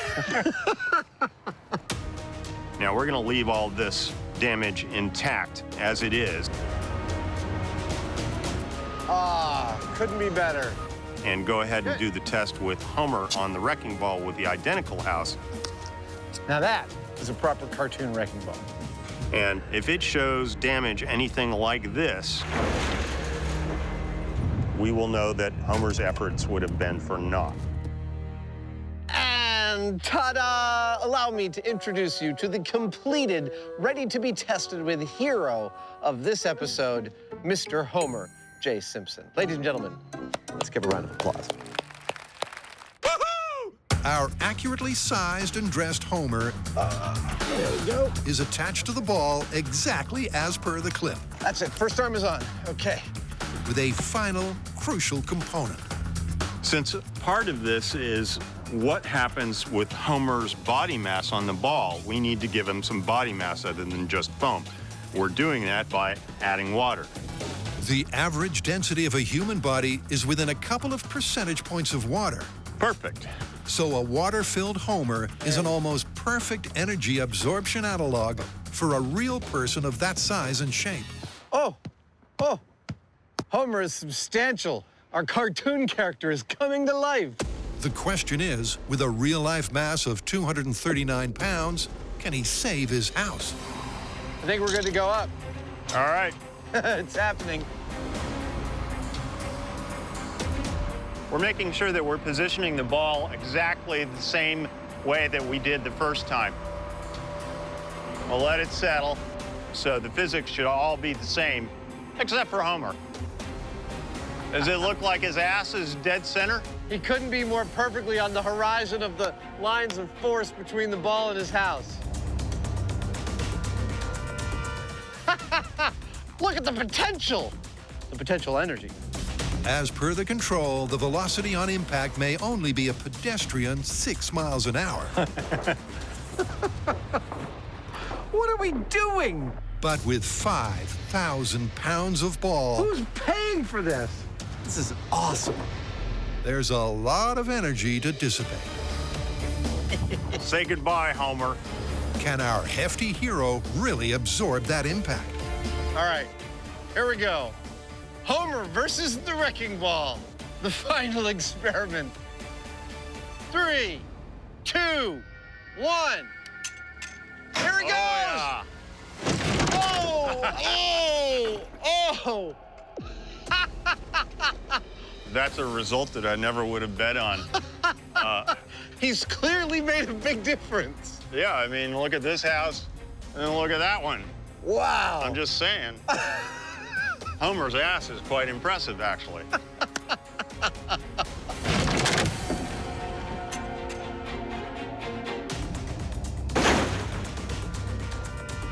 It's an astonishing result. The house didn't escape completely unscathed, but Homer did help. He did crack the chimney. It almost fell, but the fact is that it didn't, and that's a result. Yeah. Well, there you have it. Identical houses, identical swing on the wrecking ball, but not identical results. Look at that house versus that house. Homer, it would seem, had quite the impact, so to speak. Well, astonishingly, it turns out Homer did in fact make a difference by placing himself between the wrecking ball and his house. He clearly made a heroic effort, and it had a heroic outcome. Those cartoonists don't get enough credit for proper engineering. I am too smart. I am too smart. S-M-R-T. I mean S-M-A-R-T. All right, Al, I got some good news and some bad news. I'm going to start with the bad news, which is the toilet bomb. Unfortunately, all we got was total toilet destruction. It's busted. Well, you forget that the school is near a nuclear plant run by idiots. It's funny because it's true. And there could be a nuclear explosion at any moment, which means that the toilets are ultra, super reinforced, not busted. I see where you're headed with that. Good. And the good news? The good news is Homer Wrecker. We are totally amazed by these results, but the fact is that Homer made a difference. By placing his body between the wrecking ball and his house, he was successfully able to keep it from being damaged. So you're saying the show is 100% scientifically accurate? Sure. Thank you, gentlemen.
You know, Adam, I was thinking we should do another Star Wars episode. Seriously, I mean, it's a fictional universe. I'm just not sure how much material there is to test. I find your lack of faith upsetting. I mean, disturbing. Okay, well, are you gonna be in here all day? Because we could get started doing some other stuff. Nah, you go ahead. I like it in here. It's private.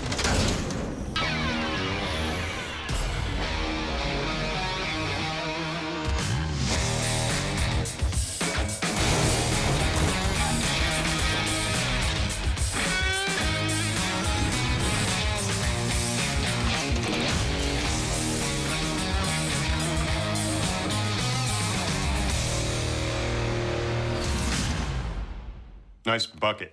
Thank you. Dude, we've got an entirely new episode of Myths just from Star Wars again. That's that movie where they have those sword things that light up or something, right?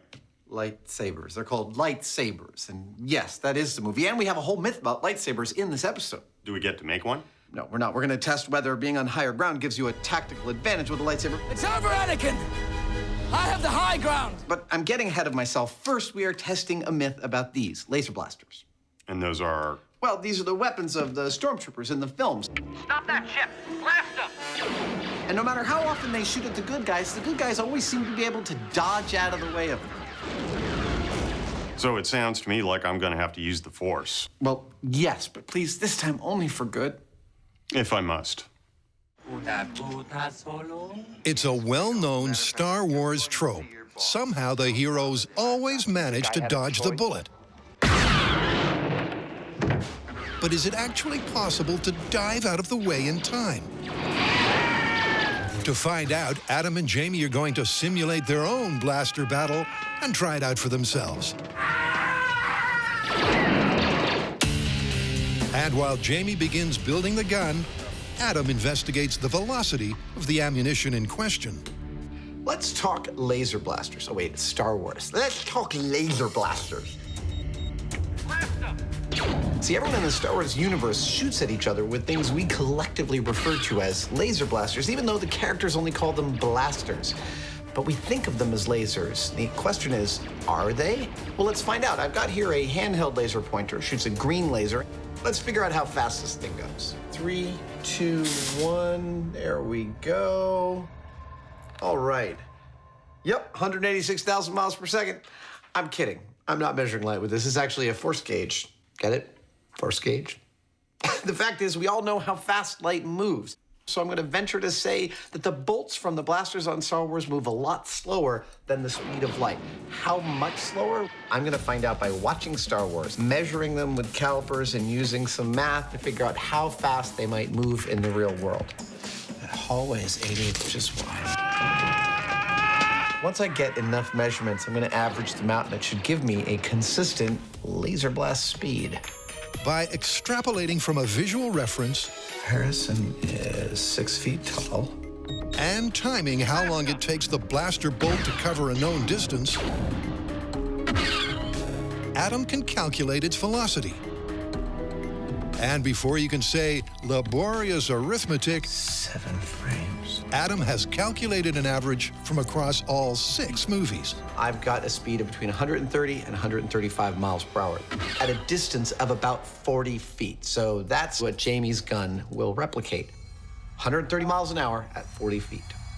We're going to be replicating the performance of the blasters we see in the movie, and to do that, we're going to be using this pneumatic launcher by plumbing compressed air into the back of it. Every time you pull on the trigger down here, it fires a round, and then these pistons push forward and advance another round into position, ready to fire. Ow! That's what I'm talking about. Now, we can put anything that we want inside these tubes. So I'm going to be experimenting to find out what we can fit in there that accurately replicates the performance of what we see in the movie and hopefully doesn't hurt us at the same time. In theory, by altering the air pressure powering his gun, it looks like that's about 350 PSI. Jamie will be able to match the movie specs with his non-lethal ammo. Firing in 3, 2, 1. But in practice, there's a speed problem. This only said it was 26 miles per hour, right? Measuring problem. Didn't quite get a reading. 1. And accuracy problem. And they're going off to the side. Whose year we have all the problems. Our first laser blasts don't fly straight, and we can't get a reading on how fast they're going, so there's still some problem solving to do. We may end up going with a totally different solution. We don't know at this point. So while the team locates the drawing board, Darth Hyneman and Jedi Savage go head-to-head in a lightsaber duel to tackle the myth of higher ground.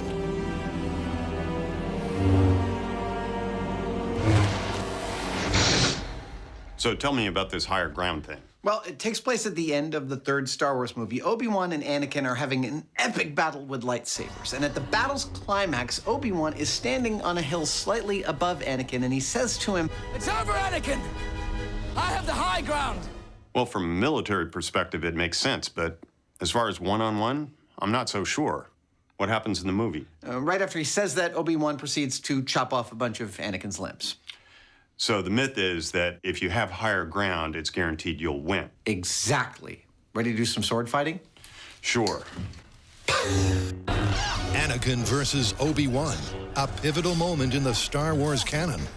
An epic battle that results in the birth of Darth Vader. But is topography really the deciding factor? Now, Jamie and I are going to be battling with swords, but it begs the question, how do you determine who wins? Well, we think with lightsabers, it's pretty straightforward. First touch wins, really, because anything you touch with a lightsaber, you're pretty much taken home as a keepsake. And I believe I have an idea for determining definitively who wins each of our sword battles. To test the dueling advantage of higher ground, fascinating. Adam's connecting the dots on a complicated conductive plan. Mindbender. Once revealed, it will clearly show who wins each battle. Ding. Thanks to bright lights lit up by a lightsaber. Blue and yellow it is. And clever clothing that can carry a current. This, believe it or not, is actually metal. It moves like fabric. It is an incredibly fine copper mesh. It's super conductive, and that's why I'm using it. I'm gonna make some clothing out of this stuff. Nice, one-size-fits-all conductive pants.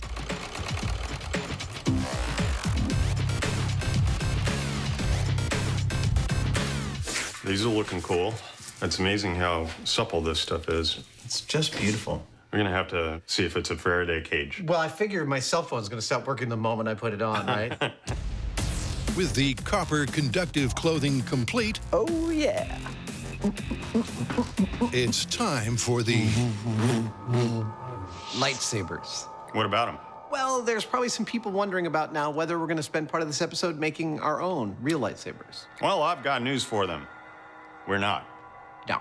For a whole host of reasons. Yes, not least of which, photons. Light is made up of photons, but photons move in a single direction. You can't program one to stop 3 feet from its source. And even if you gather a bunch in a small place like we do with lasers, the beams of a lightsaber would likely pass right through each other. Well, and then there's the power required, because while there are lasers that cut through stone and metal, they require a massive power input. You'd have to have something like a small nuclear reactor attached to it. Meaning? But what if you could harness a non-laser technology like this cutting torch to make a lightsaber? Well, you've still got your portability problems. You've got an awful lot of heat to deal with, and you still don't have something that behaves exactly like a lightsaber. You're right. Oddly enough, you'd be better off trying to build your own Death Star than a lightsaber. We should try that. To test this age-old military adage, I'm making a lightsaber. Adam's faking them. So a lightsaber is massless, right? The blade has no mass, it's just light. Yeah, look at that. Oh, muy auténtico. So we need our blade to be incredibly light, which is good because we want to be able to smack on each other without hurting each other. And the blade in this case will be played by a beautiful, super light, crazy light carbon fiber tube. Oh, that's cool. It feels like there's almost nothing there. The final stage is a layer of foam pipe insulation, over which goes a sheath of conductive copper mesh. This is reminding me of something. Time to put the padding on the saber. Oh, good, good, good. That's exactly what I wanted. Adam's finally ready to reveal his plan. There's your Jedi weapon. What I've got here is some conductive suits with conductive swords, so that as Jamie and I sword fight, it's not bad. Give me a whack. Okay, not on the face. We can determine precisely who gets hit first, and that is when my sword touches Jamie, his belt lights up. Hey, look at that, it totally worked. When he touches me, my belt lights up. Hey, there we go. And we should be able to view exactly who wins. Time for Jamie and I to sword fight.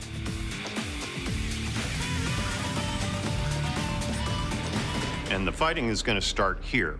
But I think maybe it ought to be a little more sci-fi. Jamie and I are going to begin with a control, that is, fighting each other on flat ground. Looks good to me. We're gonna put a pair of X's on this platform where we start. And when a bell sounds, can you give me a bell sounds, editors? No. No. That's it. When we hear the bell, we start fighting. Whoever touches first wins, and you know because the other guy's lit up. Reset, go back to 0, and try again.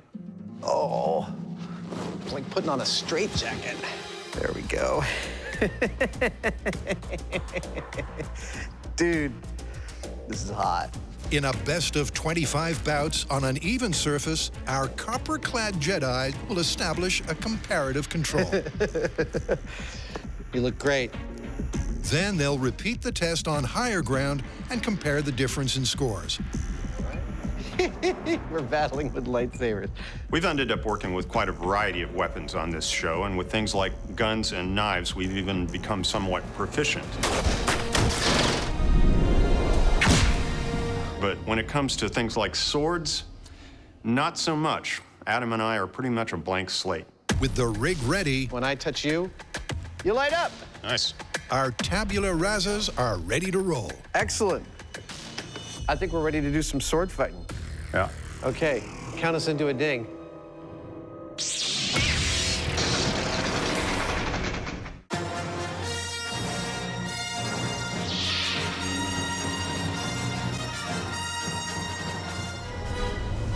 It's over, Anakin! I have the high ground! To test the combat cliche that height equals might, ding. Adam's concocted a set of copper suits and non-lethal lightsabers to do battle with. Okay, not on the face. And first up, a flat ground best of 25 control.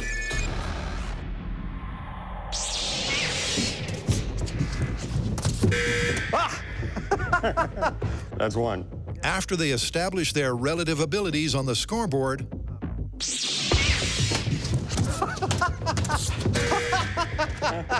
I think you got me on that one. This is kind of fun. Just repairing my lightsaber blade. Great. It's a little known thing Jedi sometimes have to do. Your blade can get bruised. That's what it's called, a light bruise. Not a light bruise, but a light bruise. they'll adjust the height of the playing field. Ha! Got your knee. And find out if higher ground really is the ultimate advantage in a deadly duel.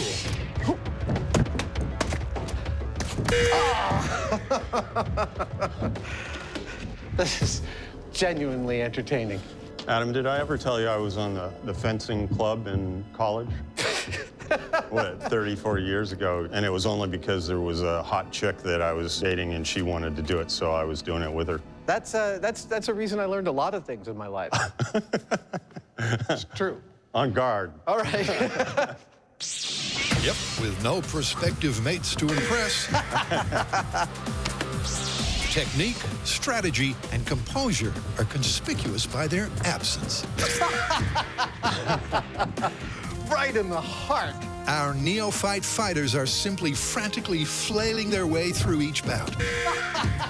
Actually trying to come up with a strategy for blocking a hit and then going in and making a hit is incredibly difficult. Gotcha. There's a lot going on, including a guy with a blade trying to kill you while you're trying to think. If there's one thing we've learned from our experience with working with weapons on this show, it's that it's not like it is in the movies where you can hack away with a sword or unload a machine gun and nobody gets hurt. The reality is that people get hurt instantly. All we have to do is a few spars and then we've got a hit. And in the case of something like a lightsaber, just a light touch can mean that you've been cut completely in half. So It's a serious thing. As the match comes to its increasingly desperate I'm going right for the direct approach. and competitive conclusion, Oh, really? Really? That's how it is. the score indicates that with no topographical advantage, this was the perfect baseline. Jamie and I have completed 25 trials on even ground. That's a good shin hit right there. And experimentally, the results are kind of awesome. We are totally evenly matched. I had 13 wins to Jamie's 12. That means it's time now to go to higher ground. We're gonna do another 25 trials. It's heads. I'm higher ground. Okay. Now that one of us is going to be fighting from higher ground, there we go. I would note that in the movie, Obi-Wan tells Anakin that... It's over, Anakin! I have the high ground! Now that means that when Adam and I start to fight, we're not talking about like one winning by a few points or the other. That seems great. If this idea is true, the person on higher ground has to totally dominate that battle.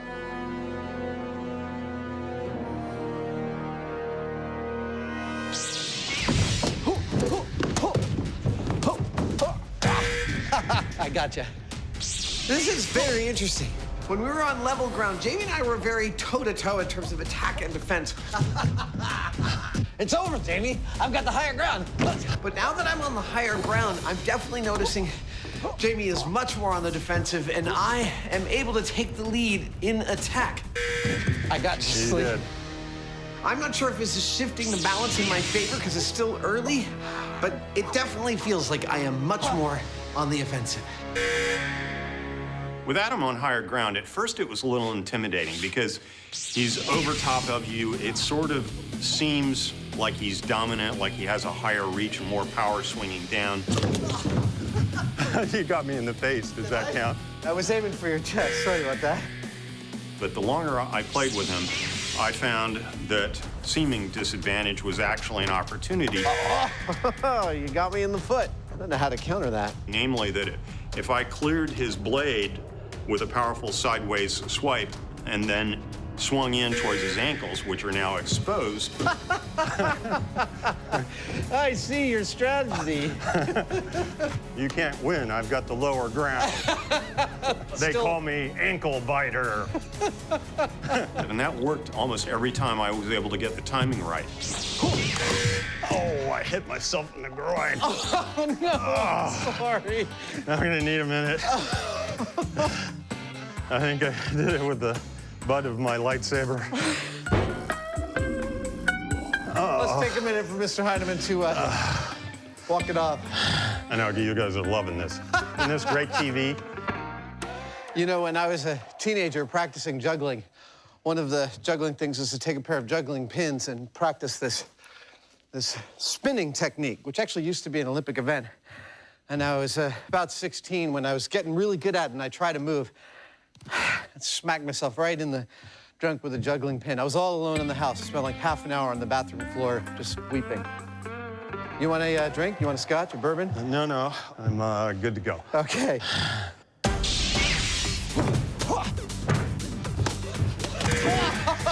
I really thought being above Jamie would just give me this towering plank, and I was just gonna win every one. But he has access to my ankles, which he used incredibly effectively. Once I get close, my legs are just done for. From my perspective, I don't think I can call the high ground an ultimate advantage at this point.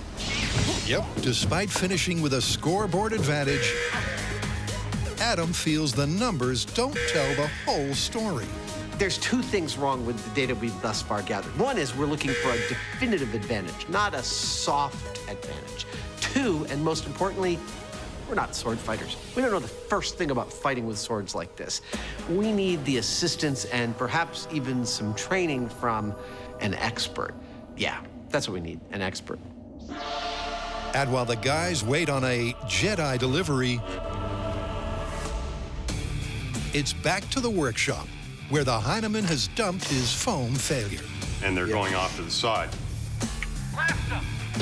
To test the myth that the Star Wars laser blaster dodge is feasible physics or a filmic fiction, Jamie has to match the movie's velocity with more accurate aerodynamic ammo.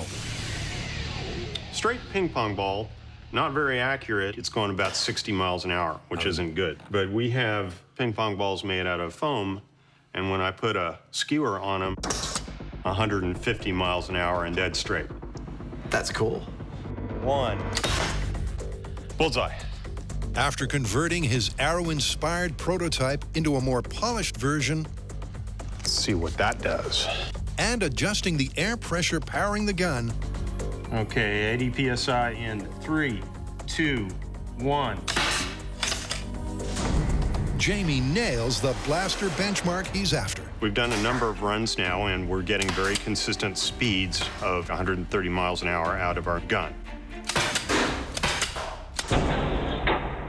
So we're right where we need to be.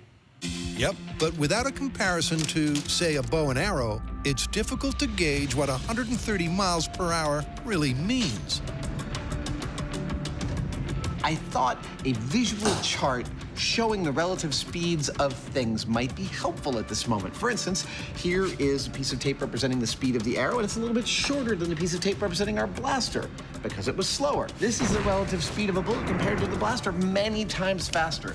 But we call it, all the time we call it a laser blaster. Laser is light, so how does the speed of light compare to all of this? Well, it's a lot faster. Significantly. The line goes out the door, it goes for a while.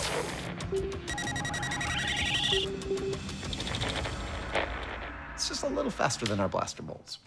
But before the guys hit the location for the Dodge denouement... Are you sure about this? Adam's gonna shoot first. Okay, Adam, go for it. To find out how much a failed test is going to hurt. 3, 2, 1.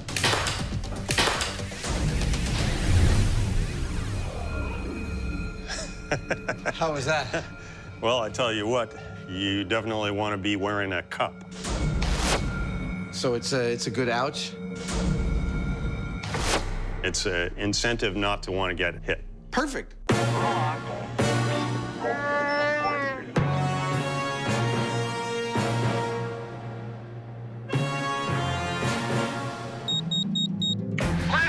Welcome to the MythBusters version of the Star Wars universe. We're investigating the myth that the good guys always seem to be able to just dive out of the way of the blasters used throughout the Star Wars universe.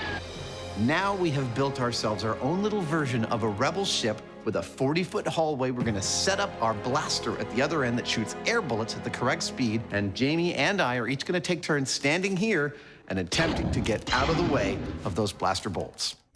With their rebel ship ship-shape... All right. First up, they're making sure they stay on target. We're gonna shoot him first to make sure that the darts are hitting the right spot. You know, we're asking our target stormtrooper to do precisely what stormtroopers do in all the movies, which is get shot. 3, 2, 1. Okay, firing now. Well, that's weird. 2, 1. Oops, that one went off to the side. Yeah. 1. Off to both sides, high and low. The gun is firing at the correct speed. Pressure, check the pressure. Yep. Pressure's good? Yep. Firing. Now that's just crazy. But at some point in the mass production of the ammunition, they've become unpredictable. They're kind of like this. The arrow-like fletching has somehow lost the aerodynamic qualities of Jamie's handmade prototypes. That means I'm headed back to the shop to come up with something else. Back at base, Jamie decides to start over. And this time, he's borrowing a design element from Bullet Ballistics. 3, 2, 1. I think that's going to work.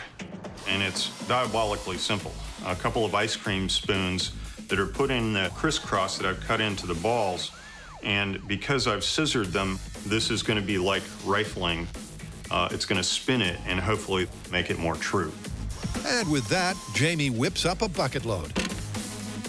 Before heading back aboard, where Adam gets an eye-watering demo. 3, 2, 1. Ow!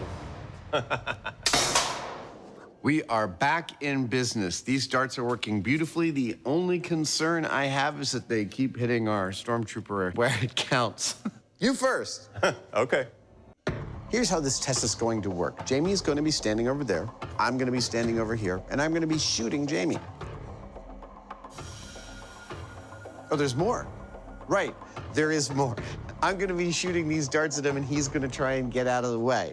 This is it. The Hyneman steps up to the plate to put his body in the firing line for science. All right, Mr. Hyneman, are you ready? I'm ready. I'm not going to count it down, right? Yeah. Okay, so at some point in the next 10 seconds, we're going to fire.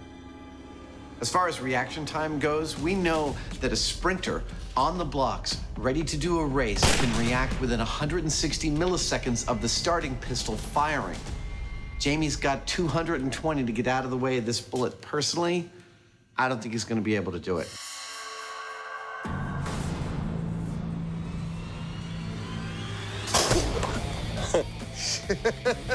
A hit.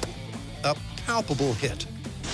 Jamie barely moved, but it's the best of three, and maybe now he's got his eye in. Mr. Hyneman, you feeling fast? I'm set.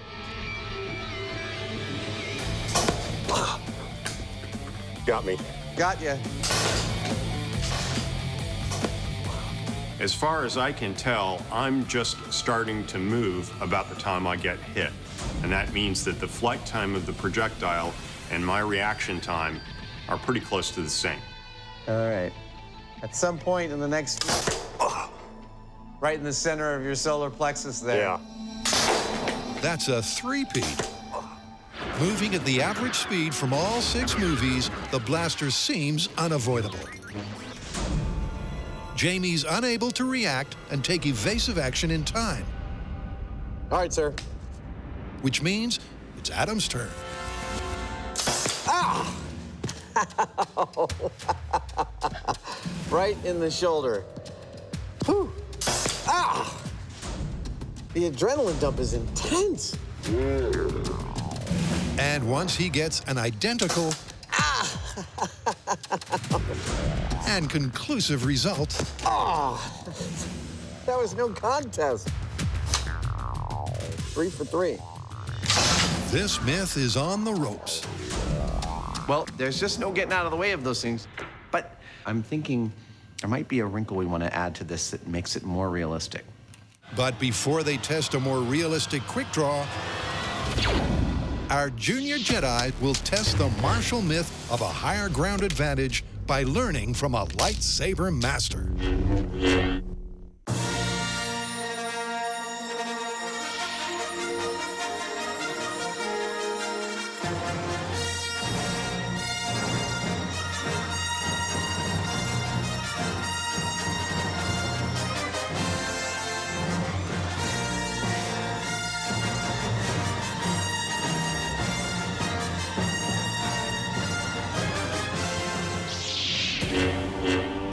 The training is what we are going to get today. And not just general sword fighting training. Oh, no. Lightsaber training. See, the stunt coordinator for the Star Wars films, Nick Gillard, has invented a true martial form for dueling with lightsabers. And what we've got here is one of his proteges, Colby Boothman, a world-class level fencer, an expert in Jedi sword style. I can come at you a million different ways. He's going to show us some of the ropes of dueling with lightsabers. Colby begins at the beginning. He covers the basics of balance and stance. So that's like a very strong kendo pose. Handling and footwork. There you go. If Adam and Jamie are to genuinely test the combat advantage of higher ground, Hold on, let me analyze that. they need to know a lot more about how to handle their weapons. Just like that. That's close. Yeah, it's very, very personal. The original trilogies were at a more traditional distance. In the prequels, Nick had brought everything in very tight. And that's part of what makes the fights so interesting in the prequels, is because they're very intense. At the same time, they're so close that you can see the reactions from the actors. And that's why they trained so long for the prequels. Hayden and Ewan trained every single day for about 8 weeks. Oh, that feels very Jedi. It feels like a very Jedi move. I recognize that move. That's cool. In episode 3, the fight is originally about 15 minutes long. Crazy. That fight, they had to open up 3 studios. It's the length of 3 football fields just in one fight. Wow. Well, we haven't been training very long, but what is already crystal clear is that up till now, Jamie and I have basically been like a couple of gorillas with baseball bats, just kind of wailing away at each other. I don't know if I make the hooting sounds. Is that very Jedi? Hopefully, by the time we're done with this, oh, I almost got him in the head. You did get me in that. Our sword fighting will do a little more justice to the beauty of the lightsaber as an actual weapon. In a testament to the teacher's ability, rather than the students, several hours later, our journeyman Jedi begin to make real progress. This is very cool getting the lightsaber 101 from Colby, and we're learning that it is sort of like a dance. Hey! There we go. But if there's a word that typifies dancing, it's cooperation. Oops, sorry. And in fact, a sword fight is sort of the opposite of that. You're looking for the opening, and you're trying to close down those openings. So we're just starting to learn how to win the battle against the other. It's a lot to learn in a very short period of time. With the basics down, it's time to translate those techniques to an uneven playing field. There we go.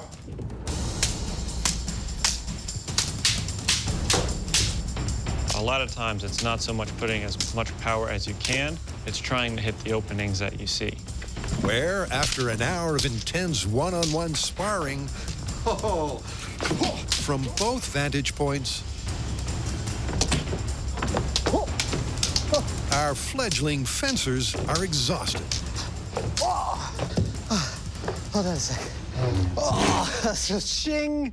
But prepared for the ultimate fiery finale on the soon-to-be volcanic planet of Mustafar. Now, the scene we're going to be creating here is the hellish interior of a volcano with molten magma, smoke, and fire. This may look like a giant tie-dyed t-shirt, but actually this is our volcanic sky. That's looking pretty good. Yep, to match conditions of the iconic silver screen scene, the team is going to recreate not just the topography, but the volcanic atmosphere. Nice. This thing is our lava flow. It's made out of clear plastic so that we can get lights underneath it to make it glow like lava does. One edge is higher than the other, so when we pour the lava in, it'll flow this way. And our lava itself is going to be guar gum. It's a powder like this stuff. And when you add it to water along with a little food colorant, voila, you've got this goopy lava stuff. It's perfect. With the suitably dramatic backdrop ready to rock, Jamie gets to work accurately faking the footing. And there we go, one instant volcanic rock slope. This ramp is what we're going to be fighting on. I actually took footage of the movie and the fight scene, and I held a protractor on the screen and measured it. That's what this angle right here is. And we've also put an uneven black terrain, which pretty faithfully replicates that scene. And while the finishing touches are applied to their fake inferno, there's an unresolved reaction time test to tackle. Thus far, Jamie and I have been completely unsuccessful in dodging the bullets from our blaster. Ah! Ah! Ah! And we've constructed, I think, a pretty nice experiment. We've removed a lot of variables. I'm not going to count it down, right? Yeah. But now I'm thinking we might have removed one too many. What? I know science is all about removing variables to look at the essence of a thing. But what we've got here is almost like a sniper arrangement. Oh, but at 40 feet, I can see the stormtrooper holding the blaster. I can see him see me, and he goes, "Blast him!" That action of the lifting of the gun, that might make all the difference. So to replicate that scenario, these stands are holding this weapon in a standard carry position, so that when I identify a potential target, all I have to do is raise the gun and fire. Let's do it. All right, Hyneman, I'm feeling good about this one. Hold on just a sec. There we go, properly covered. All right, sir, I'm ready when you are. Okay.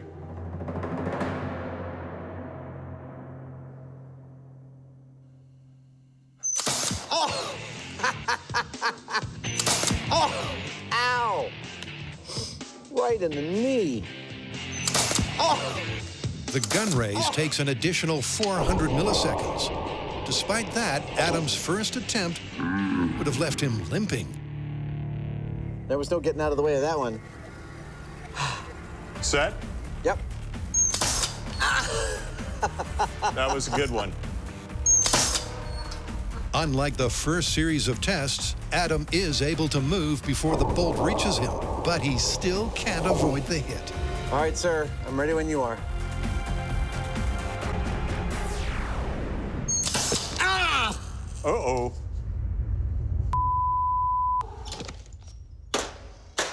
I just had to curse because that hurt really, really badly.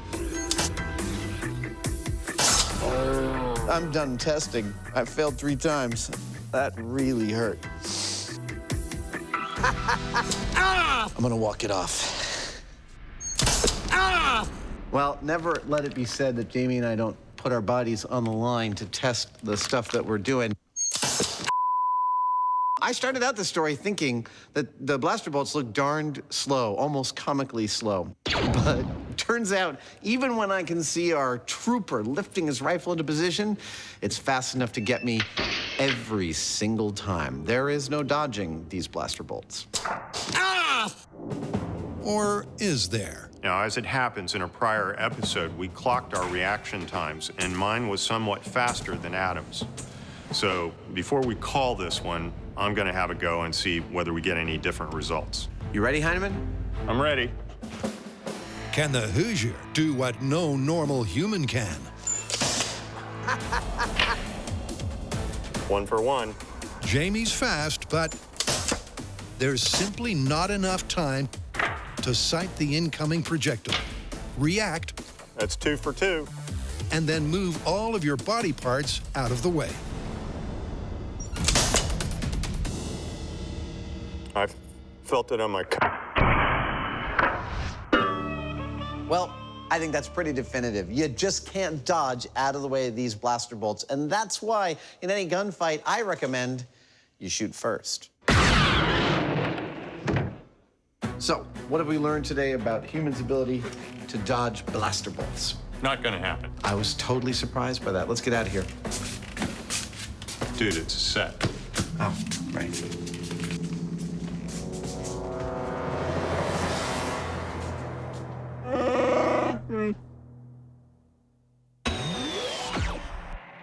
Before we come out swinging, let's talk about this higher ground thing, because from a military point of view, it's supposed to be really important. Well, it does provide several distinct advantages. It is easier to defend, and being on higher ground affords you a wider field of vision than your opponent. As long as 2,500 years ago, Chinese General Sun Tzu advised that if your enemy was on higher ground, do not ascend to attack him.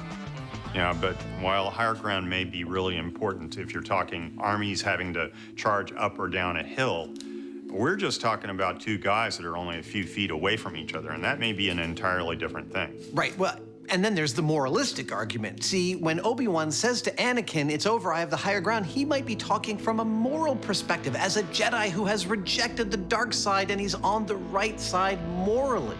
Yeah, but we've got no way of testing that one. No, we don't.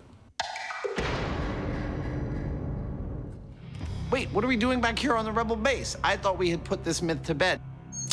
Uh-oh. And we had, except, well, we realized that we'd left one thing hanging. And that is, when we looked at all the ways the good guys get out of the way of the blaster bolts from the stormtroopers, they don't just dive out of the way.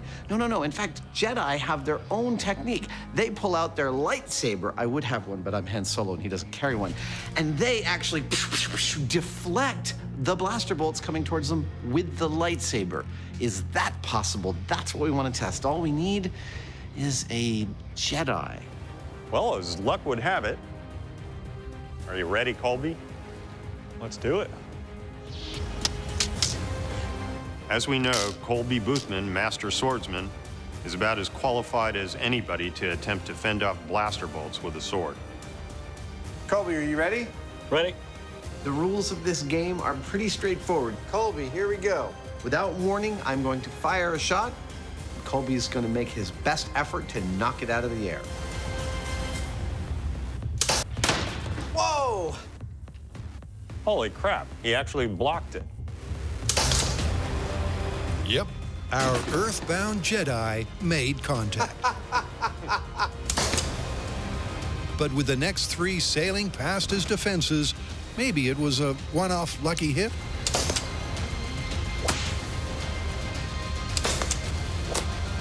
Nah, it hit me.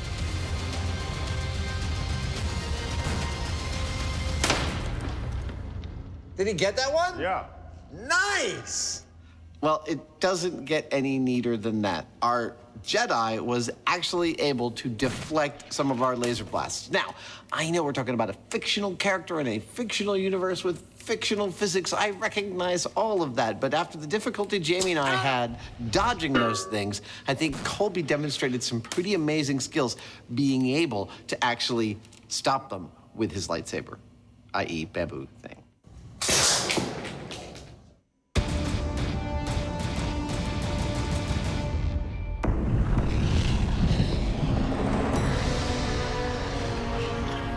Welcome to the planet Mustafar. Jamie and I wanted to know if higher ground is in fact a crushing advantage when it comes to battling with lightsabers. So we brought in one of the actual fight coordinators from the Star Wars films to give us a little lightsaber 101, and now we've replicated the exact pitch of terrain that Obi-Wan and Anakin have their final battle on. Also, for your viewing pleasure, we've replicated some of the aesthetics of the planet itself. We couldn't resist. Am I allowed to make my own sound effects? Okay, go ahead and turn the power on. So how's this going to work?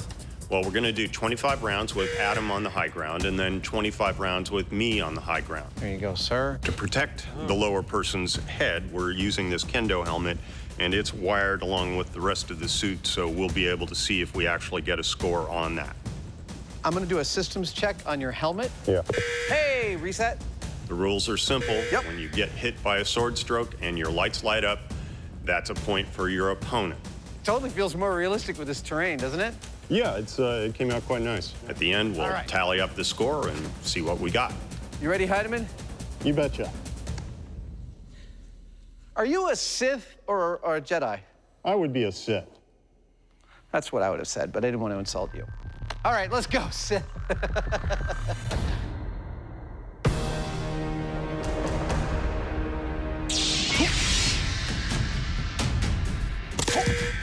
Gotcha. Our recently graduated Jedi once again do battle for science. Nice. Gotcha. This is intense. Reset. It's pretty clear that just one day of training won't make us sword experts, but it gave us some insight into ways to move the lightsaber. And it also does what all training does. It slows the process down a little bit. Reset. I feel like it's much less of a free-for-all in this test than it was when we started. Oh, gotcha. They are certainly more skilled. Reset. More clinical in their execution. Oh, dead. Reset. But as the contest continues, it's clear Jamie, supposedly at a deadly disadvantage, Dead. is holding his own. You and I are quite evenly matched, sir. At this point, I feel like I'm making quite a number of scores. And to me, that says that this is not a definitive thing that higher ground always wins. Yep, and with Jamie exacting the revenge of the Sith. You didn't quite nail me in the ghoulies, but that was a good shot. Careful with that, will you? Part 1 of the competition reaches its exhausting conclusion.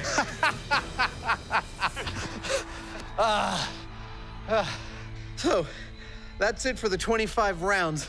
of Jamie from the lower ground position. Now it's my turn. We're not gonna look at the score just yet, because it's not about which one of us does better.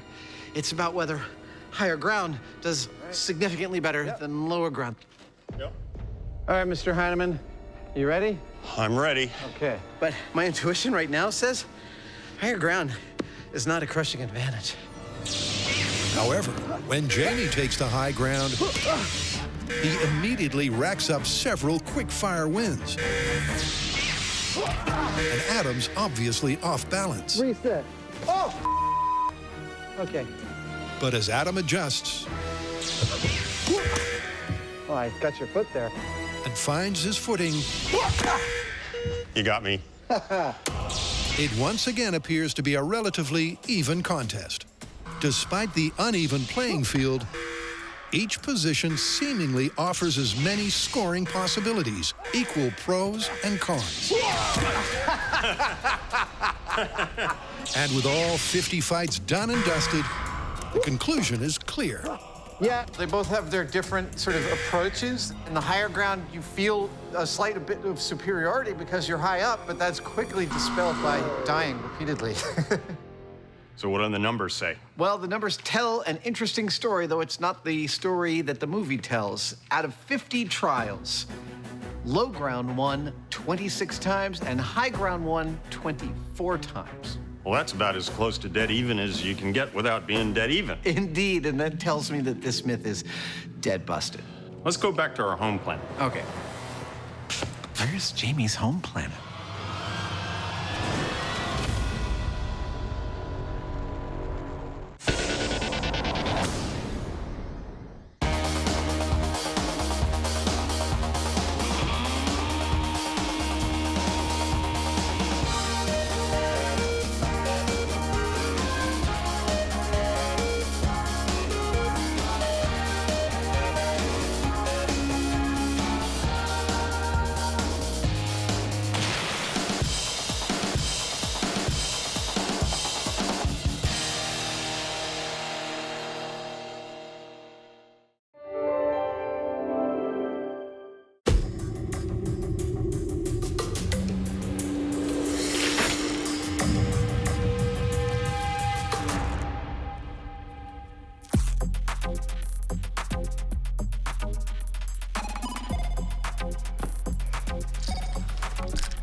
Gotcha. Oh, machine gun, nice. Ah! I can't believe I can carry all this stuff. Gotcha! Woo! Ha ha!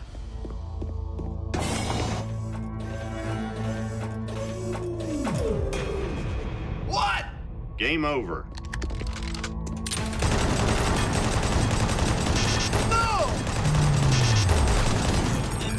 Welcome to the MythBusters video game special. Nice one, Hyneman. Let's do it.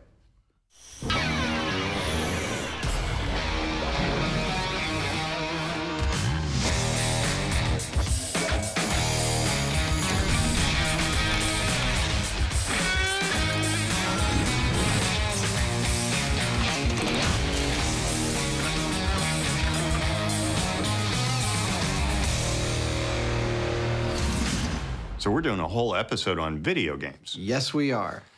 Well, given that there are thousands of them out there, isn't that a pretty broad topic for us? Well, you're absolutely right. The video game industry is not only massive, it is incredibly diverse. However, we've boiled it down to a couple of games that I think are pretty representative and also pretty cool. Go on. Well, later we'll be tackling Fruit Ninja to see if you can slice through real fruit as easily as you can slice through digital fruit. But first up is a myth from a little game called Doom. That's one of those games where you're shooting monsters, right? Yes, it is referred to as a first-person shooter, and Doom effectively invented the genre. You are moving through a world shooting stuff, and as you come across things that you need, you can pick it up. Ammo, medical packs, guns, supplies, whatever you need. The thing is that no matter how much you pick up in a first-person shooter, it doesn't ever seem to slow you down as you move through that world. And I'm thinking that's something we should test. Well, if we're going to test it, we're going to have to make a real-world version of a Doom level, right? Exactly. Doesn't that sound cool? First-person shooters include some of the most popular titles in video game history. But is it really possible to pack so much heat and still function effectively? Or is this a myth that's doomed?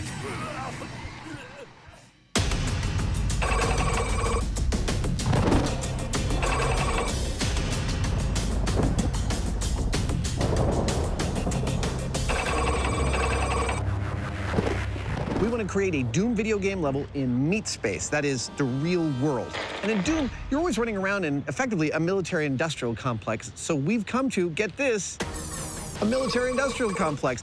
From the outside, the building's got potential. But on the inside, it's out of this world.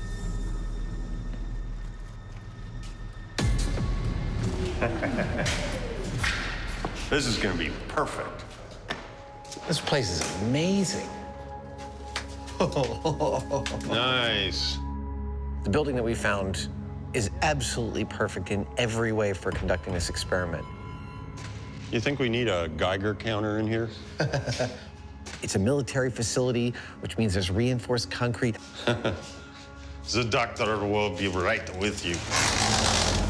Oh my gosh. It's abandoned, which means the paint is peeling everywhere and there's signs and evidence of human habitation, but clearly long since departed. It's a perfect blank canvas for us to build this real-world Doom level. When you play a first-person shooter game, you're supposed to pick up weapons, ammo, medkits, and carry it with you. Now, the myth is that having all that stuff on you does not in any way negatively affect your ability to succeed. But would it? Well, that's what we're testing. And to make sure that testing is accurate, It's like making a big bed. it's vital that their real-world course matches the virtual world. Ready? Both in terms of the spatial dimensions This is going to be the sliding door where we start from. and the number and placement of monsters and munitions. Dude, I think this is perfect. Oh, yeah. And to ensure that, Adam's turned to the top. Our real-world Doom level is shaping up quite nicely, but we wanted to get a better idea of how it measured up to the real thing, or the fake thing, the video game Doom. Right. So we're bringing in Tim Willits, a 20-year veteran at id Software. He's developed thousands and thousands of levels. He's going to take a look at ours and tell us how we're doing. I think this space is really cool. I mean, it has all the elements of a Doom map. It's got scary textures, right angles. It's got this great cheesy lighting. You know, I could show you this space in a Doom level.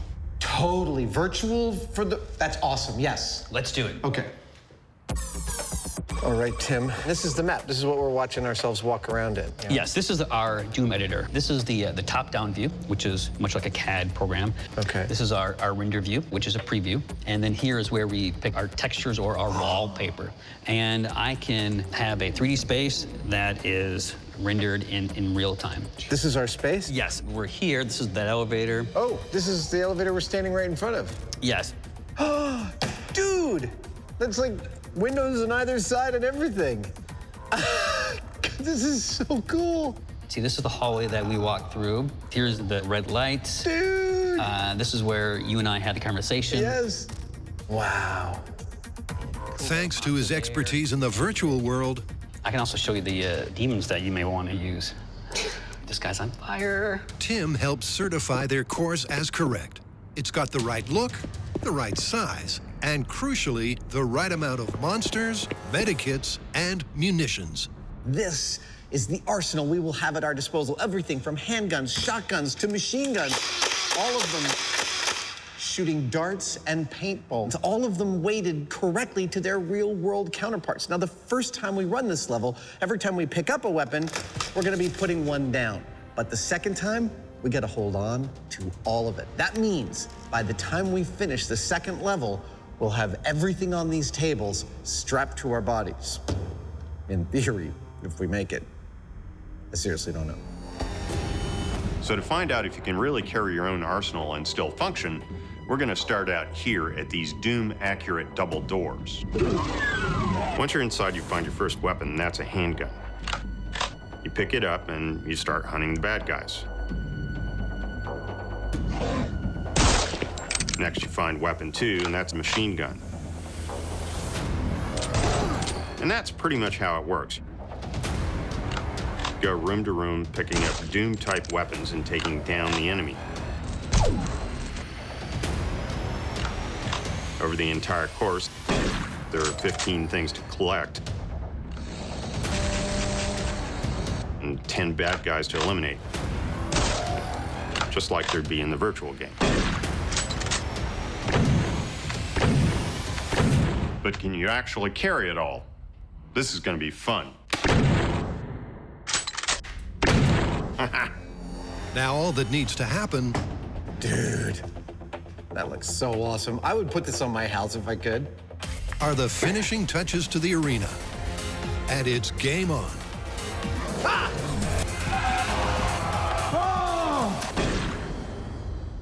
Before we cash and carry, what else is going on? Fruit Ninja! Wah-wah-wah! Even I've heard of that one. What about it? Well, this one falls into the category of, is it possible in real life? Go on. Well, is it possible to slice fruit as easily as the game would suggest? Tons of people tried out online with some mixed results. You all right? I'm good, dude. You are straight bleeding. I think we should give it a go. Fruit salad, here we come. Shing, shing.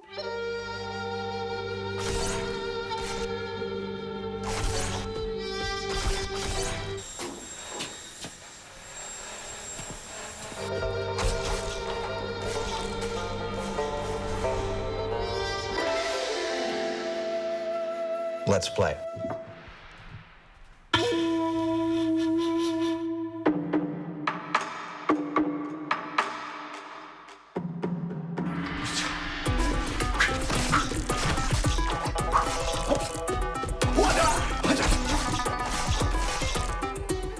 This is Fruit Ninja, one of my all-time favorite games.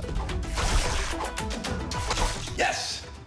And the goal of the game is simple. Using a samurai sword, you slash fruit that is arcing into view in front of you. 5 fruit combo. Oh, you can play on your phone or your tablet or a motion sensing console like this. Oh, Mr. Coconut. Oh. But I add a wrinkle to make it more entertaining. I use a real wooden practice sword called a boken. This is from my personal collection. Oh, man, if I ever meet some fruit in an alley, its ass is mine. But is slicing fruit with a lethally sharp sword as easy in real life as it is in this game? But how to test just that? Well, Adam begins by establishing a virtual world benchmark over 3 60-second time trials. I hope Simsons sees this and puts me in a samurai movie. And Jamie, standing well clear, gets his geek on. While Adam is slashing the air around him like a crazed maniac. I'm more interested in the motion detection technology because it's pretty cool. Inside the console, there's a combination of cameras, infrared projectors, and depth sensors that work together to turn your physical movements into digital consequences. They basically map your moving body and the space around you at a rate of 30 times per second. The integrated software then turns that constantly evolving information into a virtual avatar, which in this case has deadly consequences for fruit. Yeah. See what I mean? Adam is a veritable whirling dervish of digital destruction. And when done, with the combination bonus points subtracted, his average number of fruit hits is almost exactly 100 per minute. But when Adam faces off against the real thing, will that score cut it?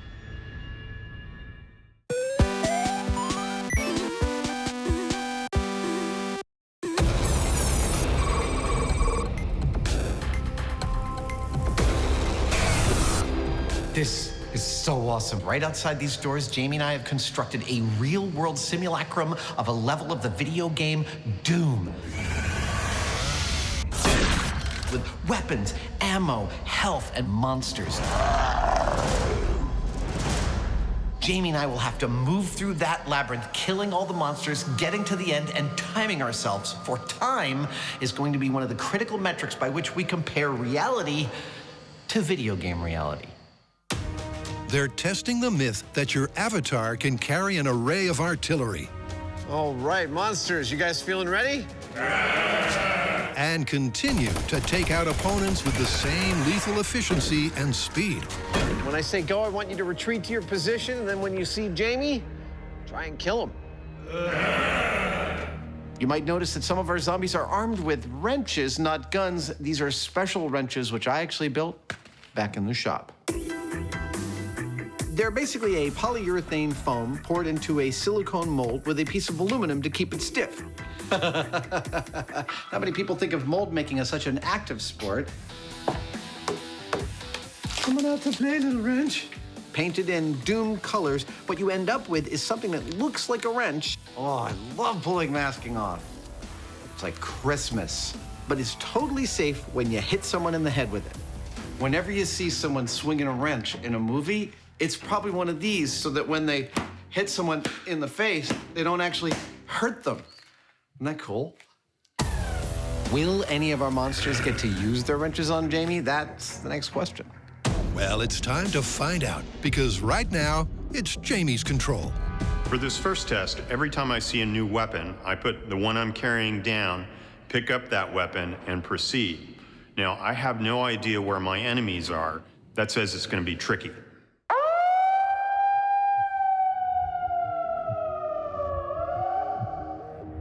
Ow. Jamie, are you ready? I'm good to go. Okay. Commence the test in 3, 2, 1, go. Okay, so with Jamie in our Doom area, it's worth me clarifying a couple of things for science. First, the weapons we are using are props which fire darts and not bullets. But crucially, we've strapped lead weights to them so their mass exactly matches that of the real thing.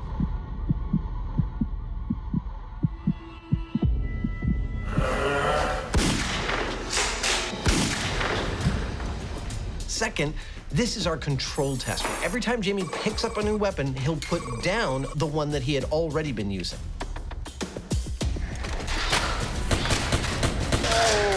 It's 2 down. I think I'm home free. We'll do the keep and carry everything test once our controls are done. Finally, the data. When we come to call this myth, our crucial metric is going to be time. How long does it take us to complete the Doom course when we're carrying every weapon versus carrying one weapon at a time? And talking of time, what quickly becomes apparent is that this is not just a sprint. Nice. That was a bona fide kill right in front of us. With the monsters hidden randomly, Jamie can't simply run from station to station.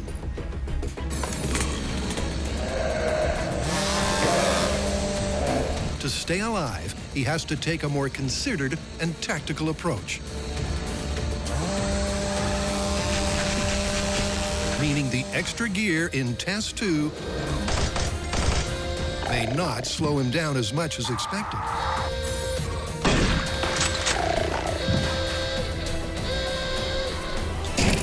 Hey! How was that? That was fun. I'm shooting guys around corners. I'm like Rambo. How long do you think it took? Don't look. Oh, I have no idea. What, 5 minutes? Actually, you're pretty close. Just under 6 minutes. Yeah, that's great. It's actually pretty exhilarating. I'd pay good money to go do that. Now, just like in a video game, you know you're not actually gonna die. But in this case, the facility here is actually really spooky, for one thing. And then not knowing where or when one of these guys is gonna jump out at you, it kind of gets your blood going. It's pretty cool. Now it is my turn to go through this level, but of course, I'm just not gonna do it in street clothes. I'm gonna do it in costume. Let's kill some mobsters. Oh, it was actually loaded. Like the Hyneman, Monsters, are you ready? Adam starts with his one weapon at a time control. 3, 2, 1. Adam, you're off.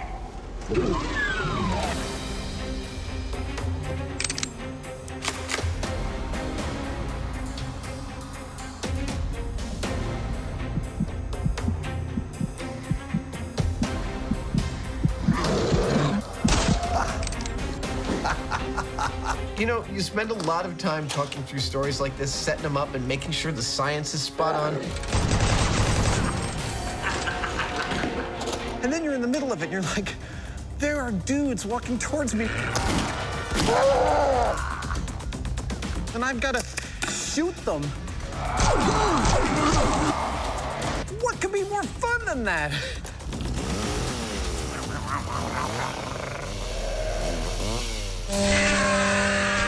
You can hear the chainsaw spraying flesh and blood all over the walls. It's horrible.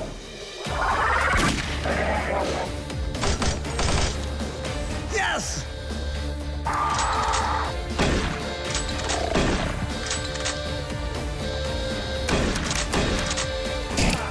Woo! That was fun! You're alive. Dude! 5 minutes, 38 seconds.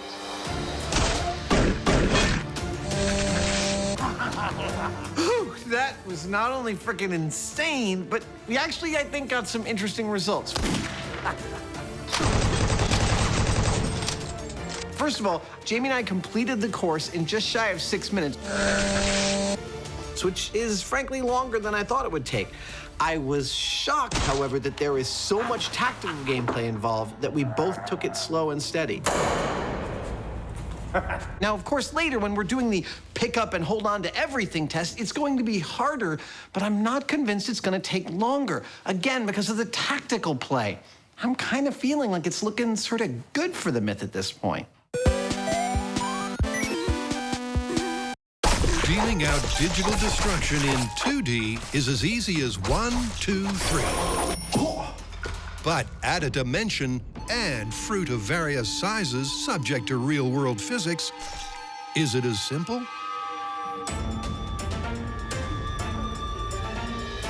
To find out, the MythBusters abandon M5 for an abandoned warehouse. This is a sparring program. Actually, this is just an open space in which we've constructed our version of the Fruit Ninja video game. Note the plastic on the floor, which we will use to contain our fruit carnage, and the small tower on top of which will be our Fruit Ninja, so that we can safely throw up fruit from underneath without being decapitated. Now, one of the key aspects of the virtual game, Fruit Ninja, is that the fruit is reaching the top of its arc right in front of you. So we want real fruit to reach the top of its arc, so we need people who are really good at throwing. You know who's really good at throwing? Jugglers. Our jugglers today come courtesy of San Francisco's own Circus Center. They are all experts at the art of non-lethal objects flying through the air. Their names in order are Erica, Nicholas, and Audrey. In the virtual game, the fruit is pitched to perfection. As it rises, gravity pulls it down and decreases its vertical velocity to 0 at the apex. And to match the game, that has to happen at exactly the right height in front of Adam. So, high, catch. Hey! Let's throw some fruit. All right. This is how this is going to work. We've got our basket full of fruit. We've got our jugglers to throw the fruit up in the air. All we need is our ninja up there to slice it. I'm totally ready. Let's do this. This is going to be great. When it comes to wielding weapons of sword-like proportions, he's no novice. Ow. I've got a headache. So do I. But Adam has some concerns when it comes to his katana's capabilities. I'm not that worried about the blade of my sword making it through most of the fruit. I am, however, worried about this guy. I'm not even sure the blade can make it through a coconut, but it's such a central part of Fruit Ninja. Kind of want to try ahead of time just to see.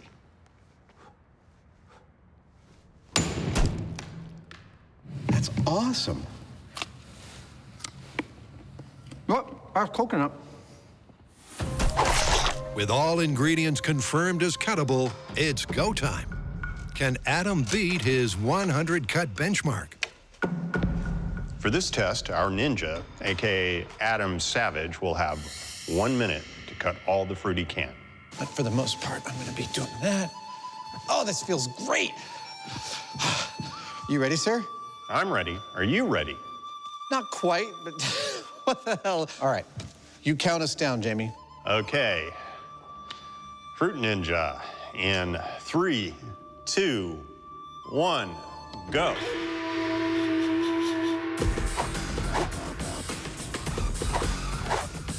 Right from the get-go, it's clear that compared to the game, Adam, a trained swordsman, is having more difficulty making contact. Oh my gosh, I'm missing everything. The fruit seems to be moving much faster than the virtual equivalent. Yes! Oh! But once he gets his range, he starts to make an impact on the scoreboard. Yes! Pineapple! Tomato! Oh, yeah. 30 seconds. 30 seconds already? This is too much fun. Too close to me. Oh. Quick. Oh, a whole thing of bananas. 3, 2, 1. Oh. Woo! That was perhaps more fun than should be allowed. I think my scoring was pretty poor on that. You got a few pieces of fruit. I cut a piece of a few pieces. Yes! It is such a crazy experience standing on top of this elaborate platform with the 3 jugglers. Oh, yeah. Hurling fruit into my sphere of influence, only to try and catch it with the edge of my sword. And the satisfaction when my blade actually does catch the fruit, cleaves it in two. It's so much more satisfying than actually playing the game Pineapple on a screen. I mean, it doesn't even compare. With the test complete, the chopped fruit is collected and counted. Oh, look at that. Perfectly in half. To reveal a disappointing score of 30. I am literally eating the fruit of my labor.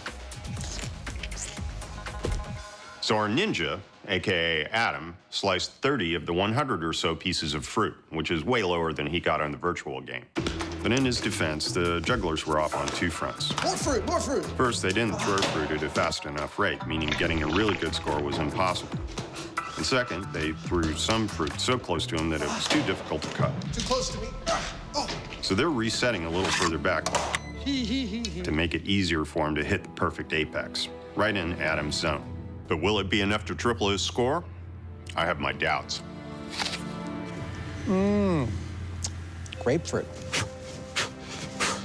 All right, I've had a little bit of a breather.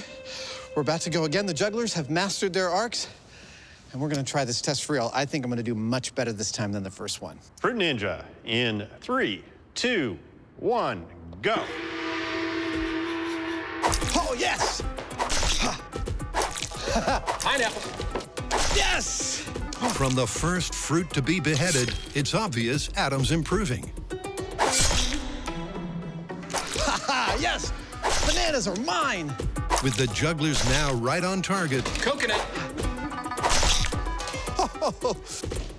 Ah, yeah. Every piece hits the apex at a cuttable height. 30 seconds. 30 seconds! And Adam appears to be taking out his targets with video game-like ease. There's 15 seconds. But as the clock counts down and concentration and stamina flags, his hit rate slows. Meaning the result is up in the air.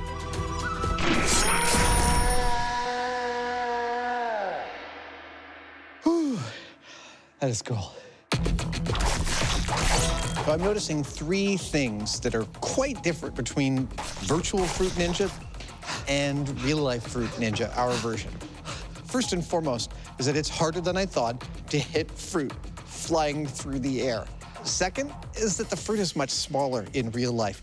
The best I can tell you is that an apple in the game is about the size of a watermelon in real life, so it's much easier to hit. In addition, the size of the fruit is tied to the game's apparent gravity. If they were scaled correctly, they'd be moving considerably faster. Third is the slicing itself. In the game, you just move your hand in the direction that you want to slice, and it slices the fruit. In real life, the actual edge of the blade has to be pointed in the direction that I'm slashing, and that requires a level of coordination that means I have to stay super, super concentrated. I'm missing them all. It's fun, but it's also difficult. And that difficulty is reflected in the score, because even with perfectly pitched fruit, Adam only chopped a few pieces more than half his virtual score. But that's given Jamie an idea.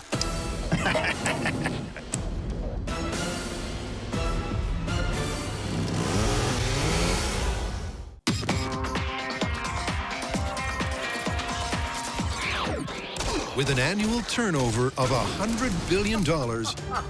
Game over. What? Video games are massively popular, and first-person shooters pride themselves on their intense realism. But exactly how real are they? It's time to find out. With the control under our belt, it's now time for Jamie and I to run our Doom level again. This time, though, instead of putting down weapons when we find a new one, we are keeping everything. Got ammo. The question is, will it take us radically longer? Will we die? Frankly, we don't know.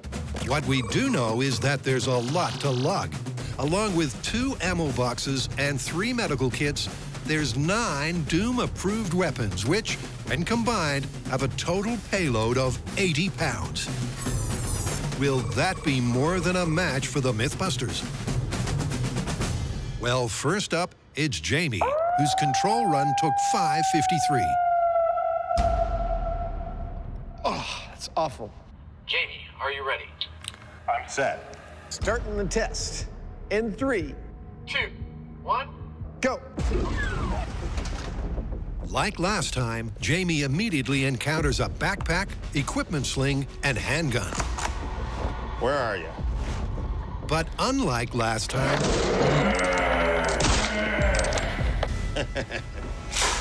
when he finds gun 2, he doesn't drop gun 1.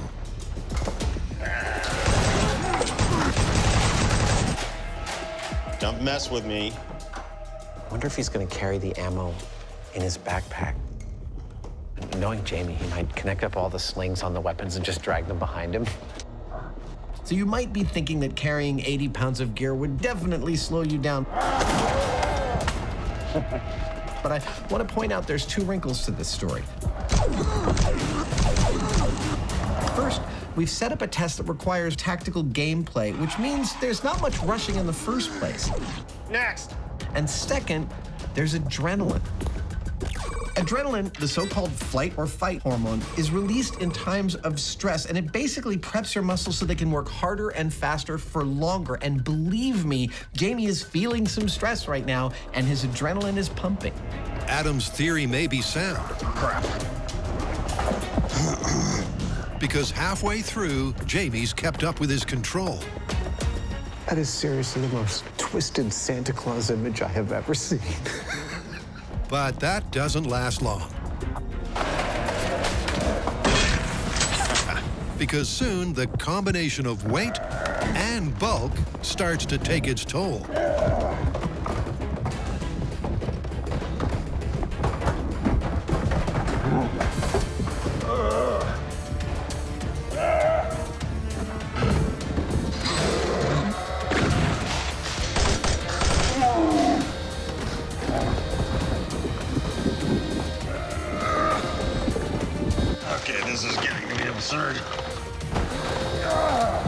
He gets in such a tangle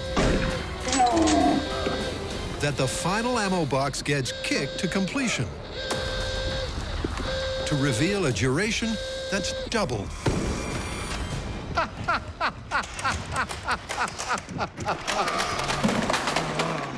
Well, Christmas has come early.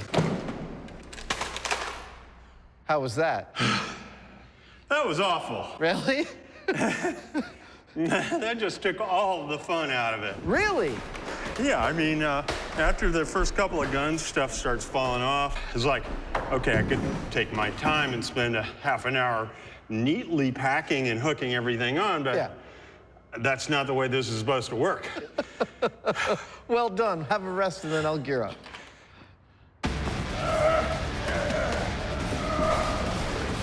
I got good news and I got bad news. The good news is Jamie made it through the level alive and gathered all the weapons. The bad news, it took him more than twice as long as his first run to make it through. That's pretty definitive that the video reality is not equivalent to reality.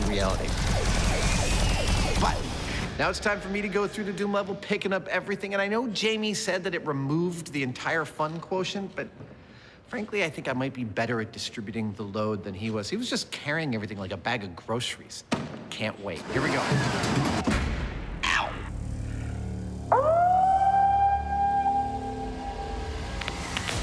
Adam, are you set? I'm ready, sir. 3, 2, 1, go. Adam has a plan to bring this myth back from the brink. Jamie ignored the backpack and packed his weapons poorly.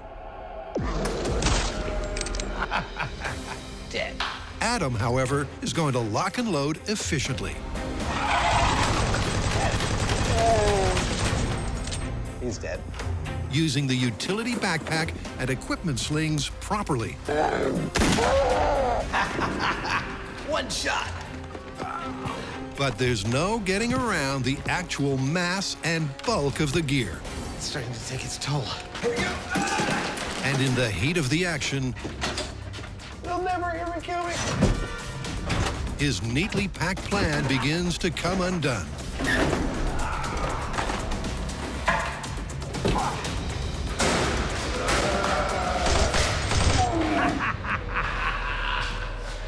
Oh, crap, another ammo case.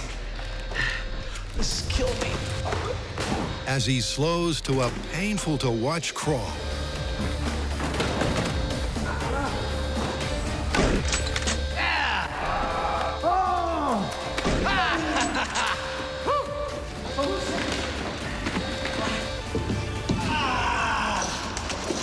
You made it. Yeah!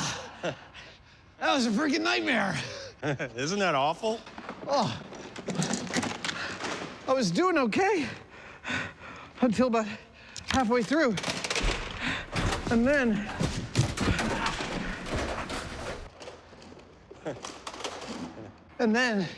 I just couldn't strap anything else to my body. I'm just gonna take a nap right here. So, I made it through the level alive, defeating 10 zombies and carrying all my weapons out the final door. I made it also faster than Jamie did. 10 minutes and 17 seconds. Yeah, in your face, Hyneman. Age before beauty. Wait a minute. Never mind. In the video version of the game, all this extra equipment is supposed to help you progress through the game and succeed. The reality, however, is quite the opposite, because the more of it you got, the more encumbered you were, the less agile and the easier a mark for the bad guys. Yep, the video game makes it look so easy. But a side-by-side comparison shows that in reality, it's anything but. But all is not lost. Now, based on Jamie's and my performance, it would seem that the myth is busted. But while we are in reasonable shape, we're nowhere near close to that dude that you are controlling when you play Doom. That's where this guy comes in. Ladies and gentlemen, let me introduce you to Brendan Shaw. He is a UFC heavyweight contender, and at 6'4", 245 pounds, and an expert in many martial arts, he is in every way equivalent to the dude you are controlling when you play Doom. We're gonna run him through this level, and then we'll make that call.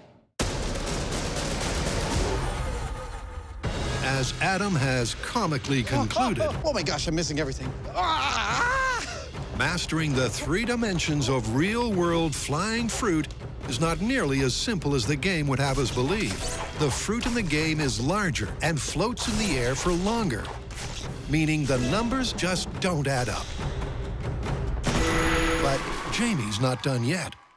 Samurais and ninjas and swords and things like that, they're fine, but they're a little passé. Jamie's gearing up for something you should not try at home. He's following the MythBusters mantra that if it's worth doing, it's worth overdoing. Welcome to Fruit Chainsaw.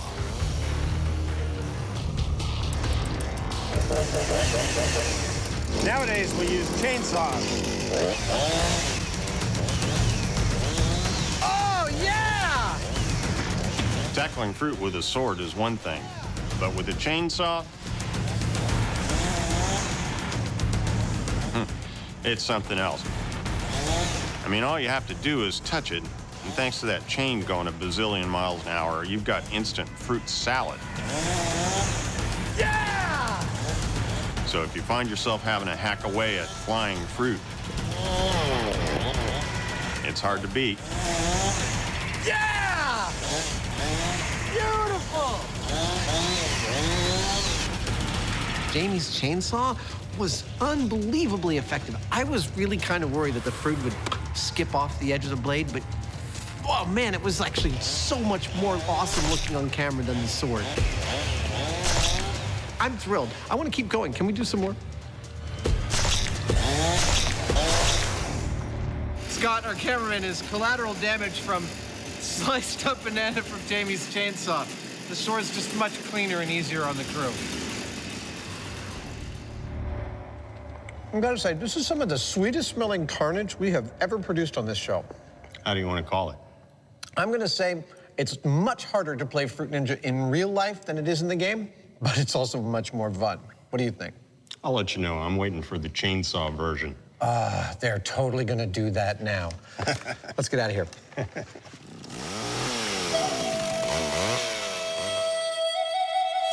It may be game over for the false physics of Fruit Ninja, but coming up, the denizens of the Doom Dungeon. Brendan, are you ready? Let's do this. Face a more accurate avatar. Oh, right in the face. Cue our real-life video game superhero. Right in the moneymaker. We're going to pause for a second in our slicing and dicing, because if you don't mind, there's something I'd like to cover. Sure. When do you think the first computer games were played? They had digital computing around the time of the Second World War. Yeah, didn't you work with the British codebreakers on that? And shortly after that, they had to be starting to play games with them. In fact, you're totally correct. The first computer games came about in the 1950s, just after the advent of the first computers on machines that could handle about 200 computations per second. Video games as we know it really blew up in the 70s after games like Pong, and kids today play at a completely different level on machines that manage a mind-boggling 2 trillion with a T operations per second. So basically, you're talking about 20 million times what the Apollo mission had to get to the moon. The Eagle has landed. Exactly. Just to make life hell for some digital fruit. Yes, isn't that awesome? Technology, man. Back to our regularly scheduled programming.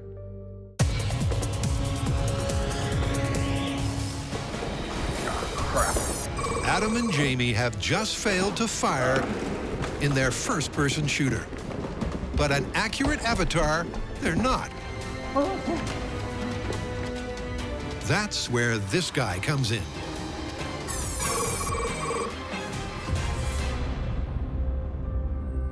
This is the moment of truth. Jamie and I have run this Doom level once each, carrying all the weapons with an average time of just over 11 minutes. Now it's time for Brendan to do the same.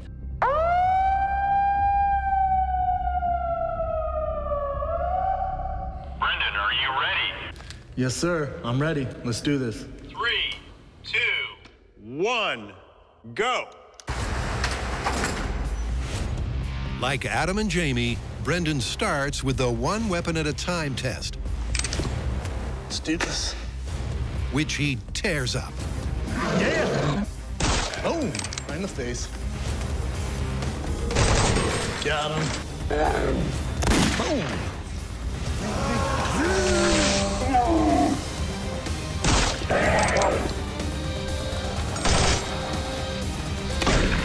Right in the moneymaker. Brendan completes the control in a mere 4 minutes. Good job. Thanks, sir.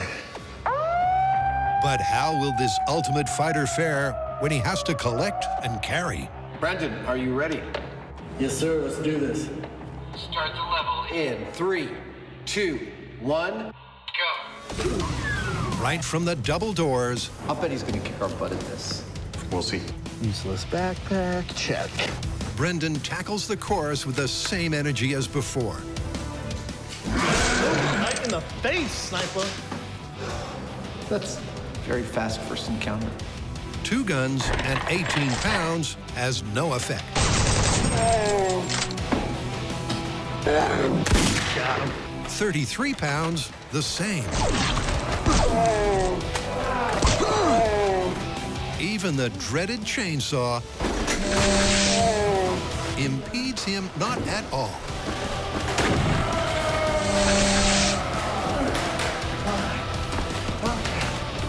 And while he's groaning like there's no tomorrow, I'm not sure whether that's the bad guys or Brendan. It's almost as much fun to listen to as being part of the actual level. he's so fast that before the guys know it, Yes, sir. Dude, Yeah. that was magnificent. Man. You know what? I forgot to use the backpack. I just carried all this stuff. It's choking me a tad. I'm not gonna lie to you guys. Absolutely. I'm not gonna lie to you. It's snug. Oh my gosh, you beat us carrying everything when we didn't have to carry stuff. It's amazing what a little bit of adrenaline will do you when you got zombies chasing you. it's a stunning result. Because even loaded down with 9 weapons, 3 medikits, and 2 ammo boxes, Brendan's time was not slowed in the slightest. This is awesome. Once again, the numbers tell a very different story than I suspected we were going to tell. When Brendan went through, carrying everything. Yes, sir. He came in at just over 4 freaking minutes. And given that he fits the exact profile of the dude you are playing when you play Doom, I have to conclude that carrying all the weaponry is actually plausible. I never thought that I would actually say those words at the end of this episode. But that's not all we've learned today. You know what? These zombies, demons really, right in the moneymaker. They don't like to get hit in the penis. For whatever reason, I'm just really good at hitting them there. Right in the money shot. In the groin. I don't think the extras are too happy about it, the volunteers, but you gotta do what you gotta do. How do you want to call it? You know, it's funny because we got most of the way through this set of tests with me being convinced this was going to be busted all the way down the line, and then after Brendan's run, gotta say I think it's plausible. I think you're right. Let's get back to the real world. Okay.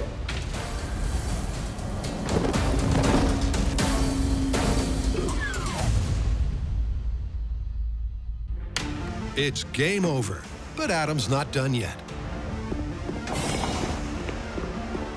For gamers, the lines between the real and virtual worlds can often be blurred. Adam's taking that concept to a whole new level. Guy jumped down, I shot him before he even landed. Oh, machine gun, I'll take that. He's playing a virtual Doom level designed by our Doom designer that he has only just conquered in real life. Can you spot the difference?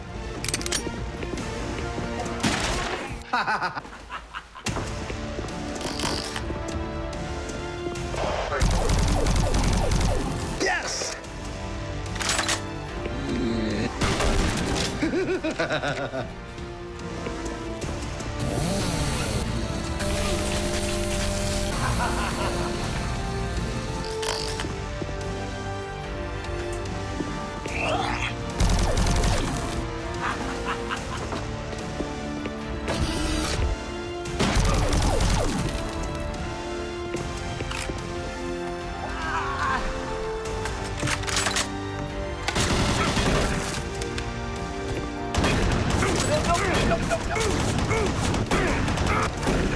Gotcha! Woo! Woo! That was fun!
Where to, Jamie? To the hotel and step on it.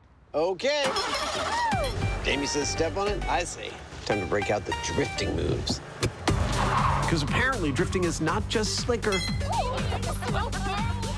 it's quicker.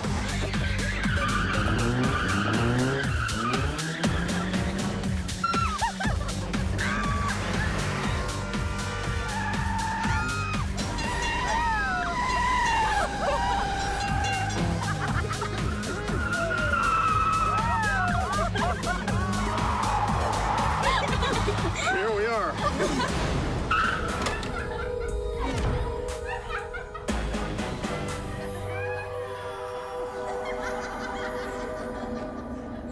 That was quick, but sloppy. You could use some lessons. Okay. Hold on, I'm coming.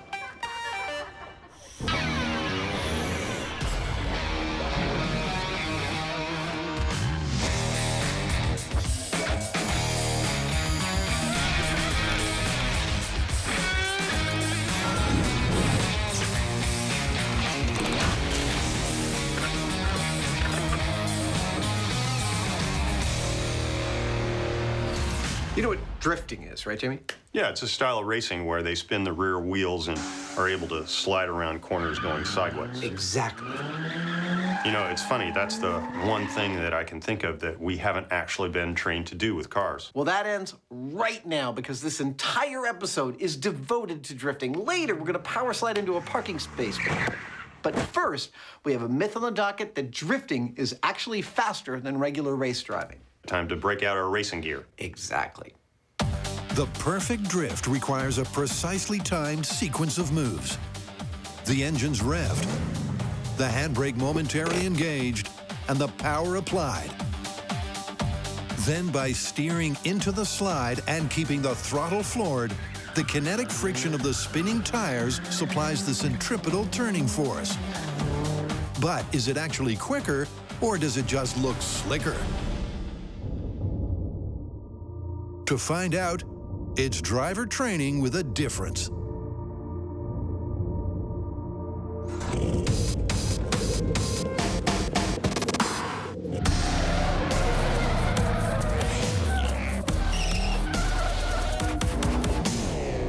Our drifting instructor today is professional driver Conrad Grunwald. He's been racing for 15 years, the last 10 of them in the Formula Drift series. And he's going to show Jamie and I a little bit about what's what when it comes to drifting. Shotgun. Okay. Before the guys take the wheel, the lesson begins with a demonstration to get a feel for what the drift is all about. Cue the joyride of a lifetime. One of the biggest joys of doing this job is getting trained by experts to do all sorts of weird things. And drifting, well, drifting has to be right at the top of that list. Conrad's one of the best, and I've drawn the first straw, so it looks like I'm in the hot seat. Conrad, I can tell already this is going to be pretty high on the brown pants index, watching you come up here. I think you'll be fine. He's right about the brown pants, though. All right, Jamie, you ready? All right. Okay, let's slide. Uh-oh. Here we go. Oh, my God. Whoa! Holy.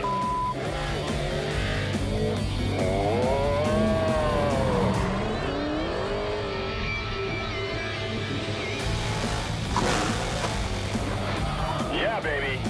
That's what I'm talking about.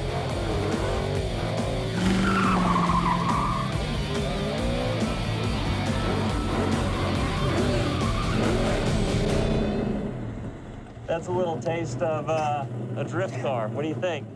That's insane. But I do think I need some earplugs or something. What?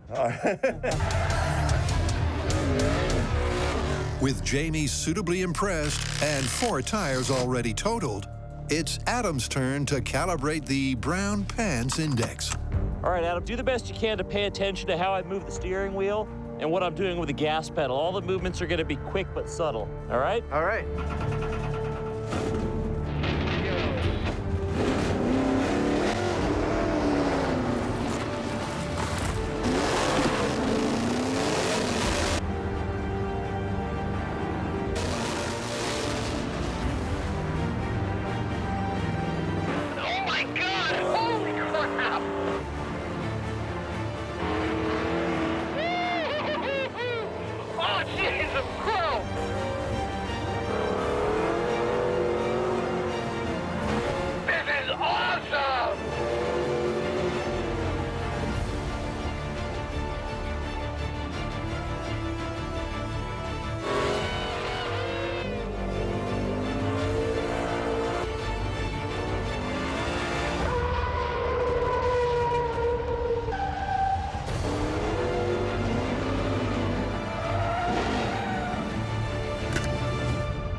That's a thing. I have to admit, I didn't pay attention to anything you said to pay attention to. I was just sort of along for the ride. That was crazy. All of my driving training is about not allowing to happen what this is all about. Keeping your car from losing its tension with the road. This is about maintaining that. I absolutely can't wait to get behind the wheel. With the demo done and dusted, first up for actual hands-on instruction is the Hyneman.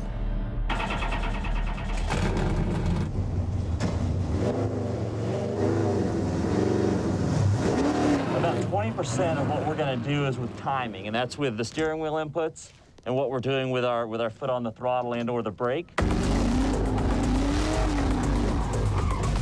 Oh, too much. The other 80% of what we're doing is really your eyesight. Steady. Way too much throttle, way too much. All right. Keep your eyes focused where you want the car to end up, not necessarily where you're going. Even with intensive tuition, clutch handbrake and turn the wheel. It's an incredibly tricky technique to master. Ah, darn. Jamie's attempting to simultaneously lose traction but maintain momentum. I lost it. Let's give it another try. Through a full 90-degree turn. Brake, brake, brake, brake, brake. Spinning out and losing control is not ideal. A little more practice. This is intense. I think I'm starting to get the hang of it. Really? Because it doesn't look like it from over here. It looks like one of the most difficult things we've ever had to learn how to do. It's right up there. It's it kind of gets you going. It's a lot of fun. All right, keep going. But our drifting debutante eventually dials it in. And here's how. Okay, hard on the gas, that's it. But what is the technique? Stick with it. Nice, good.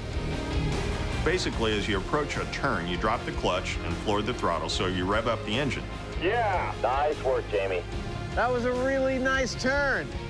Then when you release the clutch, there's a huge surge in power, which makes the wheel spin so fast you lose traction, and the back end swings out.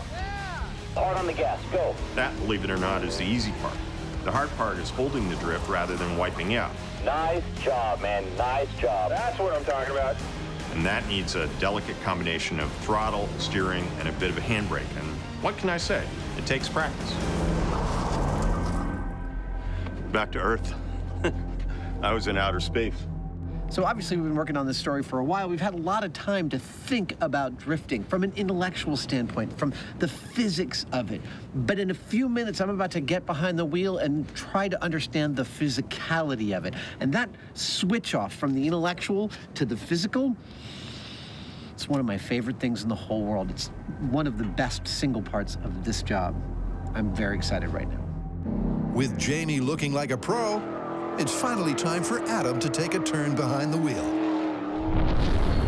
Or is it? Well, things have changed. It has started to rain, and the rain is going to cause us a real problem. The thing is that if Conrad's car is able to do what you just saw it do on dry pavement, on wet pavement, where we've lost about 50% of our traction, that 900 horsepower behaves more like 2,000 horsepower, and it's going to be hard to control it. But that doesn't mean we're totally done drifting. No, no, no. The plan all along was for Conrad to give Jamie and I lessons in drifting in his car, and then to help us transfer that knowledge to a car we can do more mythbustery things. We've always planned to bring our own car in, and now it's just time to bring it up a little bit earlier. All right. Oh, that was inauspicious.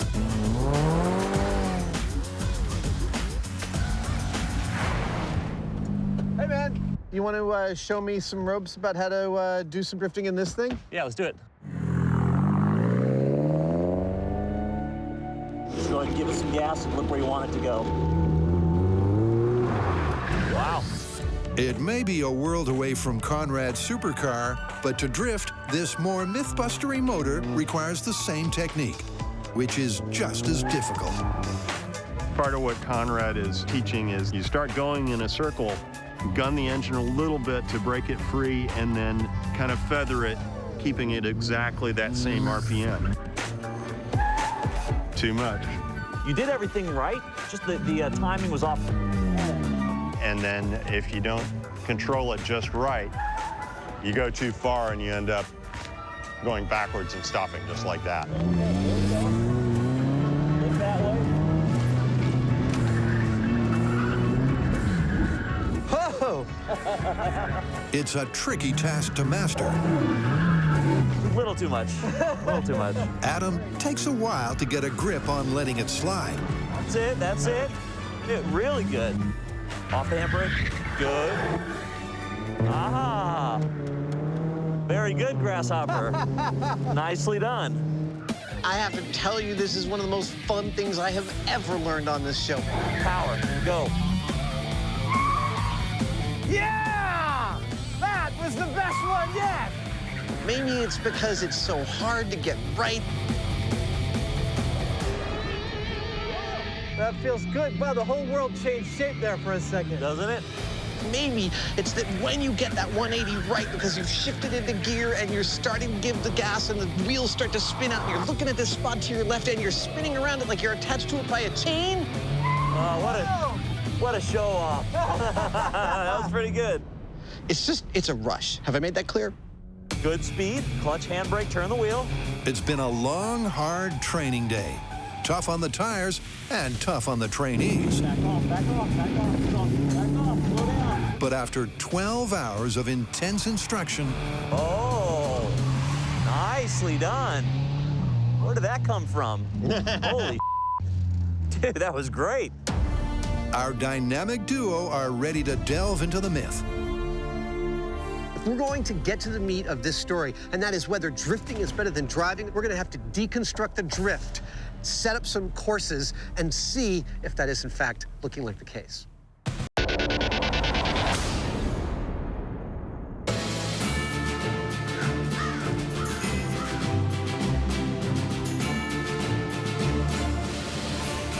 Welcome to the dry part of our episode. Now, Jamie and I have gotten educated in the rudiments of drifting. Yeah, Nice work, Jamie. But now it's time to bump that up a level and do some actual testing. So we have abandoned the runways of Alameda, California, and come to California's Central Valley to this beautiful dry runway. That's it. This is a former NASA testing station. But for right now, let's just call this Adam and Jamie's MythBusters drift testing facility. How does that sound? Over the years, we've ended up using runways quite a bit, and I gotta say I really like it when we do, because it's nice to get out of the city once in a while into the wide open spaces. Mostly, we use the one in Alameda because it's close and it's got a great view of the city across the bay. We've done more stories there than I can count. But other times we use Tracy. We've done things like dodging bullets there. We've gone up to Merced, where we've flown a plane off a conveyor belt. This one here is at Crow's Landing, and it's new for us. I think it's going to work out really well for us. It's got a really nice surface. Check it out. The view's great. Time to trash some more tires!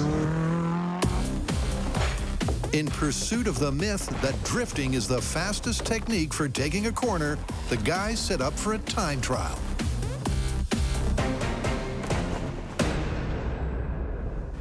Let me run you through our course. We're going to be trying to gather consistent timings with 3 metrics, the first and foremost being entry speed. We're always going to be crossing the starting line of our turn at 45 miles per hour. When the car crosses the start line, I click. We'll be doing 2 kinds of turns, one drifting and the other non-drifting. And when he crosses the finish line, I click again. And it's just that easy. Here we go, turn test in 3, 2, 1. Yep, first up with a consistent entry speed. There comes 45, 45. How fast can Adam get through 90 degrees without drifting? Well, that could have been better.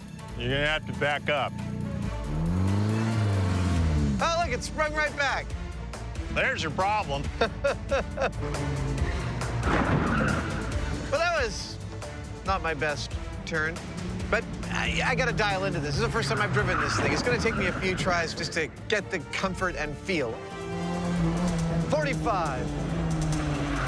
Oh, boom. Well, there goes our car. I'm actually a little surprised. I thought Adam would ease into it until he got the right feel for that corner, but it seems like he's not. Here I come. It's an inauspicious start. Pulling to the outside. But from there on in, yeah! Adam dials it in and nails the corner. What was that? 4 seconds. In a consistent time. 4 seconds.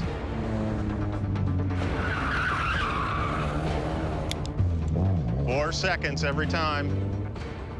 So now it's time for Adam to try and do the course while drifting. This might get interesting. Here we go. Let's drift again. Remember, for the myth to be confirmed, 40, 45, 45. Adam must rip through the right angle in less time. Initiating the drift.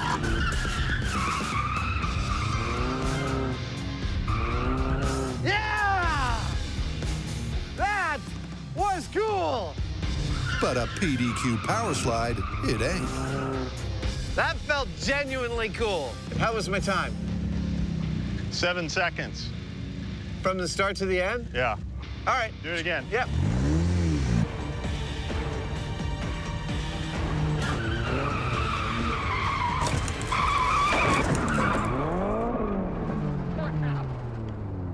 There is a lot going on in order to drift through this 90-degree turn. I've got to choose a specific spot, and at that spot, pull on the e-brake just a little bit while pushing on the clutch and then steering against the turn so that I slide into it and then give enough gas so I can come back out of it. I need a couple more to get scientific about this. That's it. 43, 44, 45. I'm at 45 miles an hour. This is perfect. I'm going to do it now. Yeah! feels good.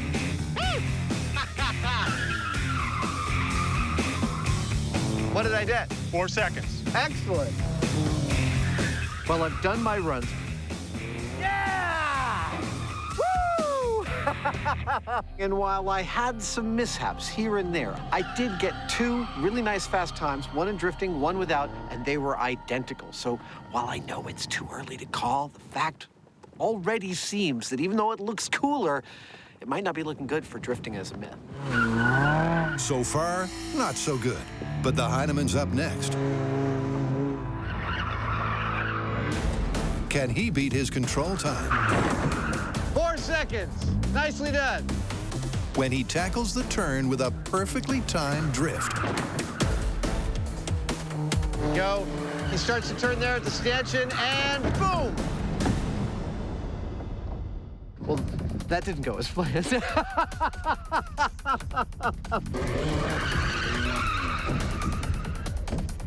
All right, so the goal is not to hit those things. Yeah, I understand. Okay, cool. Well, I have to say it's kind of strange to throw the car into a state of slide right when you're facing something that you're about to impact.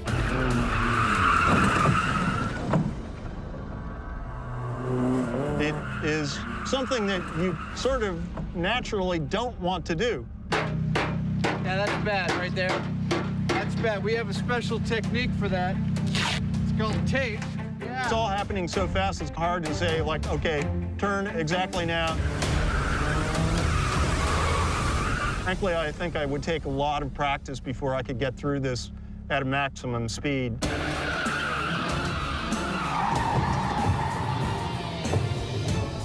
Oh, that's bad. The right-hand suspension arm is totally bent, like an inverted V, where the other one's totally straight. Well, maybe that's why I can't make it through those curves. Wait a minute. I think you're confusing causality and result. Didn't you hit the thing right there? Oh, no, that couldn't have been me. Couldn't have been, it has to be you.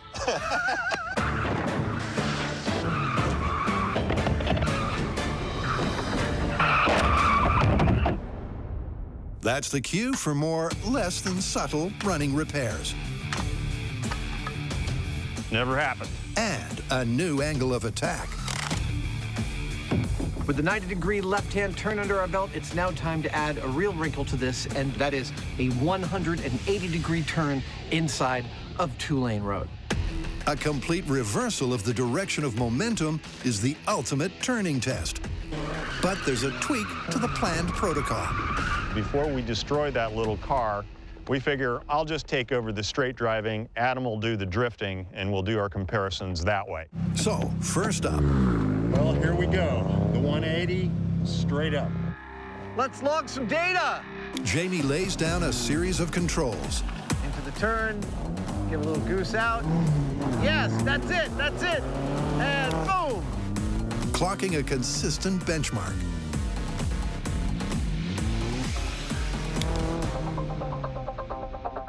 Eight seconds, like clockwork.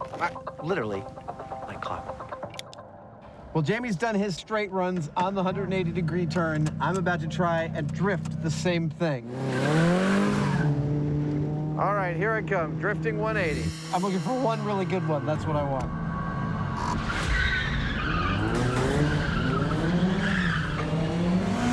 Yeah! Woo! Yeah! Woo-hoo-hoo! Damn, that feels good. That felt beautiful. It looked good. How was it for time? 9 seconds. 9 seconds? I don't think I'm gonna do much better than that.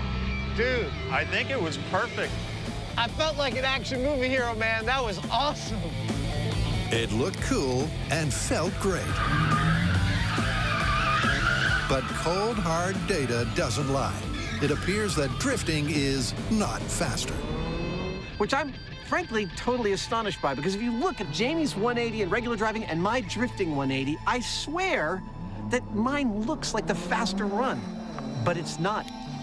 It was slower by a half second in my best of all runs. Yeah! It's not looking very good for this story. So we've run ourselves through a couple of very sharp turns, which would be about as sharp as you would ever run across in an urban environment. which is exactly where we're going next.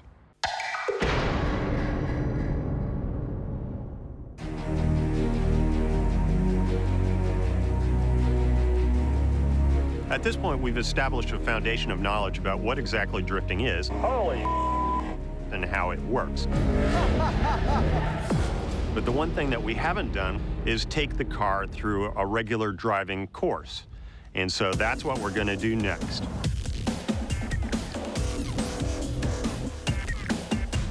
All right, let's go. Now we want to put all of our experience into a full and complete test. This is our starting line. A sort of an urban driving environment full of twists and turns, both hard and soft, easy and difficult. I love this game. And put drifting to the test against regular driving. Yeehaw!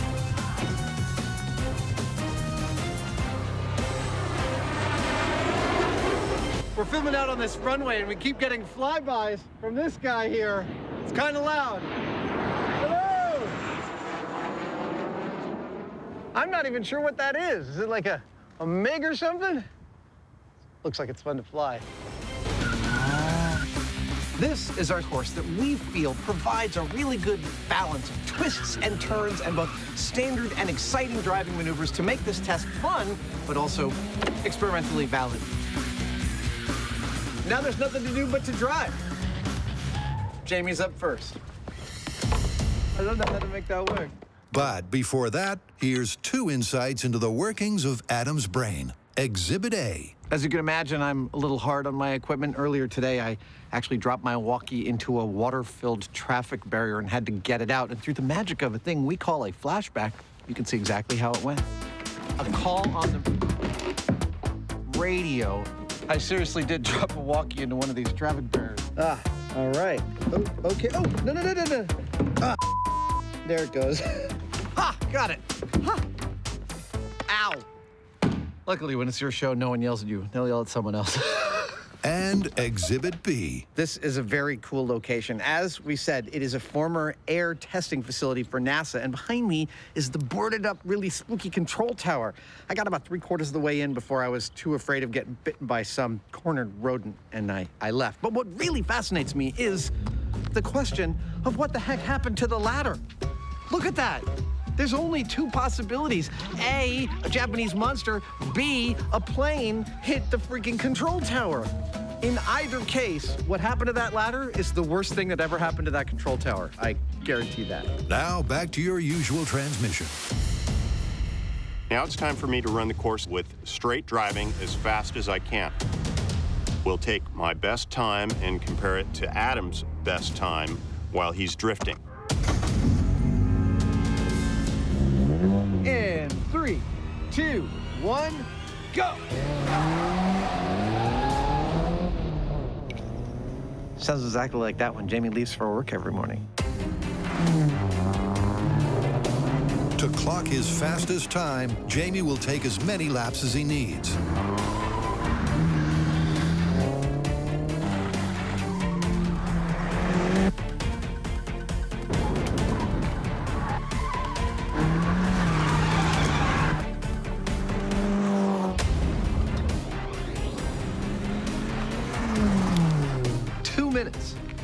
Go! Using more traditional racing techniques in direct contrast with drifting. Come on! Yeah! That was beautiful! Jamie maintains traction, clips each apex, and accelerates through the corners. Fast and smooth is the goal. Trying to race like this is actually a new experience for us. And in this case, with my skill and with that car, I'm as fast as I'm gonna get. Here it comes, it's gonna be a good time. That's what I'm talking about. Now, if this myth is true, drifting should allow me to ride this course much faster. I'm not talking like 1 or 2 seconds. I'm talking like 5 to 10 seconds. That's what we're looking for, a nice big difference between these two types of runs.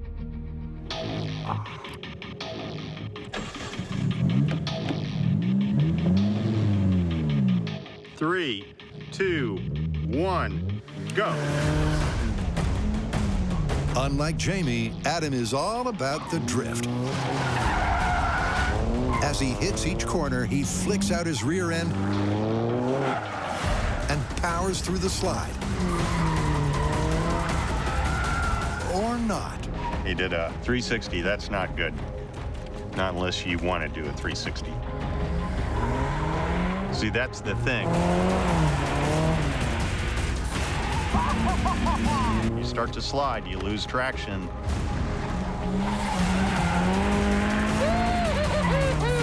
If you're not really good, you lose control. Crap! That's the problem. Go. Despite dialing in the drifting,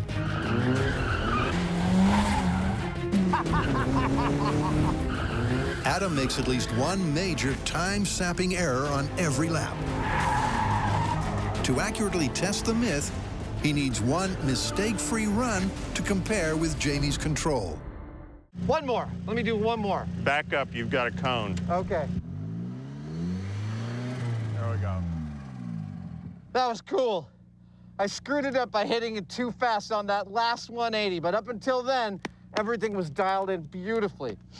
I think one more chance I'll get my best time yet. Whew. All right, sir, I'm in place. Starting in 3, 2, 1, go.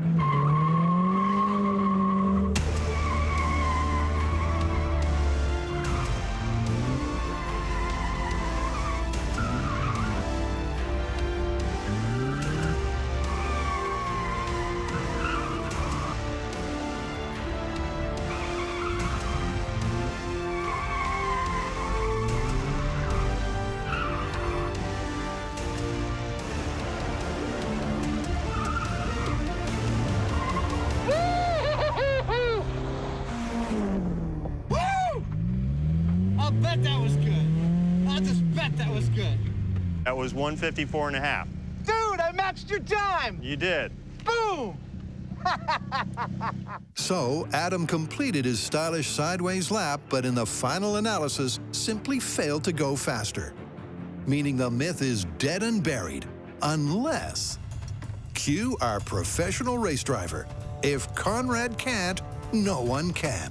For due diligence, we brought back Conrad. Now, Conrad is a pro both in drifting and in racing. And so in comparison, he's way up here. And we're going to put him in that same car and see how he compares.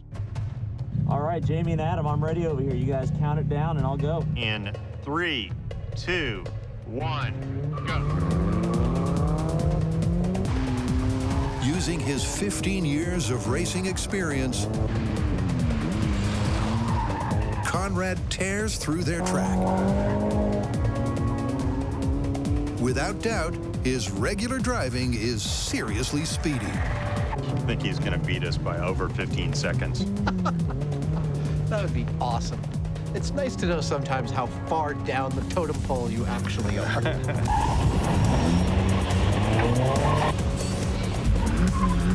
As he comes home in 1:47.2. Over 7 seconds faster than Jamie. The question is, can he trim more time off when drifting? Adam and Jamie, count it down. I'm ready to go. 3, 2, 1, go! That sound just makes me so happy.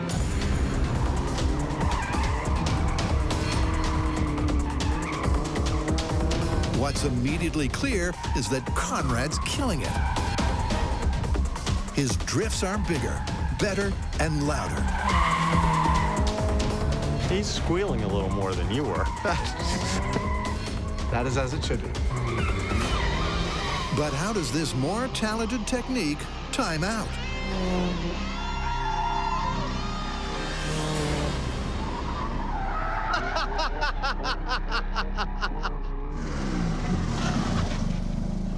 How do we do? 2 minutes flat. So you think that's about as fast a drifting run as you could do? I think that's about it. I don't know if I can push any harder than that. That was a pretty sideways run.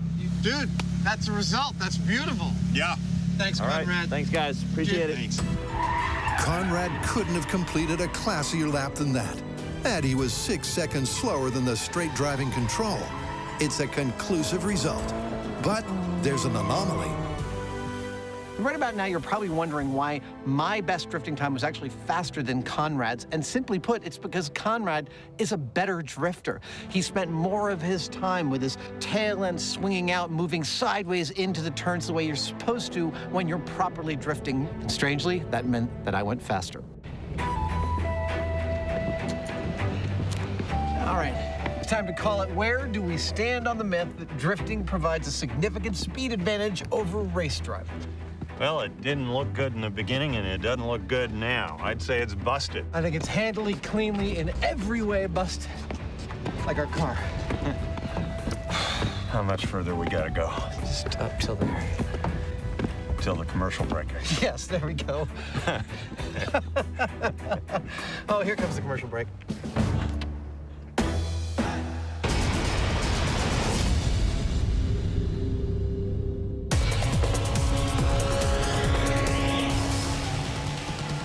Now that we've shown that drifting is not necessarily a faster way to race, I had an idea that maybe there is something that is quicker to do with drifting.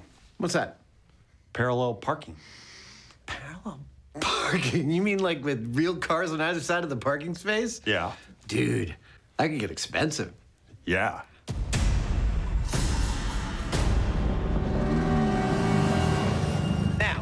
No clear investigation of the slipping and sliding and racing and speeding would be replete without an investigation of parallel parking.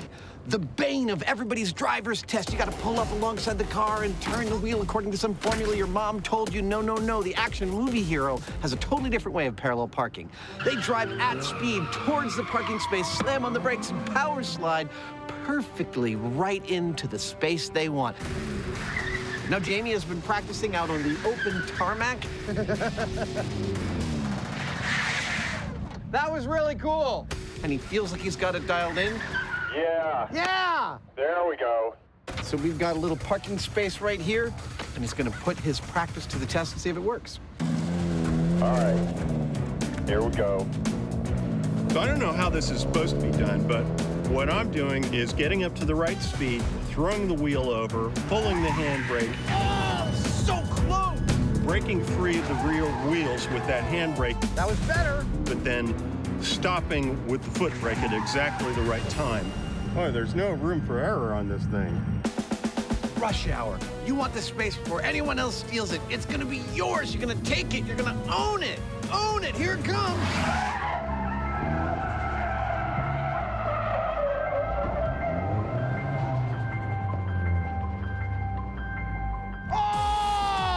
Yeah. Beautiful! Yes! You are literally like kissing the cones on the other side. That is what I'm talking about. I'd say the evidence is pretty clear that this car was not parked in a normal fashion. You can tell by the linear black marks on the pavement that the driver must have brought this in at speed and hit the rear brakes, swinging the rear end of the car exactly into position against the curb, if you catch my drift. That's a great start, and it's seemingly as simple as the movies would suggest. But at 90 degrees, they're only halfway there. Here we go. 3, 2, 1. And he's off. Hollywood would have us believe the full 180 is just as easy.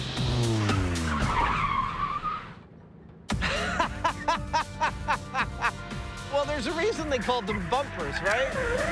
Maybe not, but Adam ain't done yet. There I go. 40 miles an hour. 40 miles an hour. Oh, there we go. There we go. There we go. Oh! Oh, Oh, so close! So close! Now I feel like I'm making progress. Now I feel like I'm making some progress. Good. Oh!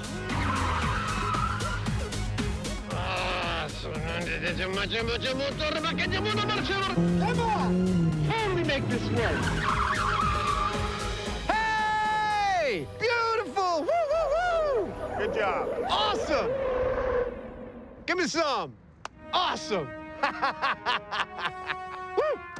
Oh, if only there was a horn, I would honk in celebration. Here, sound guys, could you give me a horn? Thank you very much. It was a thing of balletic beauty. But it's time for a dose of reality.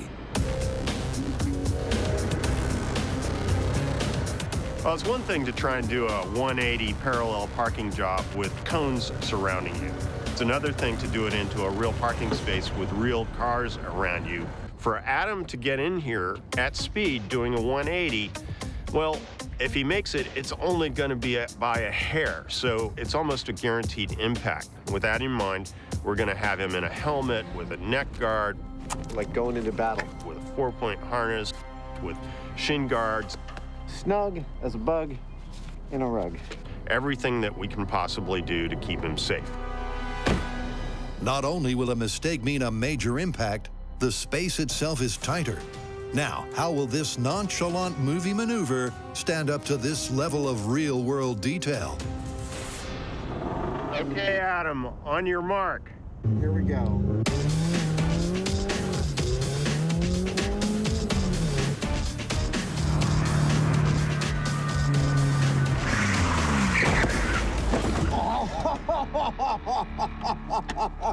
I'm fine. So close. Rats. That wasn't quite the slide rule slide Adam was after. But unlike his car, he's undamaged and raring to go again. All right, Adam, on your mark. This is your last journey, little baby. Here we go. Give it everything. Let's go. Yeah!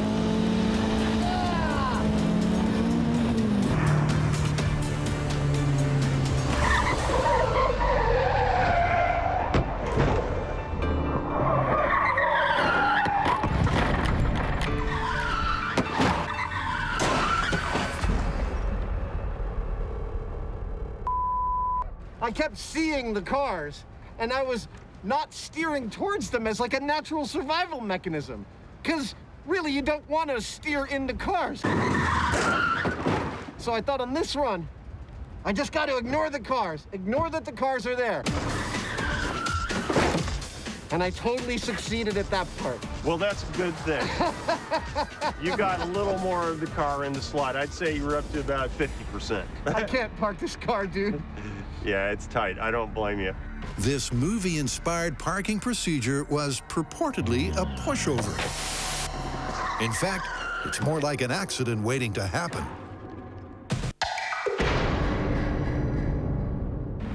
With the course marked out in cones, yeah, Jamie and Adam were clearly on course for a confirmation. Hey! Although with a smaller space and cars in place, it wasn't nearly as simple. I have to say, as the skilled collectors Jamie and I have been all our lives, this episode holds a special place in my heart. This is one of the coolest things we've I think it's time to bump it up a little. What do you mean, Jamie? Time to raise the stakes. Raise the stakes how? Oh, no. Let's see a parallel park this beast. Okay. It just got real. Well, the bad news is that big old cars like that are basically like driving boats. They got crap for suspension, they're spongy, they're all over the place, they're anything but a precision driving machine. But the good news is that things like anti-lock brakes and stability control and electronics didn't exist when they made that car.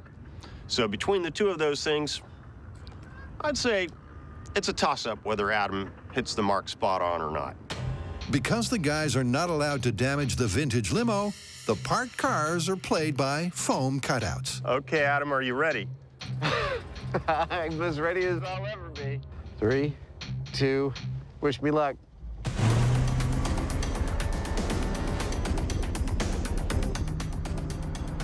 Oh, he's going too fast.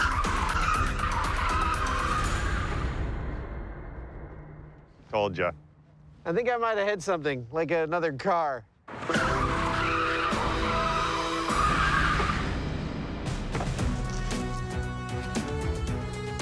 Good as new. Time for take 2. Well, a few attempts in, and I'm doing abysmally. That was me trying to remember everything and forgetting everything simultaneously. It's just terrible what I'm doing. I'm not 180ing at all. Ah, what a piece of that was. I just hope the limo lasts long enough for me to get this right. Too fast. Ah. Like I said, too fast. Well, after the last crash, we've reset as best we can. We're gonna give him one more try. Okay, Adam, one more time. You can do it, buddy.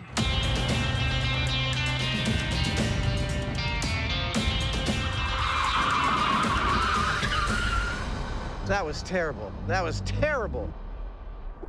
Did you order a limo? I'm here.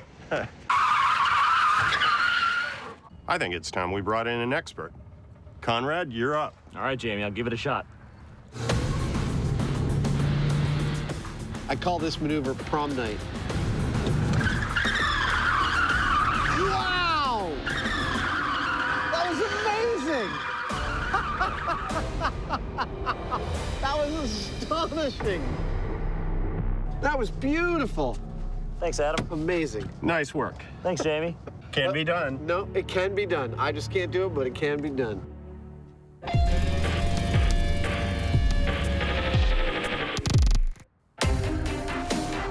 And so concludes the MythBusters crash course in street racing. 2 cameras, $600. 18 tires, $3,600.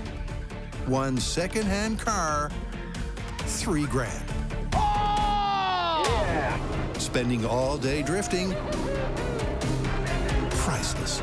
Give me some. And back at Crow's Landing, the course deserves a fitting finale, a drifting masterclass. Why on earth would we still be on the runway? Why indeed when all the testing is done? Well, it turns out that Conrad Grunwald liked the testing course that we built so much, he is going to pay us the high compliment of drifting through our testing course in his own race car. For your viewing pleasure, ladies and gentlemen, Conrad Grunwald.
All right, Jamie, you ready?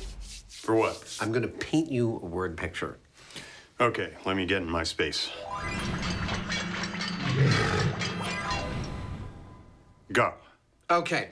It's Sunday morning. The grass is high. It's time to mow the lawn. So you pull the lawnmower out of the garage, you start it up, and you start pushing it around your lawn. That smell of cut grass coming up through your nose. It's great.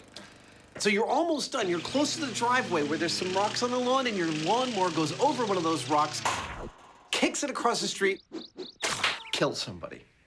Kill somebody? Well, it doesn't actually have to kill somebody. The idea is that a rock kicked by a lawnmower can have an equivalent amount of force as a bullet delivered from a .357 pistol. Lethal lawnmowers. I like it. What else we got? Well, continuing in the theme of accidental ammo, we have a construction site myth called glass guillotine. Goes a little like this. Pane of glass in a building. Guy walking down the street. Pane of glass comes loose. Shing. Well, that sounds like a pain in the glass. Exactly.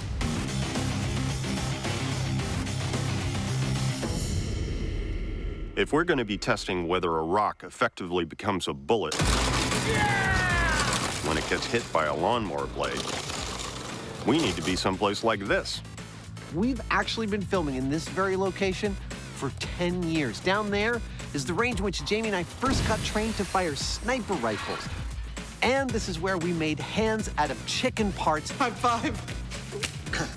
And cut them to ribbons with the off-gassing from a Magnum revolver. Today, we are using one of their more remote ranges. All right, here we go. Oh! Remote, because in an episode devoted to accidental ammo, What are we doing with all this plywood? You'll find out. the MythBusters are bringing some ballistic bedlam to their soon-to-be-made backyard. What did one sheet of plywood say to the other? We're screwed. Yes, we could do this test on a real lawn, but remember, this isn't about whether lawnmowers cut grass. We know this. This is about what happens to rocks when they interact with a lawnmower. I walked in my own path. So we've created our lawn laboratory here in order to remove variables and to clearly see what happens to those rocks. Our experimental design today is pretty straightforward. We are going to lay down these rocks. Now it's starting to sink into me what we're about to do. Turn on this gas-powered motor and run it over them. What we want to witness is what happens in the reaction between the stones and the blade of the lawnmower. This is going to be a horror show.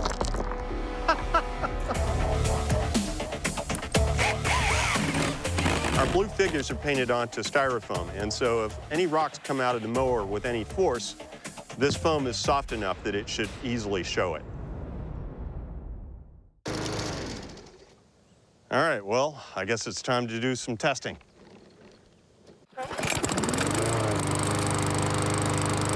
The mowers when Jamie was a kid didn't even have wheels. They had a really interesting name. They were called, what was it? Oh, goats. Okay, let's see if this thing starts up. Modern metal mowers have debris deflection more than covered with this spring-loaded safety flap.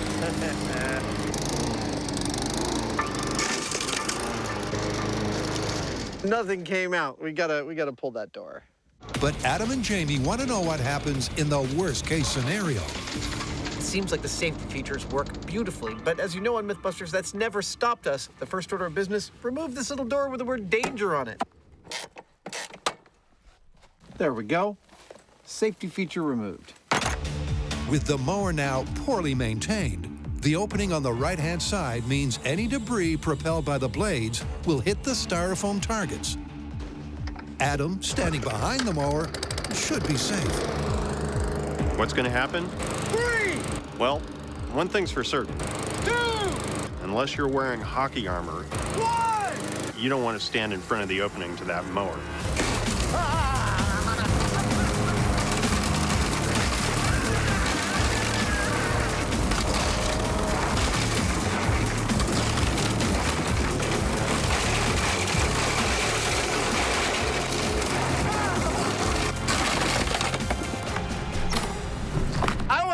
Anymore. This is terrifying. I start the mower, and I get into a rhythm. the most terrifying rhythm I've ever been in. I actually ended up by turning my entire body away from this rain, this shower, this firestorm of little tiny pebbles. One even flew up in the air and landed on my hat. And I can't even picture the physics required for that to occur. Good Lord! I ran out of steam, and that is fine with me. Here, I'm no expert with cameras, but that's bad. Am I right? That's bad? I don't ever want to be behind a mower doing that again. While Adam was behind the mower, out of the line of fire. I'm really sorry about that. I apologize here.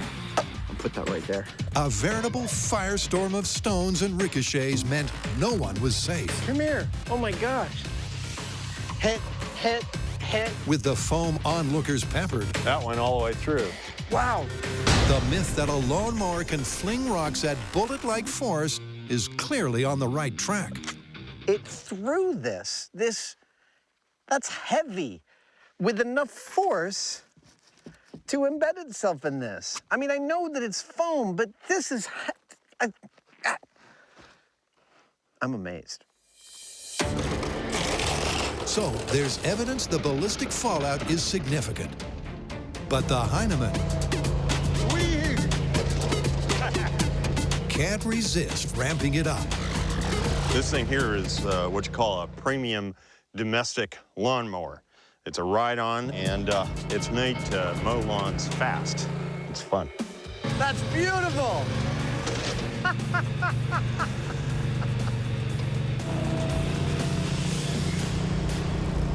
With an engine 4 times more powerful. Jamie, are you ready? I'm ready. How much more havoc will Jamie wreak? 3, 2, 1, go!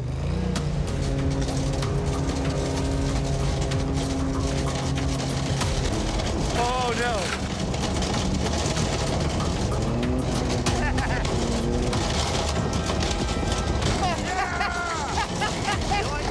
I brought in the riding lawnmower and picked up where Adam left off. Oh my God! Ah! Stop! As you can see, there are no rocks left where I mowed. That mower moved them successfully off to the side with vigor. Turn it up. How'd I do?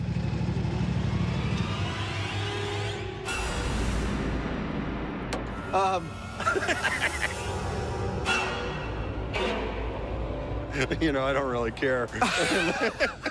You might want to think twice before inviting a MythBuster to mow your lawn. I'm just saying.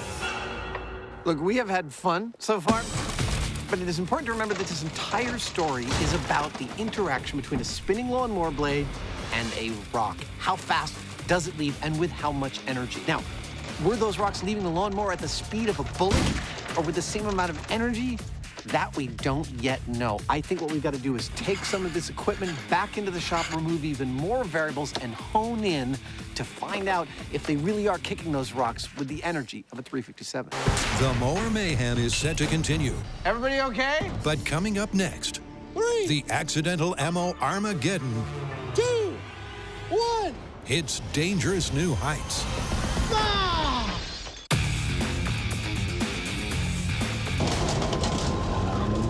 I did not expect that level of carnage from our lawnmower.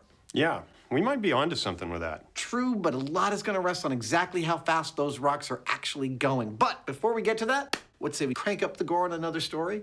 You're talking about glass guillotine. Yes, the myth is that if a pane of glass falls out of an office building and you're unlucky enough for it to find you on the street, it will shing, cleave you right in twain. Well, I don't know about that, but whatever happens, it ain't gonna be pretty. No.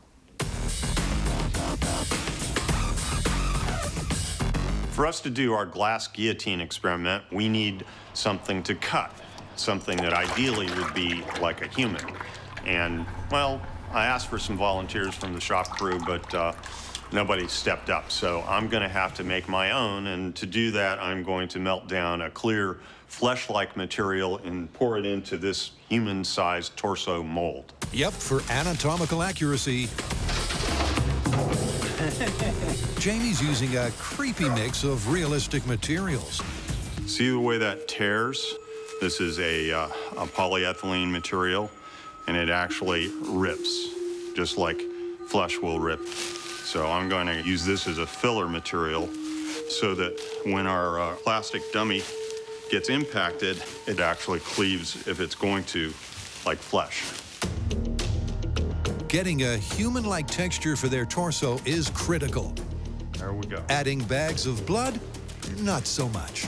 These bags are made for what's known as sous vide. It's a method of cooking, and it means that the plastic's able to withstand a fair amount of heat. And this will provide a container for the blood, which when we float this or hang it inside our mold, hopefully, if it gets hit with our glass guillotine, it'll bleed.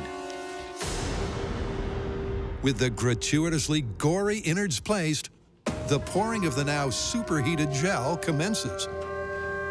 Lower down. It's funny to go back through our whole entire history of human analog production.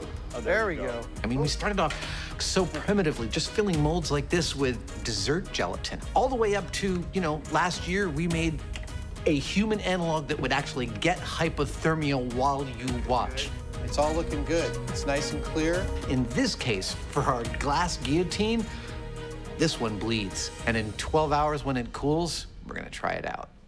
It's a beautiful start. Oh, it's beautiful. But their bubble is soon burst. That right there, that's a breach of one of our blood bags inside our human analog here. Doesn't look like they've all breached, but if one has, well, there's only one of two reasons. Either because the bag was improperly constructed or because they're all gonna breach. What this means to the final product, I have no idea. We just gotta wait till this cools and see what we get.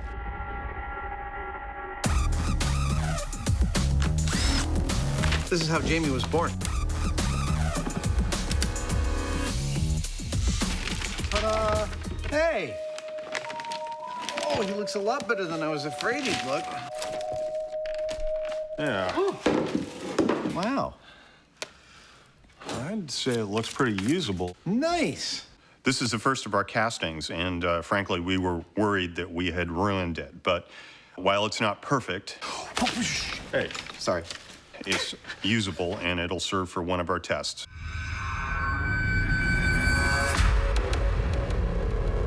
Clearly, if we're going to be experimenting with glass falling from great heights, we're going to need glass and we're going to need great heights. Too low. Now, glass is easy. Great heights, not so much. A little bit better. Not a lot of people want to let you drop stuff off of their buildings unless you come to a building like this. Almost. This is the Santa Rosa Fire Department's fire training tower. That's more like it. Today, I hate heights. we're going to be dropping large panes of glass onto unwilling ballistics gelatin test subjects. Absolutely perfect. Now remember, the myth is that if a pane of glass like this comes loose from its moorings on the side of an office building and plummets to the earth, that by the time it reaches the ground, it could cleave an unsuspecting person perfectly in twain, like a guillotine. So we've got a 4-foot by 6-foot piece of 3/8 inch thick glass, like what they would have on top of a high-rise. Not many people know this, but mimes actually practice behind an actual pane of glass. And I'm gonna hoist it to 75 feet. Good. Where Adam and I are gonna drop it. Looking good. Now, when you're visualizing a pane of glass falling and slicing through someone like a guillotine or a sword, you're probably thinking of something that looks a little like this. But you also probably were watching us move around our pane of glass and thinking, wait a minute, that glass doesn't look sharp. It looks like it's got a kind of a square edge, kind of like that. That's because the glass in an office building is called tempered glass. It's made to be very hard, and it also doesn't break into shards. It actually breaks into many, many thousands of little tiny chunks, kind of like this. It didn't break. Allow me to say this again. It breaks into many little pieces like this.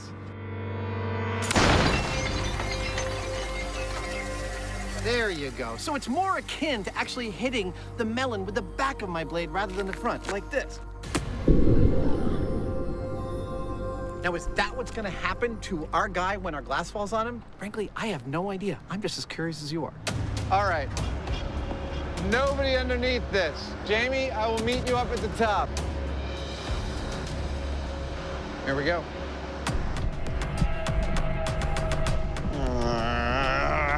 I hate heights.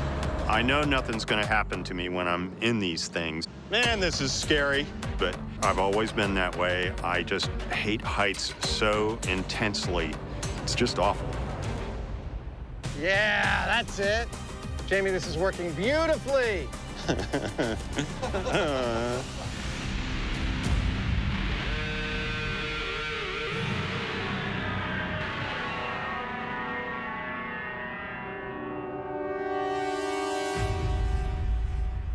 You know, I can't help but feel like we're about to enact a scene in a movie called Clumsy Window Movers.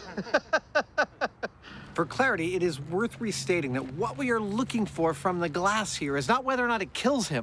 Okay, now, I figure we hoist it over our heads. Yeah.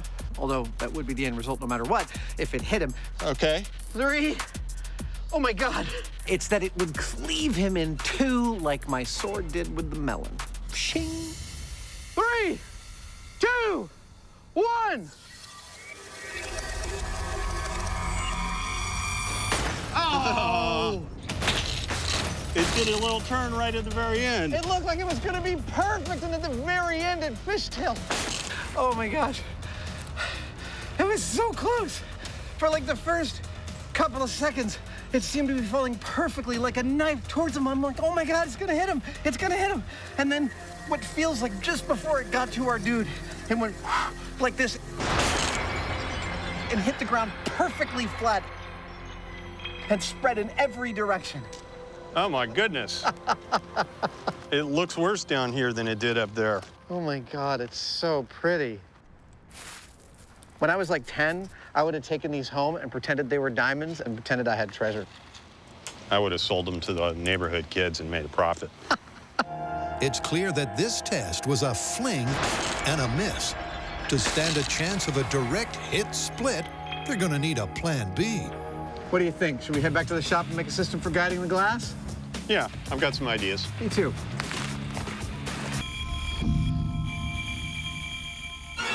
Lurking innocently in your garden shed, a lethal accident is waiting to happen. Or is it? We have been trying to determine whether a lawnmower can fling rocks with the same amount of energy as a bullet. What we'd like to do is measure the speed at which the rocks are leaving the lawnmower and then see how that compares to the speed of an actual bullet. Before comparing actual bullets, they're measuring the mower. Why am I taking the motor off? Well, for us to test it in the shop, we need to look closely at it and run it for a while. And so instead of having this noisy, smelly gasoline engine going in here, we're just gonna swap it out with an electric motor, nice and clean and quiet. This thing's stuck.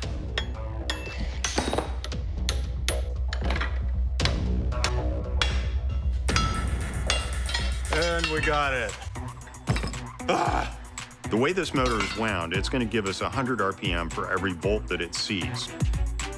And so given that the gas engine ran at 3,600 RPM, we need to feed this 36 volts to see the same RPM. But the thing is, if we give it that voltage all at once, it's going to spin that blade up to full RPM in like a millisecond. You just built a lawnmower that I want to be behind a blast shield in order to start. And that's scary. It might end up putting the blade in the wall or in me or something, because something's going to break. So I've got to figure out a way of doing it a little more gently. To gently deliver that power, once again, Jamie uses equipment in ways for which it was never intended. This is working perfectly. He's hooked up a DC-powered welding machine to a lawnmower. I love it when things actually work the way you hope. I mean, it is somehow a little counterintuitive to run a motor off of a welder, but yeah. DC power is DC power. That's amazing. All right, we can get it up on a stand. We need to be able to deliver the rock to the spinning blade in a way that we can actually see what's going on. Now it's looking like something. But Adam and I have come up with a way of doing it, which involves putting the whole mower up on top of a sheet of clear acrylic, and then we can see from underneath. Yet another in a long line of pristine surfaces, soon to be destroyed and sullied in our hunt for the truth. And we'll simply raise the mower, get the mower up to speed, and then lower it down onto the rock. Bang. So how are we going to keep this stuff from going all over the shop? Well, we've cut away the whole side here, so we wanted to go there. So I thought we'd put some uprights and plywood here to protect the walls. We already know that a lawnmower can hurl a rock at a fairly good speed. But we don't know what that speed is. Cool. All right. That's position 1, medium-sized rock. So we're gonna power up this lawnmower to its full speed. We're gonna feed rocks into it, watch them on our high-speed camera, and measure exactly how fast they leave. You ready? I'm ready. Well, let's do this. 18, 25, 32,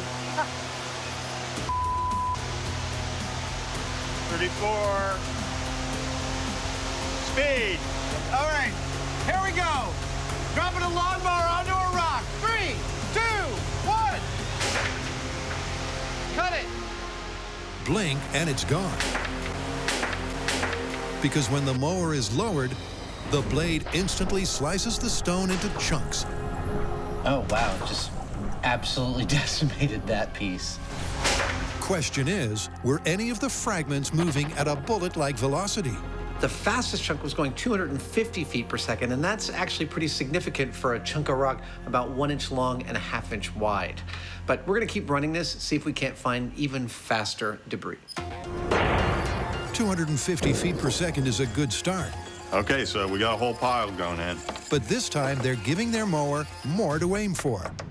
Start her up. What could possibly go wrong? Speed. Dropping big pile of rocks. Cover your eyes. 3, 2, 1.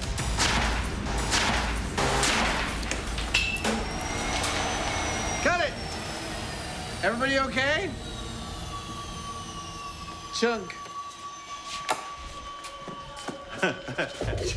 Chunk made it out. Well, I hope we got the shot because that was the sound of the blade coming off of the motor. Oh, really? Yeah. While Jamie inspects the carnage. Wow. We cracked our acrylic bottom. Adam, ignoring the mess he's made. There's the blade. Cues up the high speed. Wow, dude, we got the hit that I was hoping to get. Watch the leading edge of the blade here. Boom. That piece, 400 feet per second, 272 miles per hour. Well, I feel like we're in some very dangerous territory. Dangerous for sure. But the crucial question is, how does it compare to the speed of a bullet? Well, Jamie, with high-speed camera in tow, fired up at the gun range to find out. 3, 2, 1. The slowest bullet we measured went at 1,000 feet per second. The 357, which was much faster, went at 1,400 feet per second. Now, the fastest rock we got off of our lawnmower went 400 feet per second, which is nowhere close. But it's not busted right there. No, no, no, no, because while this rock is bigger and slower than this bullet, it's heavier. What I'm wondering now is there a rig I can build that can compare the amount of energy the bullet brings to the equation and compare it to the amount of energy the rock brings? I think I can. 3, 2, 1. While Adam cogitates on how to illustrate energy comparison, he's thinking outside the box for glass guillotine. Clearly, dropping glass off the building isn't going to be a repeatable way for us to test this story. Oh! So we're going to need to come up with a mechanism for reliably making the glass hit exactly where we want. And I have an idea, except in order to talk about it, I want to build a little model of the fire training tower. And instead of an exotic material, I love making corners match up. I'm just going to use this cardboard box we just got in the mail. Ta-da! I know it doesn't look like much, but check this out. This coat hanger will be a welded steel rack which we sit on the lip of the building. You are clear. These red pieces of parachute cord are guide wires which we mount to the ground. Awesome. The glass has riders on it that keep it aligned with the guide wires. They say the glass is tempered, but is it bad tempered? We bring it up with a winch. Go ahead and winch up the glass. Oh, here she comes. Drop it from the top and tink! It hits our test subject square where we want him to and slices him right in half, or not. That's what we're gonna find out. Back out on location, Dr. Hyneman is doing some fine-tuning. As we're dialing in on what we have to do here, we figure we need to trim this, and so I'm gonna make his head a little bit more natural. My folks always wanted me to be a brain surgeon. It's obviously a little elongated because of the way we did the molt, and hopefully we'll get a cleave right down the middle so we can see it. It'll be cool. Just so you know, little buddy, this hurts you more than it hurts me. The surgery is successful. And with Adam's model design rigged, the glass is poised to come crashing down in controlled fashion. It is really just about to happen. I can't wait to see this. It's time to find out if our unsuspecting bystander will be neatly split in two. In 3, 2, 1. Here it comes. Ah! That was perfect. Dude, that was beautiful. He's still in one piece. It looks like he's still in one piece. Of course, there's blood everywhere.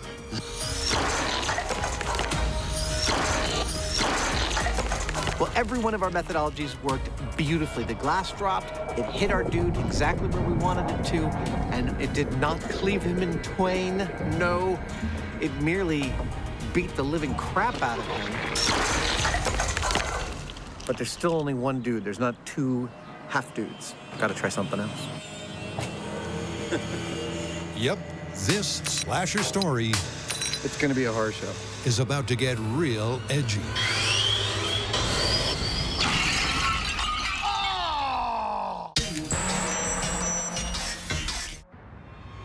Could a one-in-a-million high-rise slip ever really slice you in half?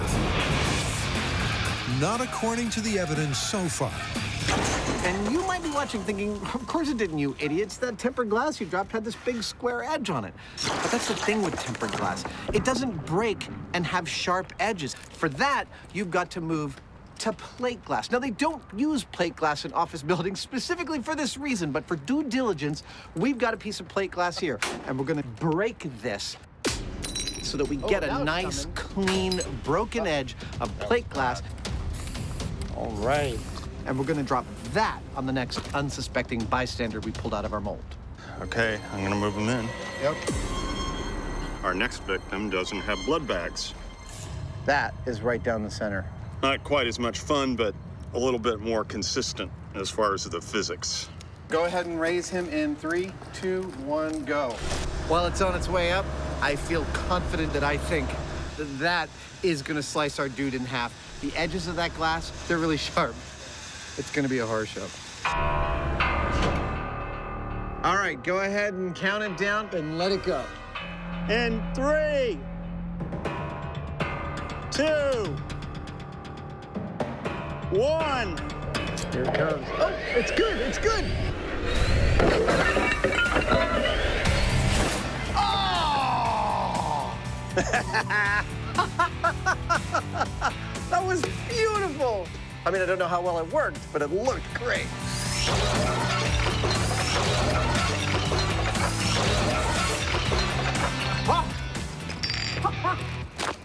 Dude, that would be cleaved, as I've been saying all episode long, in twain. Not exactly a bullseye to the brain, but in twain, he truly is. I couldn't see that chunk fly off of him from where I was standing. It just looked like unfettered destruction. But dude, that's amazing. These two dummies tell the whole story. The first one, we dropped a piece of tempered glass onto, and they manufacture that glass so that people don't get cut. And the result is appropriate to that. Our guy would have had his skull crushed and a lot of bones broken. but he wouldn't have been cleaved in half. The other one, we dropped a piece of plate glass on that had a broken edge that was very sharp, and as a result, he got cut cleanly in half. The end result is the same. You would have died. Take your pick. Can glass falling from a high-rise cut you in two? But this is an interesting one because it's kind of a yes and no situation. If it's the glass they make high-rises from, then no, it's not going to cut you in two. It's going to kill you, but it's not going to leave you in two parts. But if it's the wrong kind of glass, then absolutely it can leave you in two big chunks. So right kind is busted, but wrong kind is plausible. Let's say plausible. All right, I'll buy that. All right, let's get out of here.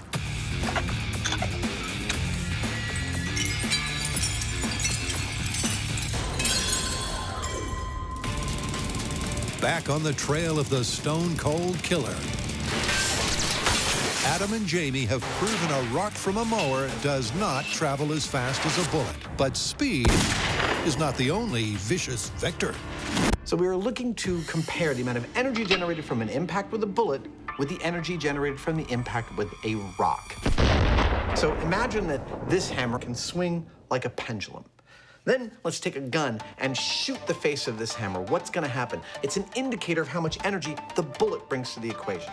Now, if I fire a stone at the same hammer at the speed it would be kicked by a lawnmower, and the hammer moves the same amount, well, then we could conclude that the amount of energy being brought to the equation by the bullet is the same as the stone. That's the theory anyway. Let's see if it works. Yep, the heavy stone may have been moving more slowly than the lighter bullet. That's beautiful. But this pendulum rig will illustrate and compare the energy of each. Its acrylic impact pad will efficiently transfer the energy of the bullet to the pendulum and can be replaced for each test. Well, that looks nifty.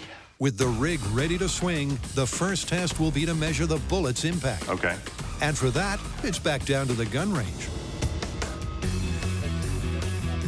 Adam built this rig to test bullet impacts, and in theory it ought to work.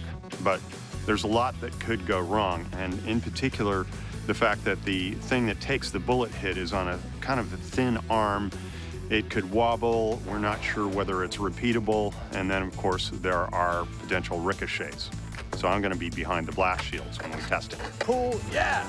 We're in. So we're hoping that this rig that I built will allow us to compare the amount of energy from a fired bullet to other things. And while we're not sure how much energy that's going to turn out to be, we are pretty sure that it's a lot of energy. It could actually break this rig. Gun is hot. We're going to start with a .22 caliber pistol.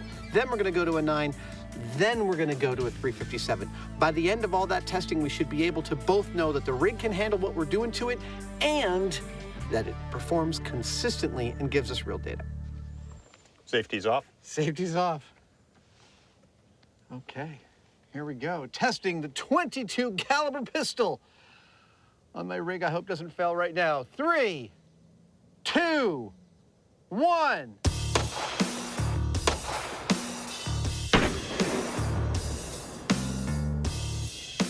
All held together. And it looks like it might have kept the bullet. Good. Ready for another? 22. And 3, 2, what? I'm no expert, but that looked pretty similar. I think it was. Actually, it looks really good. Super consistent. All the 22 bullets knocked the rig to exactly 15 degrees. Cool, so the rig's working. So far, let's move up a caliber and see if it keeps on working. 9mm! I hope the rig holds up. And 3, 2, 1.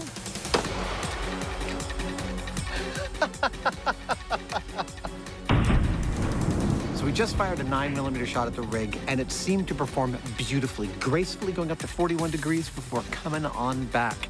Now, I was never very afraid of the .22 caliber. I was definitely more afraid of the 9.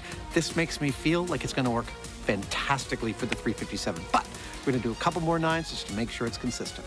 All right, let's go again. And once those couple of tests are ticked off and deliver a consistent swing of 40 degrees, it's time to unleash the big gun. Time to swap it out for the 357. Gun is hot. All right, 357 on your mark. Okay, here we go. Hopefully this doesn't wreck the rig. And 3, 2, 1. The pendulum peaked at 60 degrees, but working on the basis that if it ain't repeatable, it ain't science. The guys go again. And 3, 2, 1. Nice. That looked pretty consistent. We did our 2 tests with the 357, and they were consistent. They were about 60 degrees. So we've got the data we need to move on to stones out of a lawnmower. But if you thought that means no more guns, then think again.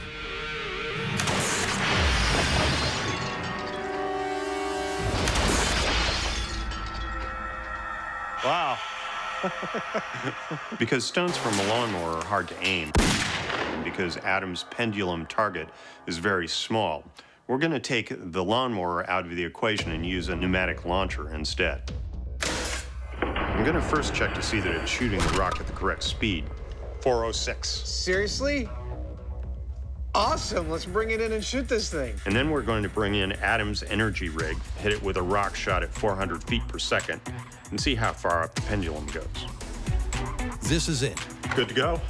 And safety's off. Will a stone the same mass and velocity Firing in 3 as the fastest speed test stone 2 match the energy of the lighter lethal bullet? 1.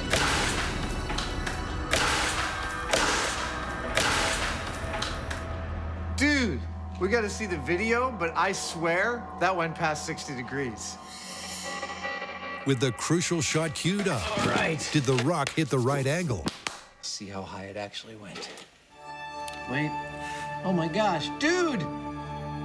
Dude! It went above the 357. That's 66 degrees. That's more energy from the rock. I'm sorry, I'm yelling, but I totally didn't expect this result. That is more energy from the rock than from a bullet from a 357. That is amazing. Shocking. Totally awesome. I have been expressing my doubts about confirming this story since the beginning. I just never thought the rock was going to have anywhere close to the amount of energy of a 357 bullet, and yet it exceeded it. I knew lawnmowers were scary. I just didn't know how scary. So with everything that we tested, I think we have definitively proven, and frankly, I'm astonished by this, but that a rock thrown from a lawnmower can possibly have as much or more power than a bullet from a 357. I'm astonished, but this one's confirmed. Yeah, I was surprised too. But you know, that gave me an idea. What? I want to make the lawnmower from hell. You do that, I'm gonna go home and hide.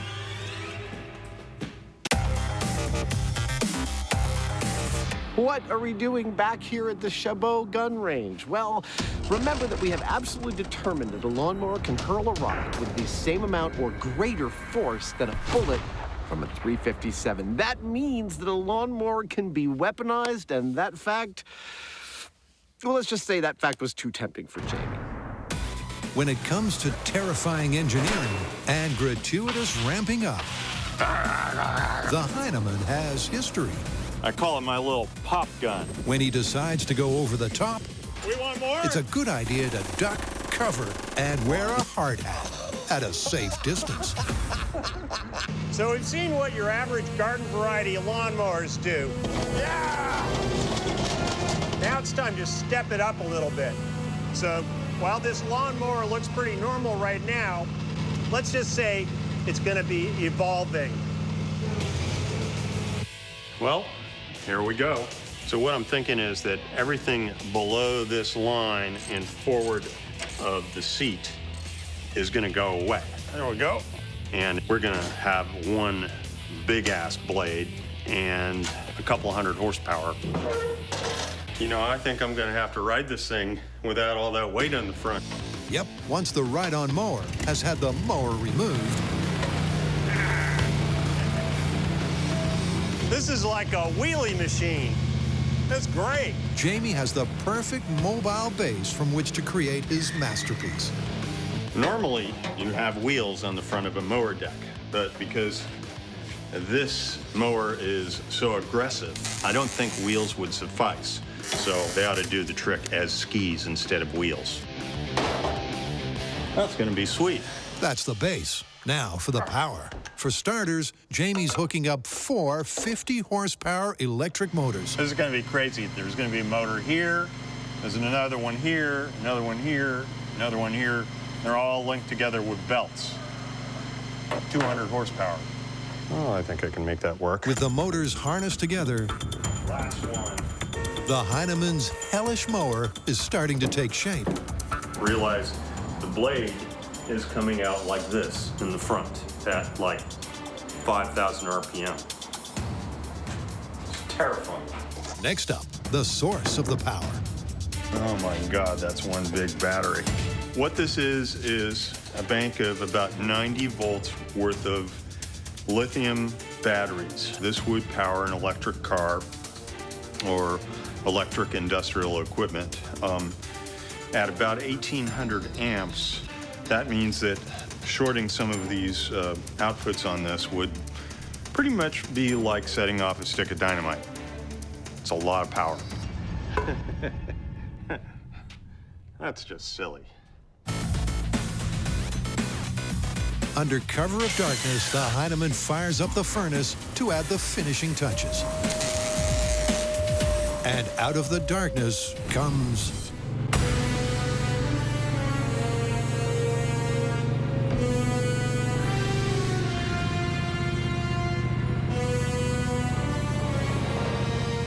Introducing the Lawnmower from hell.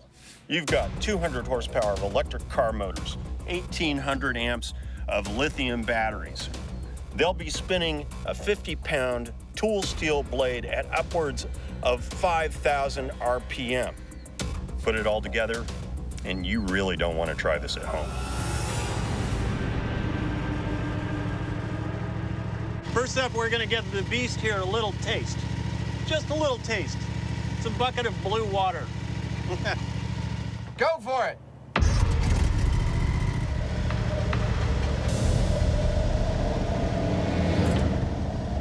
Oh, I've rarely been so happy to be behind the bulletproof shields. He's approaching. 6 feet. 4 feet. 2 feet. It goes. Boom.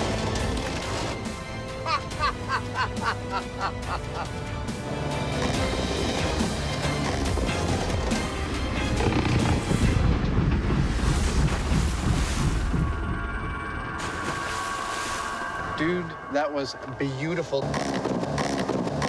Tell you what, why don't you take this thing around the corner? I'll set up a really fun course for you to implement as much destruction as possible. I'll let you know when we're ready for you. Okay. So how do you put a ridiculously souped up and almost definitely dangerous lawnmower through its paces? I decided on a broad range of material. Now we're getting serious.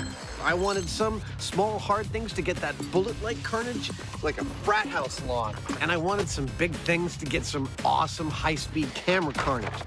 I call this section the palate cleanser. My prediction? Gotta have some willing victims. Frankly, I just hope no one gets hurt. Last one, like some sort of kumbaya dance circle. In fact, it's a circle de los muertos.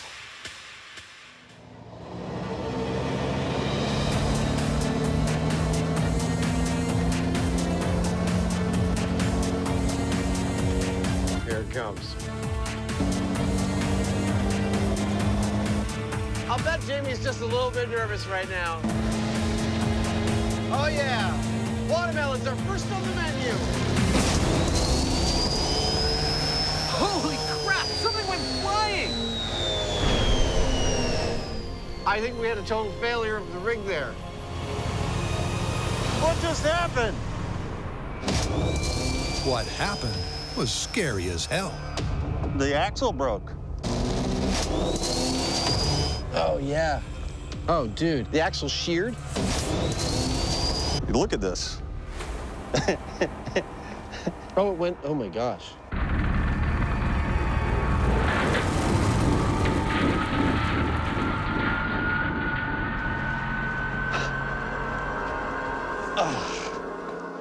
Well, there's your problem. Yeah. Oh, shoot. Well, that's the end of today's fun. Well, you know, I intended to go over the top with my lawnmower from hell. And I guess I did. Maybe a little too much, though. Like we always say, failure is always an option. And you know, this is the perfect example that you can learn as much from a failed test as a successful one. What we've learned in this test is, well, that Jamie has built something far too dangerous to turn on again. He is literally sitting on a drivable, cutting, whirling, slicing blender of death. Well, we could put another blade on it, to be sure, but we're gonna bow out for right now. At least until Jamie can figure out how to make this thing safe. Then we will be back.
Seen it?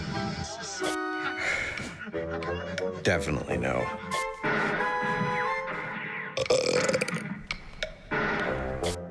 No.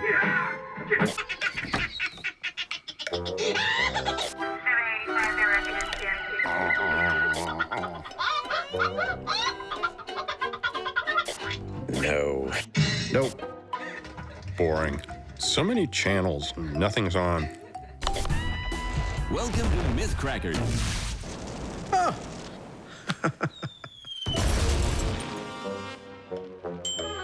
That was fun being on that show. What was it we were trying to prove again? Don't know, don't care. Blow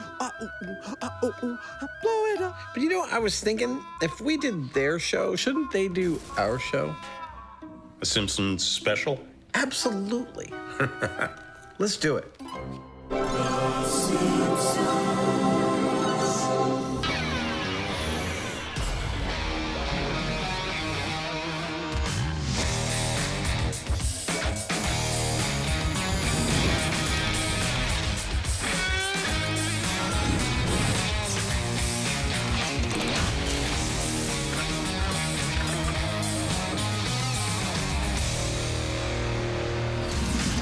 Hi. Hey. Who's this? It's Al Jean. Okay. Hi, Al. Pleased to meet you. Jamie, it's Al Jean, I'm sorry. the executive producer and the showrunner of the best animated series ever and the longest running scripted show on television, The Simpsons. Oh, The Simpsons. Welcome, Al. You were thinking South Park. So, are we going to be animating? No, look, their writing staff is packed with science and math geeks, right? 110%. And they try and hold to the laws of physics, right? Yeah. Conservation of mass, it's the law. Ish. We're gonna do a couple stories from The Simpsons. Like what? Okay, we've got one where Bart throws a lit cherry bomb into the sewer system of his school and turns all of the toilets in the school into geysers. One of my favorite episodes, The Crepes of Wrath. Okay, that works. What else? We have another one where Homer protects his house from a 5,000-pound wrecking ball by putting his body between the wrecking ball and the house. So, cartoon physics in the real world. That's Jamie excited. He's excited to get out of this room. Yeah, probably.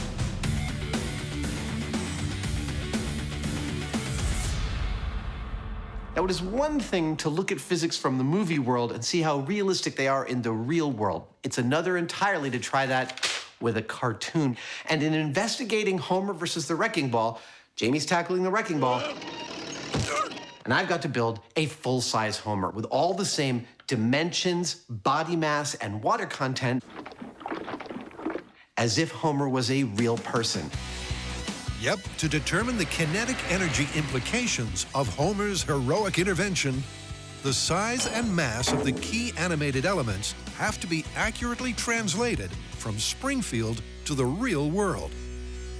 So, Al, we really strive to be as accurate as possible on this show. So I'm hoping you can supply us with some real-world dimensions of Homer.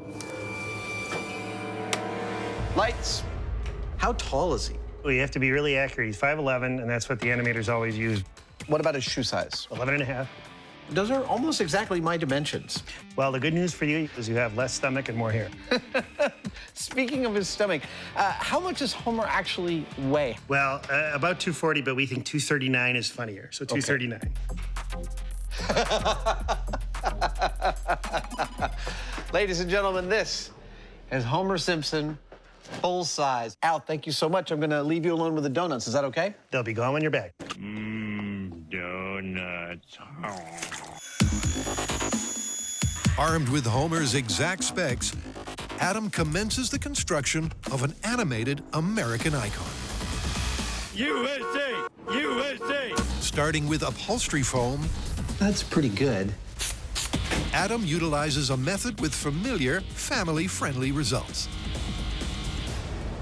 This technique that I'm using of gluing an open-cell urethane foam to itself is referred to as additive foam building.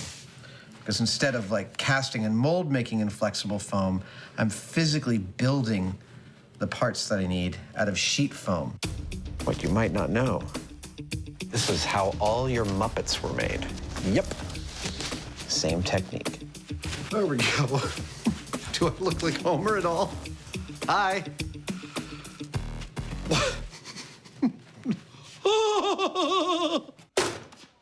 Hey, Jamie. Check it out. Look at you, homie. I'm Fomer now, not Homer. I'm Fomer Simpson. How you doing? So we're going to put you on the sphere, and you're going to be the Homer, are you? No, I will not. You are not allowed to touch this ever again. You're filthy. Bye. Bye. With the arms starting to take shape, it's onto Homer's famously tubby torso. This kind of work, it brings me right back to the sense memory of being the mid-90s working in commercial special effects. It was just like this. Super short timelines, tight budgets, and when we needed something carved out of foam, we didn't have time to find someone who was an expert in foam carving. We just had to figure that stuff out for ourselves, job by job, piece by piece. It's been 20 years and I'm still doing the same thing. 1, 2, 3, 4, and 5. Doesn't look like much, but that's gonna be Homer soon. A series of cylindrical discs glued together form the tapered shape. Yeah! The human-like mass and density will come later. For now, Adam's immersed in his art. I know exactly what it feels like to be Michelangelo. Well, maybe not exactly, but, just like a little bit. If he carved in foam and made cartoon characters. This is what we call a shop shower.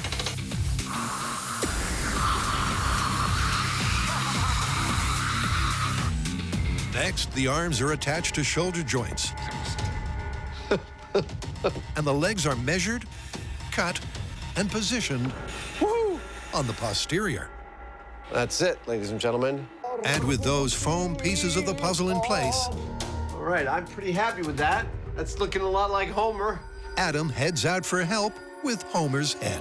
This is the center of what used to be Industrial Light and Magic. Now, behind that blue door is legendary machinist Merrick Cheney, who built armatures for the stop-motion films Nightmare Before Christmas and a million other movies, and he's going to help us get Homer's head screwed on right. So, Merrick, how's this gonna work?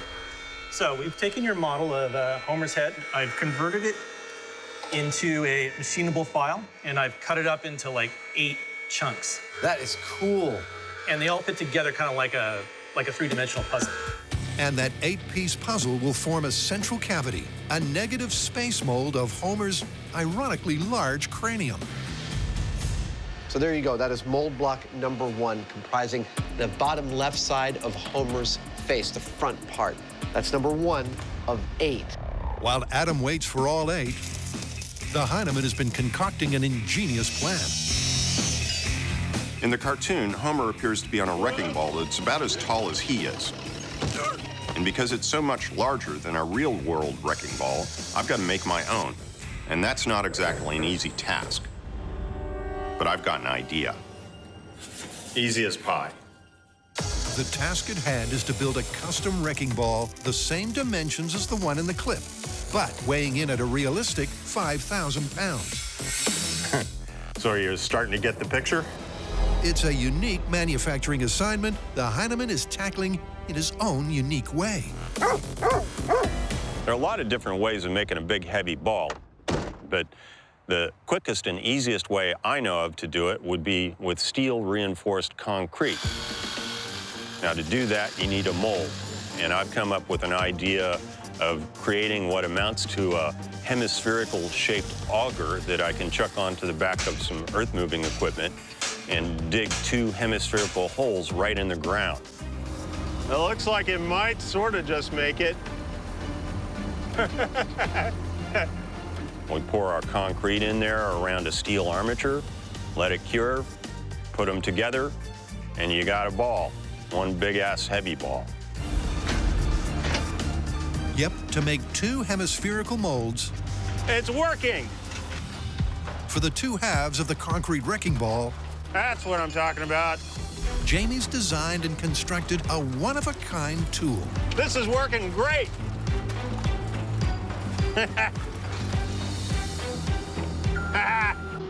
Next!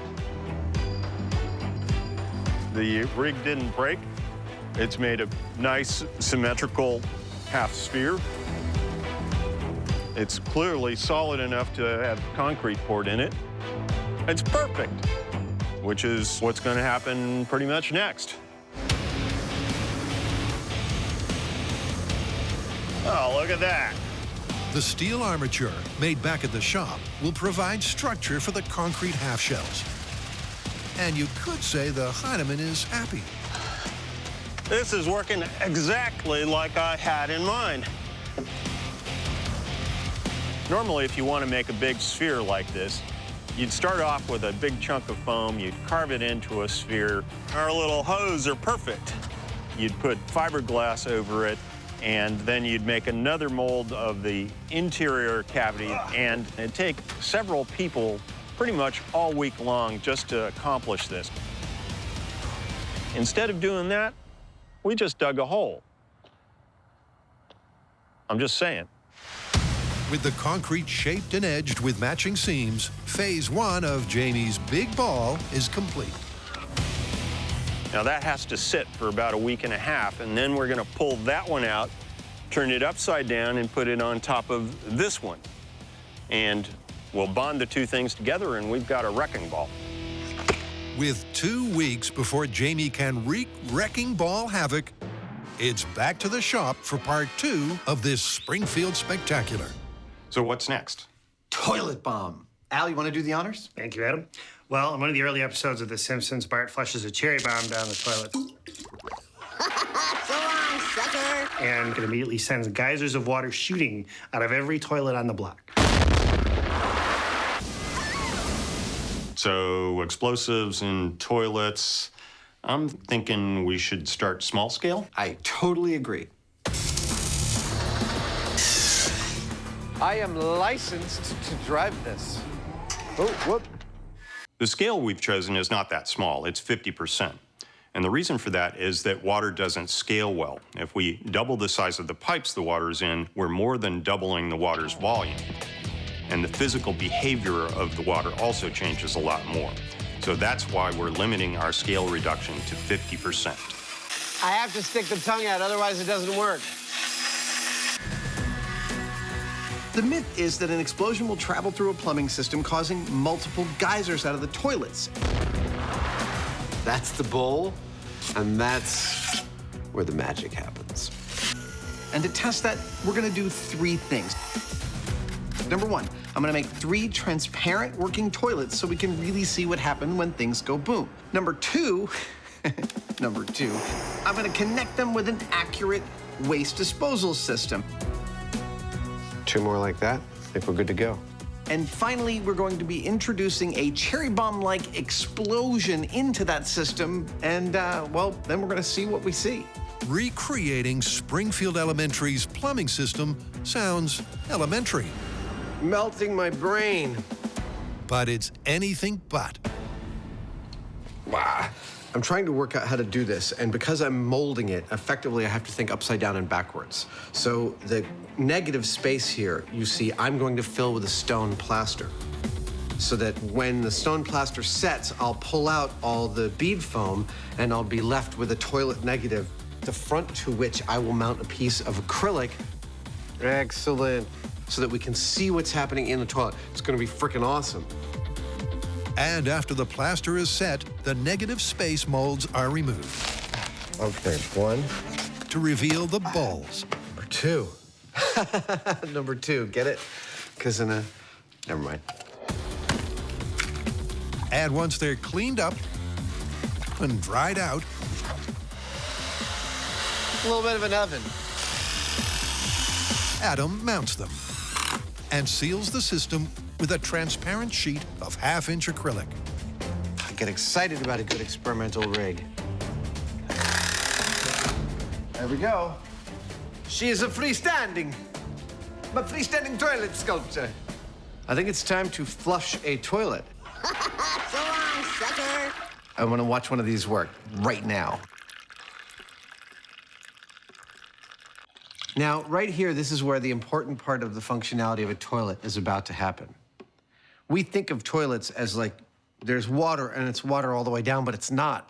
Toilet systems are mostly air, and here's how it works.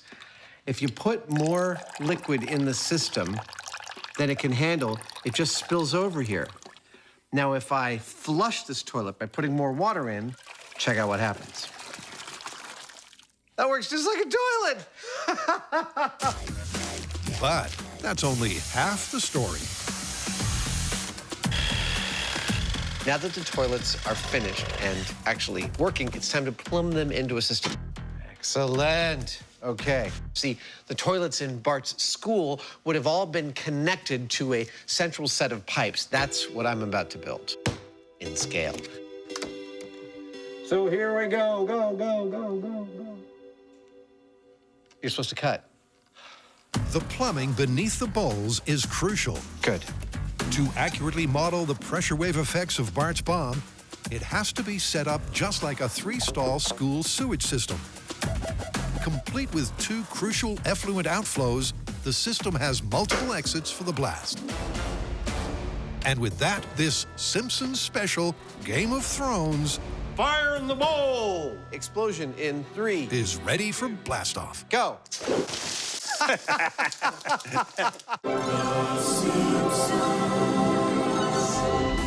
Welcome to Myth Crackers. Adam and Jamie have hit Springfield again. Tonight, we take on the classic myth that a cat will always land on its feet. But this time, instead of experimenting as animated characters, What was it we were trying to prove again? Don't know, don't care. they're animatedly experimenting. And with a transparent trio of toilets ready to blow, they want to know if Bart's bomb could have really gushed multiple geysers.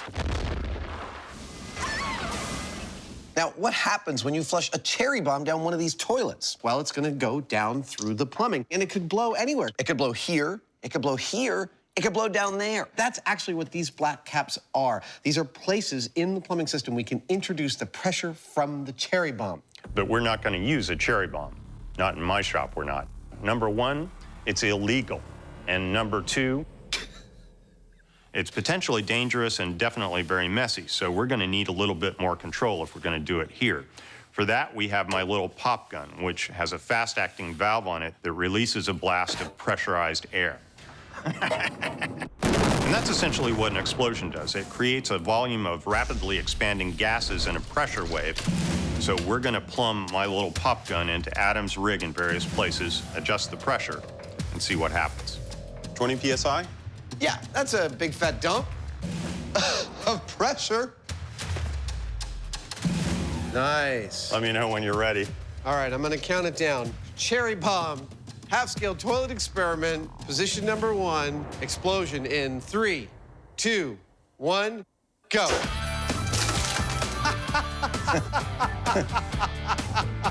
Go. A simultaneous tsunami and the physics of Springfield are looking surprisingly accurate. This first test showed that pressure delivered to the middle toilet was pretty evenly distributed to the other toilets around it. It's quite pretty, actually. Yeah, it's like a little bit of a water ballet. Some sort of modern art. Now we want to know what would happen if the cherry bomb and its pressure went here or here. Would that make any difference? I don't know about you folks, but whenever I go to the toilet, I always take my umbrella. Half-scale cherry bomb toilet experiment, position number 2. Explosion in 3, 2, 1, go.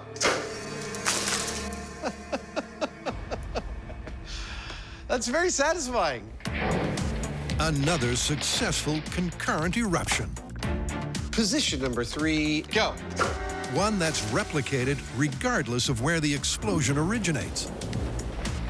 Which kind of makes sense because there's resistance in each of these toilets. And so with multiple inlets, that resistance is going to tend to equalize the pressure. Yeah. The pressure spread is plausible, but Adam has an issue with volume. Now, up until now, we've been experimenting with a properly set up plumbing system, but it's not quite the fountain of water that we see in the show because there's just not enough water in the system. But what if there is a clog in the system? Here we go.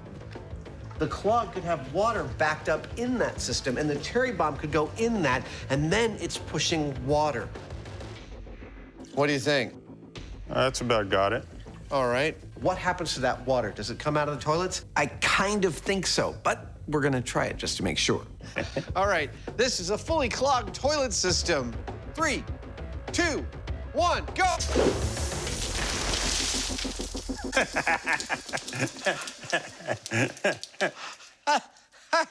I think we found the explosion we were looking for.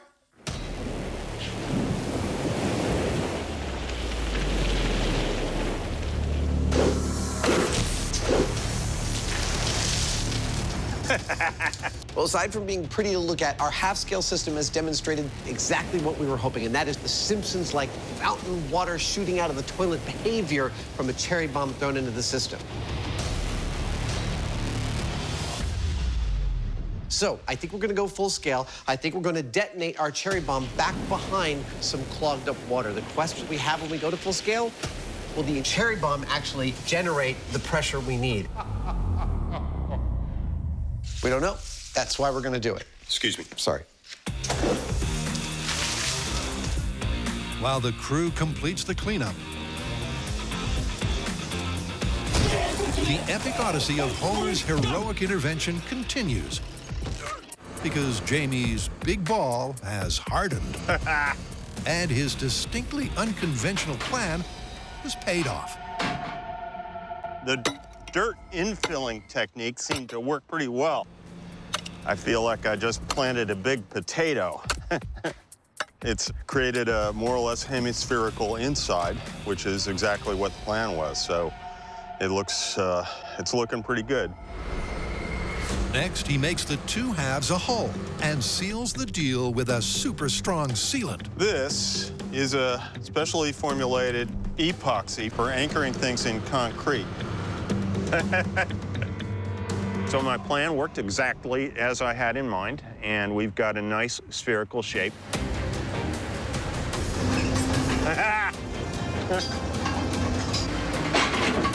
A little chiseling and a little mortar, and this thing will clean up real nice, and we'll have one heck of a big wrecking ball.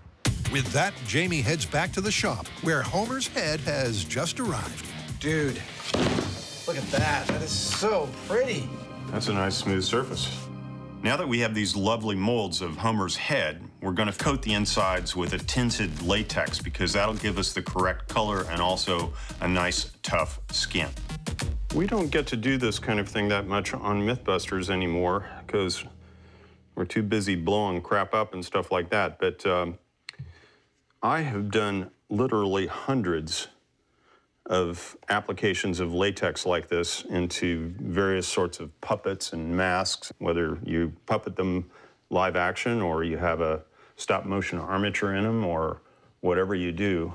Generally, it's done by covering the inside of a mold with latex like this and then filling it with foam. Once the latex skin is dried, Jamie fills Homer's head with a 2-part pouring foam. Now this stuff expands about 4 to 1, and it's a little hard to estimate Homer's head volume. All I can see is that it's much larger than mine, as hard as that is to believe.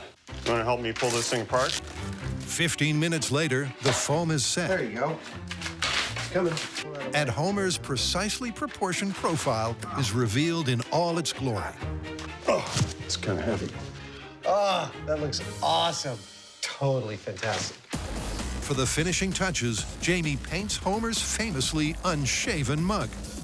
Starting to look like Homer. Adam coats his torso with waterproof rubber. And Jamie adds the ears and those instantly recognizable eyes. Kind of comes to life when you do that. So Homer is very, very nearly complete. We've painted all of his body parts, including his head and now his hands, a suitable shade of Simpsons yellow. After this, we'll send his measurements out to our seamstress to make him a full set of clothes. Then it's time to take him out to the location and abuse him.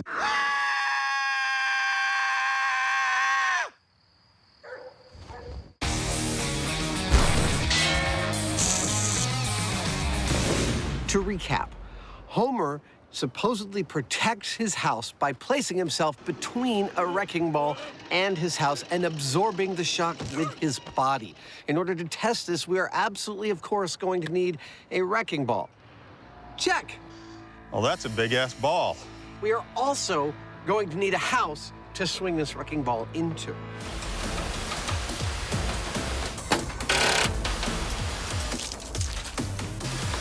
So we decided to build our own. Actually, we built 2. We're always painting some before we destroy it. There's a very good reason, because what we want to find out is whether Homer would have made any difference to the wrecking ball's effect on his house. All right, let's go. Therefore, that's our control house. We're going to swing just a straight old wrecking ball into it. It's only when we get to this one that we're going to strap Homer to that wrecking ball and find out if the amount of destruction is actually different, i.e. less on this one. Now, it's a home worth protecting. Yeah, perfect. In the demolition industry, wrecking balls are kind of iconic. Jamie wire brushes his balls every morning. But we've come to find out that they don't actually use them that much anymore. Now it looks like it's all business. And when you think about it, it's sort of understandable. There we go. Because you get thousands of pounds of weight swinging on the end of a cable. It's not exactly a precision instrument. You're right on the money. 5,000 pounds is perfect. Not only that, it's hard on the equipment that swings it. So we've found that whenever we need a wrecking ball, we make our own. With their accurately sized and weighted homemade Homer wrecker ready to swing into action, Woohoo! I love having the right hardware. It's simply a question of lifting it, I'll hold it up in case it falls. Awesome. pulling it back, and letting it go, right? Ray, how do you feel about it? You like it? Wrong. If it goes out too far, it's going to want to bring the crane over. You understand? Right. So that's an interesting question. If we pull it back too far and it swings far out, it's going to pull the crane over. Probably the big question is, how far do we pull it back? To answer that, I can go 40-foot radius. Okay. So let's talk this through. That's 40. The guys look into the limits of the crane's live load capacity. Let's say the ball hangs here and the crane is here in relation to the house. Discuss the physics involved. Force equals mass times acceleration. So once that ball starts to move, it wants to keep going. And after an hour of tense discussion... Really, you have no intuition about that whatsoever? Come up with a swing distance of... What if we did 12 feet? 12 feet is significantly less than the freewheeling cartoon capers of Springfield. Good. But it's as far as the real-world physics allow. All right, you like that? Yeah, I think that's perfect. And with those parameters in place, the guys set up for the control. Extending now. You may be wondering why we're not pulling our wrecking ball back quite as far as you see them do in The Simpsons. About 4 feet away. Well, cranes aren't designed to swing heavy weights around like tetherballs. If they did that in a heartbeat, they could tip the whole crane right over. Stop. Stop. Are you happy with that? You betcha. In rigging, there are two kinds of loads, a dead load and a live load. A live load is one that moves, and this load is about as live as it gets. You dig it? Yeah, I'm just grooving on the vibes coming off of that whole thing. You know? I didn't know you grooved on vibes. Sure. The repercussions of a miscalculation could be catastrophic. It's just like destruction in potentia.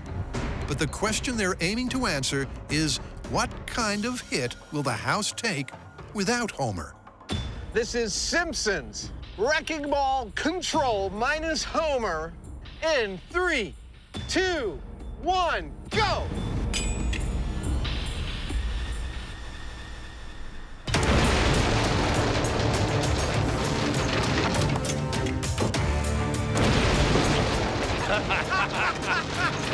Yeah!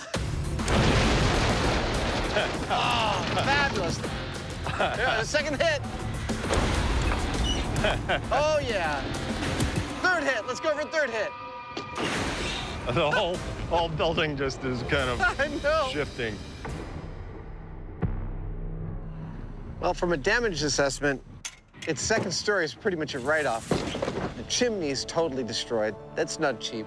Moving through the back, even despite all of our bracing, it's also jacked that back wall back about 8 or 10 inches. Yeah, you'd be looking at a complete rebuild of your second story. This is super cool. We had a camera perched on the top of the chimney to witness the destruction from up there. And when our wrecking ball hit the house and the chimney collapsed, the camera up there landed on the wrecking ball itself, sitting nice and perched. Oh, hi there. Hello. We can cut from this to this shot. Howdy. He did very, very well. He actually hit another camera also mounted on the ball. That is like camera Olympics, man. Well done, little guy. Our test showed that a wrecking ball hitting a house like this would severely damage any masonry, as well as the framing and the wall of the house, just like it did here. Now the question is, will Homer make any difference if he gets in between that ball and the house? Honestly, I don't know.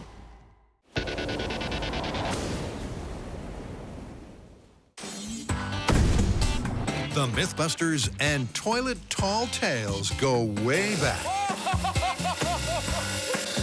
right, that's significant. And to continue this Game of Thrones, they're taking on Springfield's prankster-in-chief.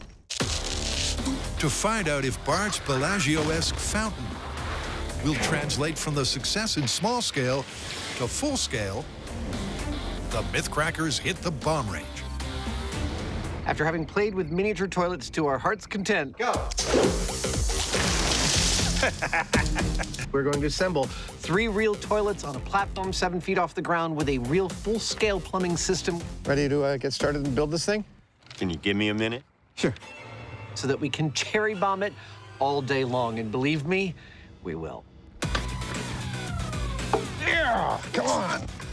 1 toilet, 2 toilets, 3 toilets. To recreate the exact same setup as the shop test,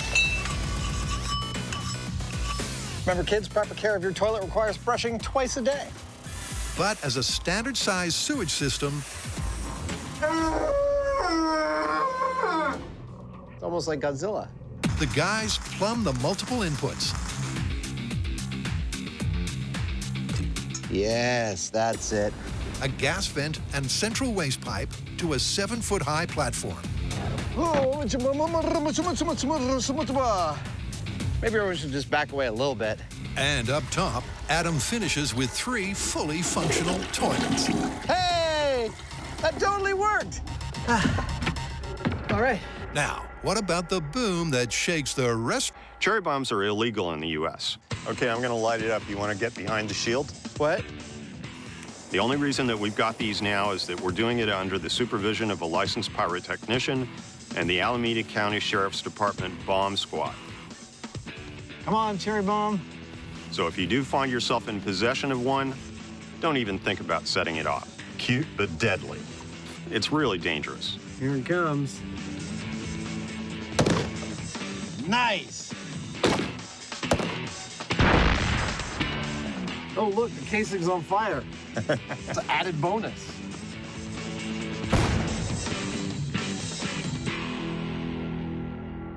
Room. Under strict bomb squad supervision. All right. The guys are using their own MythBusters-made cherry bombs to find out if the fuse will fizzle when wet. Now, when you hear that Bart throws a cherry bomb into the toilet, let's get to safety, shall we? Come on. Your mind might be set to thinking, I wonder if water would actually put out a cherry bomb's fuse. An excellent question, and one I am just about to answer. Can't get over how much like a cherry they look.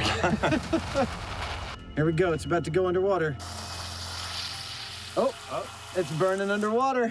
I don't get it. So how is it that the fuse on Bart's cherry bomb is able to burn underwater? Well, to burn something, you need 3 things. You need fuel, you need oxygen, and you need a source of ignition.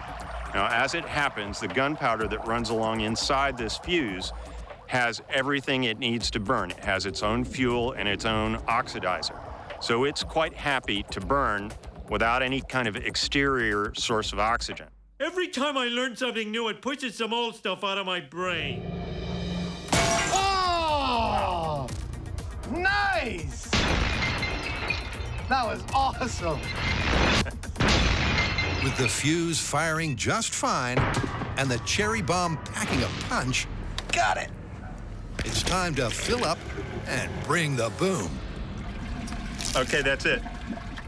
Our first cherry bomb experiment with the full-size toilet system is going to replicate the circumstances that we found to be our ideal circumstances in the small scale.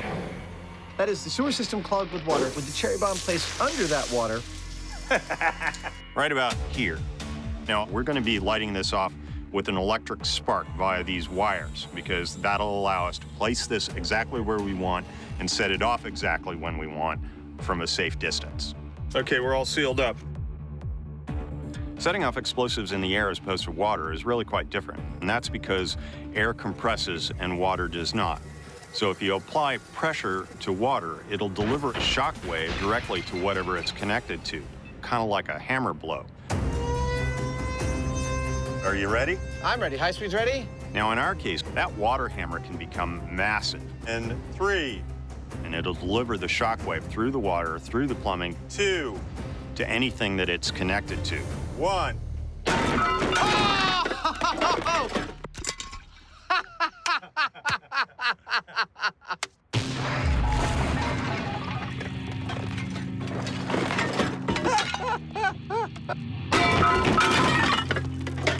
That was catastrophic.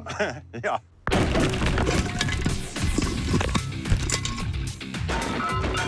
Yep, Jamie's hammer theory nailed it. In contrast to the shop test's Simpsons-like water fountain, Oh, yes. Hey, this camera's still rolling here. when faced with the same firepower as a real cherry bomb, It is a freaking horror show up here. the standard full-size lavatory fixtures were forced free of their moorings, leaving the porcelain Yay! and possibly the myth busted. Looking carefully at the high-speed footage, you'll notice that water starts coming out beneath the toilets at the same time as it starts coming out the bowls. Now that means that that water was moving so fast that the toilet's plumbing was not able to absorb the onrush, which is why it broke the toilets off their mounts instead of creating 3 large geysers.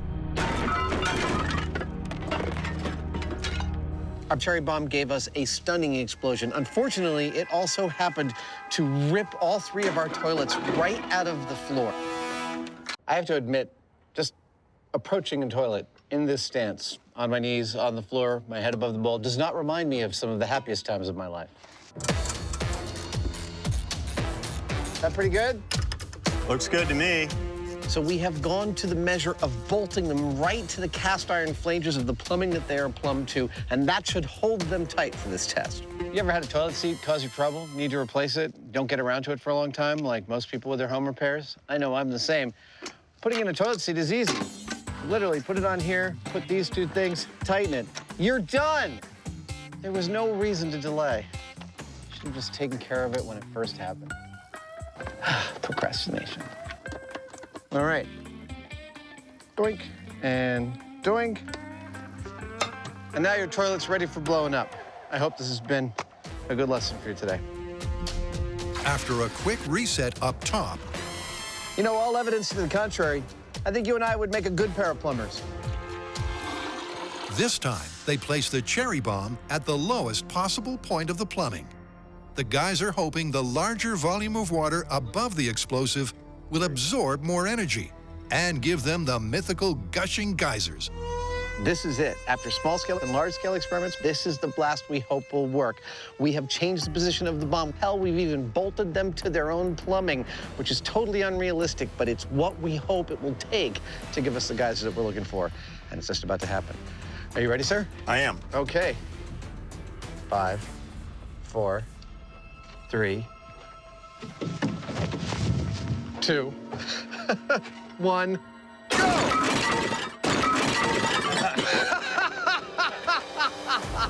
No force can contain the cherry bomb!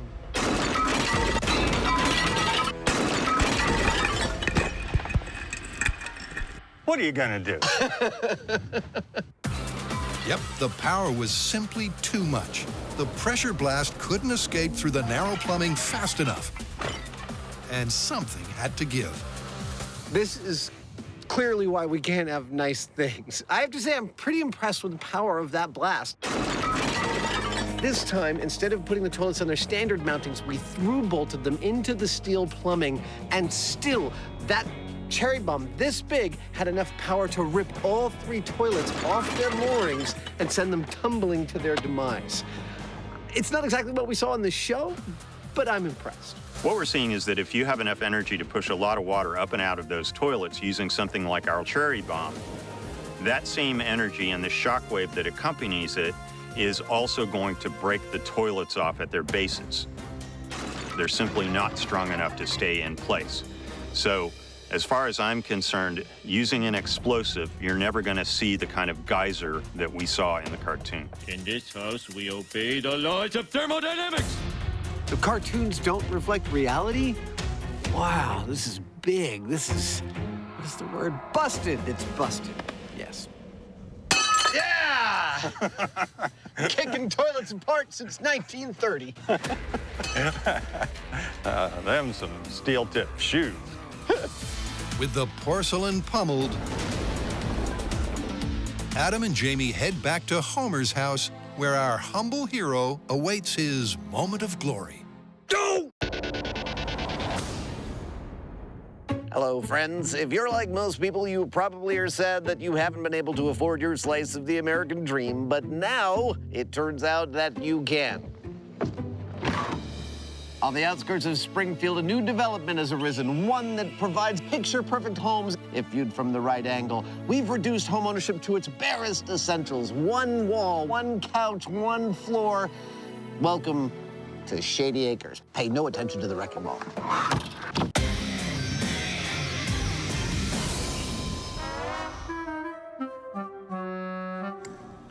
Jamie and Adam are chasing a cartoon conundrum. Oh, that's his home. It's the Homer record. Can our hero's leap of faith dissipate the force of this impact? Yeah! You know, it didn't move very fast, but it had quite a kick to it, didn't it? I mean, that's Newton's second law right there. Now, we're going to leave all this damage intact as it is. Couldn't be better. And go ahead and do the test with Homer on the wrecking ball with the identical house. Now that is a proper cartoon wrecking ball. And if it shows damage anything like this, we will know that Homer's efforts would have been for naught. And ta-da! Allow me to introduce you to the completed, ready-to-be-tested with hero of this episode, Mr. Homer J. Simpson. Ladies and gentlemen, let's give a round of applause. Our accurately sized and dressed Homer there we go. is attached to the ball exactly as per the clip, That's it. First arm is on. Okay. with a final crucial component. Since part of this is what happens with Homer's body mass on the ball, we need to give him some body mass other than just foam. We're doing that by adding water. The average density of a human body is within a couple of percentage points of water. Perfect. So a water-filled Homer is an almost perfect energy absorption analog for a real person of that size and shape. Oh, Homer is substantial. Our cartoon character is coming to life. The question is, with a real-life mass of 239 pounds, can he save his house? I think we're good to go up. All right. It's happening. We're making sure that we're positioning the ball exactly the same way that we did the first time. We'll let it settle, so the physics should all be the same, except for Homer. Does it look like his ass is dead center? He couldn't be more perfectly on the horizon of the lines of force between the ball and his house. Look at the potential energy. As per the control, the velocity on impact may only be a pedestrian 6 miles an hour. What are we doing? But with 5,000 pounds of ball, Who's paying for this? This is awesome. there's a lot of energy to dissipate. Say goodbye, Homer. Can our hefty hero really absorb that impact? All right, here we go. Homer versus the wrecking ball. The final experiment. 3, 2, 1. Here he goes. Yeah. Oh. That's a result that I never would have bet on. He's clearly made a big difference. Yeah, I mean, look at this house, and then look at that one. Wow. I'm just saying. Homer's ass is quite impressive, actually.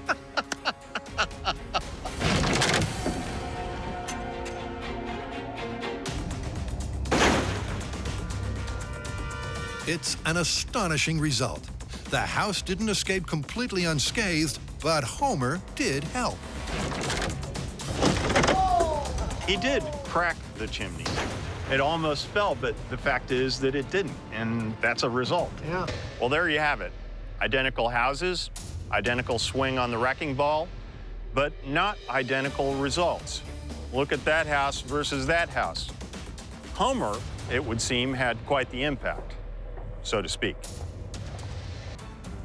Well, astonishingly, it turns out Homer did, in fact, make a difference by placing himself between the wrecking ball and his house. He clearly made a heroic effort, and it had a heroic outcome. Those cartoonists don't get enough credit for proper engineering. I am too smart. I am too smart. S-M-R-T. I mean S-M-A-R-T. All right, Al, I got some good news and some bad news. I'm going to start with the bad news, which is the toilet bomb. Unfortunately, all we got was total toilet destruction. It's busted.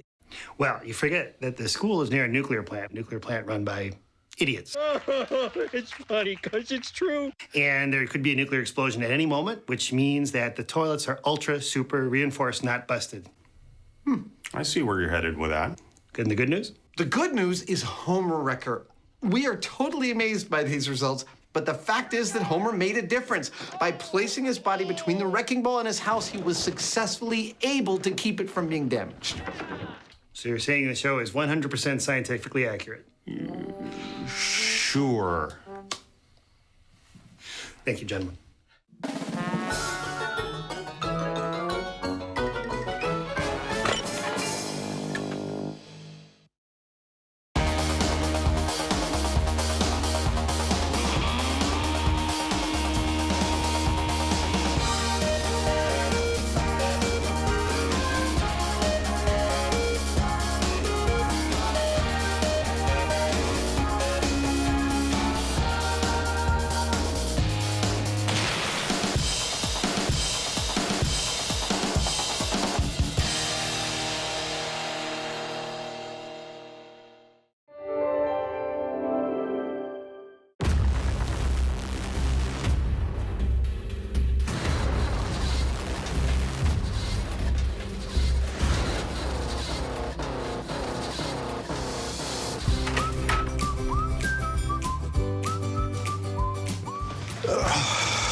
See what we got here. 20,000 emails? Hi, this is Adam. That is a good idea. Oh, hold on just a second, can you? Hi, this is Adam. Yeah, that's a terrific idea. Oh, and can you hold on just a second? I'm getting another call. Hi, this is Adam. Okay, everybody, hold on just a second.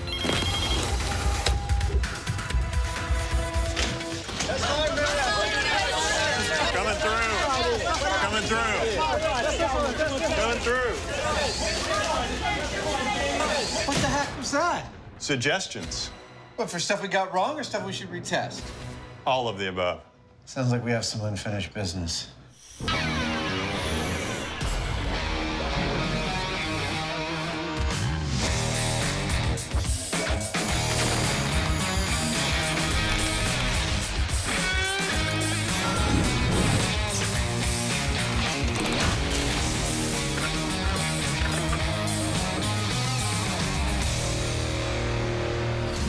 What's all this?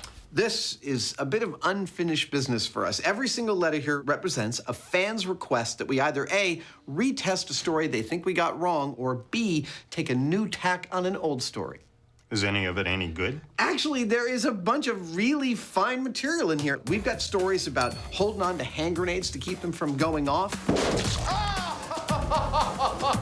Fans that want us to revisit some aspect of our old Spy Car episode, specifically involving the tire-bursting tacks. Whoa! And we've got a story about reloading automatic pistols. Can you really do it as fast as they do in the movies? Anything else? Yes. The first one I think we should tackle involves video games. Fans want to know, if you're playing a video game that is representing a real-world skill, can the video game make you better at that actual skill? Video games as a teaching aid. Yes, I think we should test that. That sounds great. I'm up for it. All right, let's do it. In the video game special, the MythBusters had a blast. But fans say there's unfinished business. Because Adam and Jamie didn't test an idea that's as old as gaming itself. Can virtual practice provide real-world skills? To find out, Adam and Jamie first need a blank slate.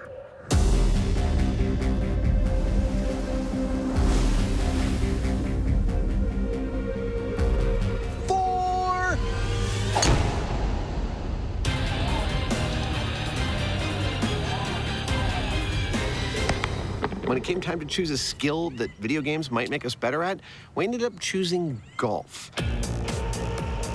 Hop in, fancy pants. All right, let's go play golf. It turned out upon discussion that neither of us had ever played a game of golf in his entire life, either in real life or in the virtual space. Thus, golf it is, and golf is perfect. We're here at one of the most beautiful and certainly one of the most famous golf courses in the world, the legendary Pebble Beach Golf Links. The fact that Adam and I, with absolutely no knowledge of golf whatsoever, are playing our very first game here is, well, it's kind of a travesty, actually, but what are you gonna do? Well, luckily for the course, that travesty will have to wait, because first, it's time to swing for science. At this point, neither Adam nor I have played any golf at all. So the first thing we're gonna do before anything else is we're gonna take a swing here on camera. Am I supposed to whack it or putt it? In front of this high-tech golf swing analysis system. And we're gonna compare to a later analysis that we'll do after we've received training and played a game of golf. Having a good swing is one of the key skills for all golfers. There it is, in all its glory. So precisely comparing swings pre- and post-training will be one of two crucial pieces of data. That felt terrible. And with the pre-swings in the can, it's on to the second metric, comparing their before and after scores on the course. And for that, our golfing greenhorns, shall we play? Must fare to the fairway. If we're going to investigate improvement, we need a baseline to compare that improvement to. I think we're supposed to go that way. That means we need a control, and that means Jamie and I are going to play golf as the blank slate neophytes we really are. I've never played a game from scratch before. We're going to tally up those scores and then separate for some real training. Jamie's going to spend a day getting trained by a machine. I'm going to spend a day getting trained by a person. Do we have any balls? And you got those little stick things, right? After the training, we will reconvene on the golf course, play the same holes, and tally up and see just who has improved the most. Coupled with the swing analysis, the guys are pulling out all the stops. Go for it, sir. And first to tee off, it's Jamie. Who can literally only get better. What do I know about golf? Maybe you need a different club for that. Seems like it's as good as any. Well, most of my knowledge centers on the aerodynamic qualities of the dimples on a golf ball, which I seem to recall applying to a car to improve its gas mileage. That's the coolest thing ever. Beyond that, I understand there's something that you hit the ball with to make it go specific places. I don't think you're supposed to use the tee every time. And that's about it. Ooh! That was beautiful, Jamie. The par score for this 300-yard hole is 4 shots, something that the boys are already beyond. Oh! Even before Adam loses his ball. My ball ended up bouncing into there, and I've been looking, I can't find it. It's a shocking amount of energy these clubs can deliver to these balls. Oh. That's bad. I know that's the whole point, but it's sort of surprising to be on the business end of it. By hook or by crook, the guys slowly approach the green. Oh! Hey! Jamie! Uh-oh, sand pit. Uh-oh. Uh-oh. Same sand pit. And that's where the fun really begins. Oh, that's bad. Their fundamental lack of understanding of course management and swing mechanics. I'm trying to imagine all the golf aficionados just screaming at their televisions right now. Racks up their score. That wasn't very good, Jamie. No. Tick-tock, Grandpa. But eventually, they escape the sand. Hey! Ho, ho! Nice! And get down to the business end. Putting. Looks like it slopes that way. I know enough of watching golf that you want to account for the slope and the momentum. I mean, come on, I know a little bit about physics.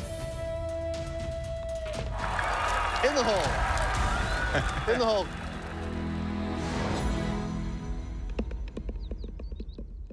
So there you have it. For the first time in my life, I was able to get a little piece of plastic several hundred yards from where I started to a hole using some carefully engineered sticks. This is a very interesting process, trying to learn a game as complicated as golf without being told anything. There There we go. Not bad. It's pretty clear that Jamie and I are improving certain things. Dude, that was so close. But it's also clear that it is this mountain of knowledge that we're not even touching. Feels like sort of stabbing around in the dark with a fork, trying to kill a bear. We should have been able to do this in 4. Oh. That's a par 4. Taking a break from the fairway, what's next for unfinished business? So what was the issue with how we did spike our tacks? Well, fans noted that while we correctly replicated spikes we'd seen in movies, There we go. tetrahedral in shape and spiky, they also noted that those would let air out of the tires a lot more efficiently if they were hollow. Well, that kind of makes sense, and we can easily test that. I know, I think we should. Hollow tacks should make for a better getaway gadget. But will they immediately stop the chase car first time, every time? In our previous Spy Car episode, our spikes looked like this. But fans have told us that they want hollow tacks, and that is where this stuff comes in. This is a bunch of hollow steel tubing. I'm going to use it to fashion some hollow spikes. Now, I could just bend and cut and weld each spike individually, but I'm a big believer in the assembly line process. Perfect. Oh, not perfect. That's perfect. So this bending, this is actually the first step in my assembly line for these spikes. It's the first step in a 4-part process. I love blacksmithing. So what's next for our resident Q? Step 2 of my assembly line process, the cutting.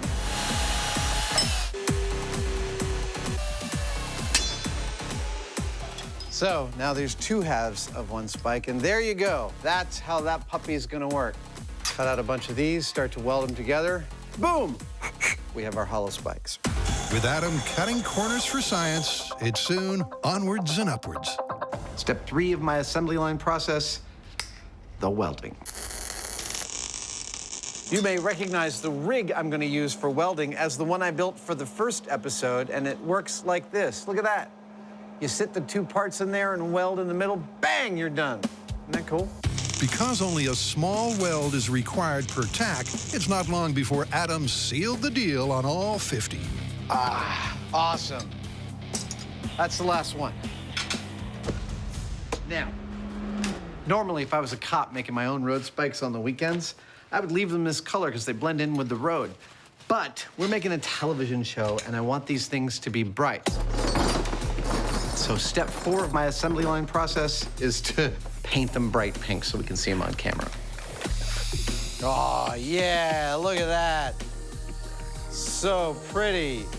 It's worth covering why the tack is the structure that it is. Why 2 90-degree angles join perpendicularly at the center? Well, it's because when you do that, what you end up with is called a tetrahedral arrangement. A tetrahedron is a 4-sided regular polygon, one of the Platonic solids. In layman's terms, it means one point is always facing up, and that means it's ready to pierce the tire. That's the theory. But at the runway, will it be license to kill?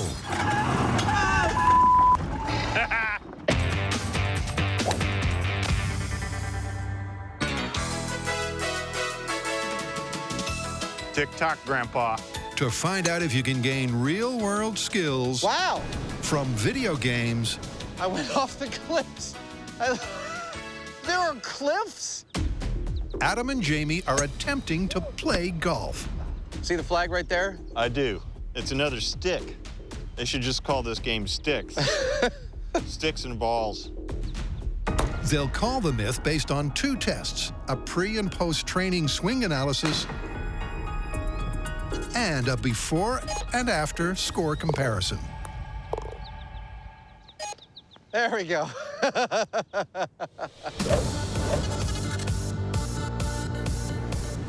It's worth repeating right here that Jamie and I know absolutely nothing about the game of golf. Where'd it go? I think it's gone. Don't get me wrong, we understand there is a game called golf and that people play it. Bit by bit. and I have spent many Sundays watching it on television because golf is the only sport that I enjoy watching on television for some reason. Woohoo! Yes! In your face, Hoosier! But as far as, you know, what these clubs do... Okay, be the ball. Why there's so many of them? Pretend that ball owes you money.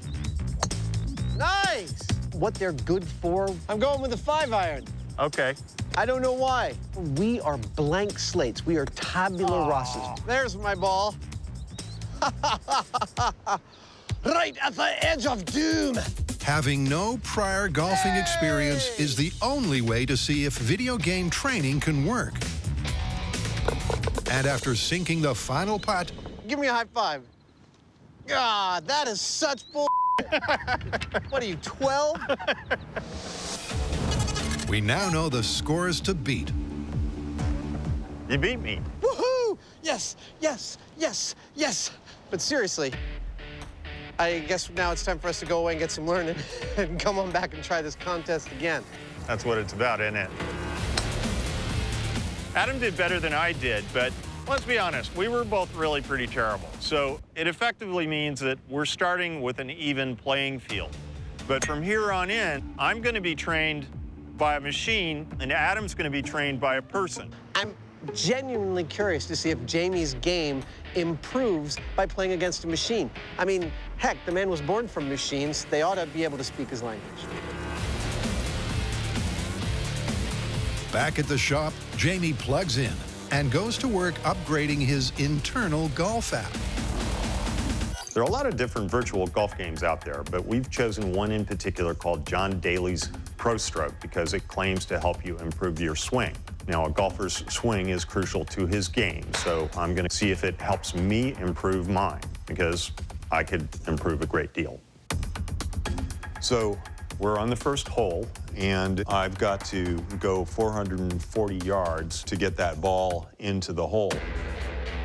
I'm going to have to hit it as hard as I can, which means that I'm going to have to come all the way up. Using the game's motion capture wand, Jamie's off and swinging. I almost hit some people.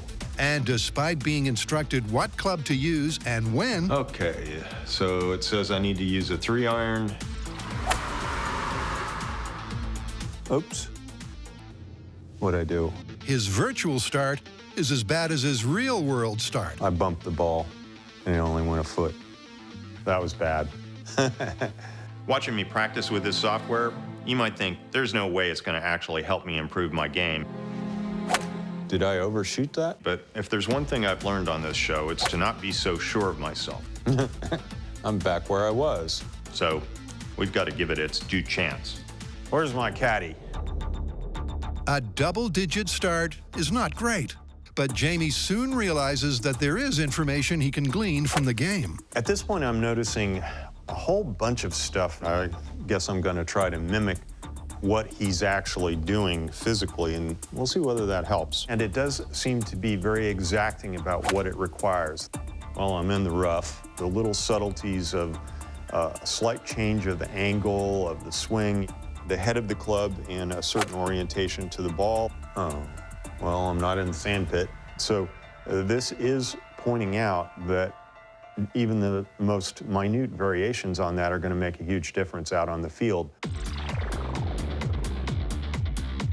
After 2 hours of intense practice. Nice. Bogey. I made a bogey. Jamie's swing seems to be improving. Looks like I got fairly close, actually. He's also learning how to read the wind and the greens. Well, it is teaching me that I need to account for the angle of the terrain. Something that's reflected in his scores. Oh, my goodness. I made par. I'm doing fairly well. The numbers are showing that I went from 10 down to where I'm now at par for the first time. So I'm apparently learning something. Jamie is getting better and better. But will any of this help him back in the real world, as the myth would suggest? I've spent a day with this golf teaching program, and I did dramatically better here than I did out on the actual course. How about that for a shot? I made my first birdie. Now, does that mean when I go back out on the course, I'm going to do dramatically better there because of what this has taught me? That's what we're testing.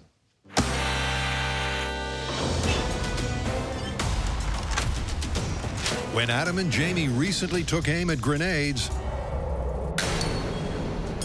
there was fire in the hole. But fans have found a new detonation drama. So get a grip. Get a grip yourself. No. That is actually the name of the story that we're doing. There is a TV show called The Bridge, and on this show, a bad guy took a mother with her kids and locked them in a shed, but before he locked them inside, he handed the mom a live grenade. So that she's holding on to it, knowing that her ability to hold on to it is her only line between life and certain death. And after a couple of hours, she can barely hold on any longer. Her forearm's all cramped, and she's just about to let go when the hero shows up and saves the day. But here's the question. Is holding on to a grenade really that difficult? Well, I hope when we go to test this, we can use an inert grenade. That was the plan, yes. Well, do you mind if I put something a little extra in there, a little surprise, maybe? Something to raise the stakes? Just a little. That sounds good. Let's do it. Some more, Zada. If I'm gonna test these mitts' ability to hold on to a grenade for more than a couple of hours, I could just sit on the couch and do it while the camera rolled. That's it. But where is the televisual interest in that, I ask you? Oh, no. We are going to conduct this experiment in an experiment-conducting kind of place. Good enough. A room in which I will be locked in for a couple of hours to see how well I can hold on to a grenade. There's nothing worse than painting ceilings. So when I get to hell, if there is one, they'll be like, oh, time to paint the ceiling. With Adam's flat pack pad signed, ceilinged, and delivered, now that's an experimental space. It's over to Jamie, who's preparing some extra motivation. To try to replicate the pressure the woman in the clip was feeling, I think it's important that our genuine grenade not be completely inert. So I've rigged a little consequence for Adam if he lets go. Let's just say he's in for a shock. Both Jamie and Adam are trying to make sure that everything matches the clip, including... Nice outfit. Well, never let it be said I'm not willing to go the extra mile for science. And with that, it's go time. 3, 2, 1. There we go. In the TV show, the woman had to hold on to the grenade for about 2 hours. So far, it doesn't feel so bad. But the thing is, there's a spring behind this that wants to flip that lever away. So over time, this could be really difficult. A lot harder than you think. 25 minutes in, and Jamie's prediction is turning out true. I have to say, I seriously thought this was going to be just a ridiculous cakewalk, but I am starting to feel a little fatigue in my hands. Well, I'm not exactly sure what Jamie set up in terms of his consequences. I have to tell you that it adds a genuine psychological aspect. Knowing that I will unleash some version of hellfire if I let go of this, it definitely makes it a little bit more accurate. Adam's basic instinct is to hang on for dear life. But will he go the distance?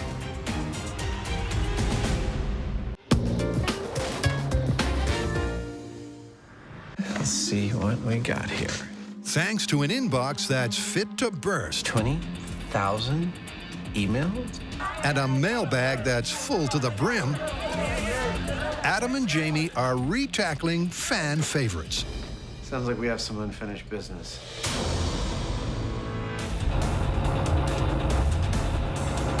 And next up, they're returning to the runway for Spy Car 2.0. Do you have to tailgate me like that? No, but it's fun. Shall we set up the course? Yeah. Our plan today is pretty straightforward for a MythBusters car day. In general, it's a little bit of driving and a little bit of mayhem. Whoa! in specific, it's about a quarter-mile course, starting with the straightaway. Last one. Jamie will drive down that straightaway in a pickup truck at about 40 miles an hour, and I'm going to chase him about 3 car lengths behind. At a certain point, he'll drop his load of tacks and then make a U-turn followed by a slalom. Obviously, by chasing, I'm going to drive over those tacks, and I've got to follow him through that U-turn and that slalom as closely as I can, if I can at all. Our goal is to see how well our new hollow tacks work compared to the old non-hollow ones. There's no doubt that hollow tacks will puncture the tires, but will it stop the car stone dead, as many viewers claim? A prediction? Look, I have a tremendous amount of experience from this show of driving cars that are out of control. Jamie! And my prediction is that I'm going to get a little more experience with that today. I think that these tacks are going to deflate my tires fairly handily, and while I may be able to make the U-turn after I run over them, I don't think I'm going to be very useful on the slalom, but I cannot wait to find out. Are you ready, Adam? Dude, I'm ready. Let's do this. Okay. Hollow tacks on the road in 3, 2, 1, go. Oh, this is gonna be fun. All right, we're up to speed. Jamie's got his bucket ready. Here it goes.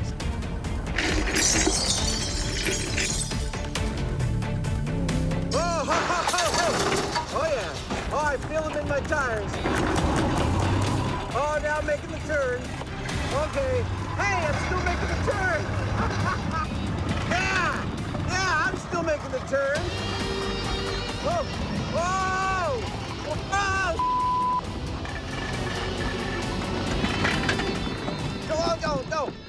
No!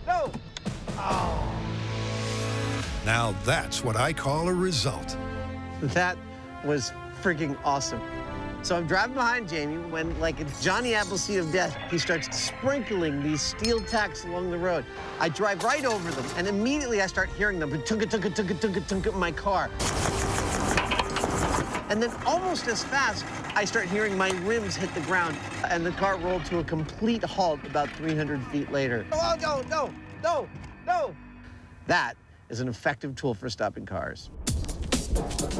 Yep, just 15 seconds after impact, Adam was brought to a grinding halt as all 4 tires got trashed. One of the things I noticed about this particular design is that if they stick into the tire, they form a nice tube through which air can flow and deflate the tire quite quickly. But if the tire is moving really fast, they can sling back out again, and instead of leaving a narrow hole that will close up like the solid spikes did, they're cutting a rubber plug out and taking it with them.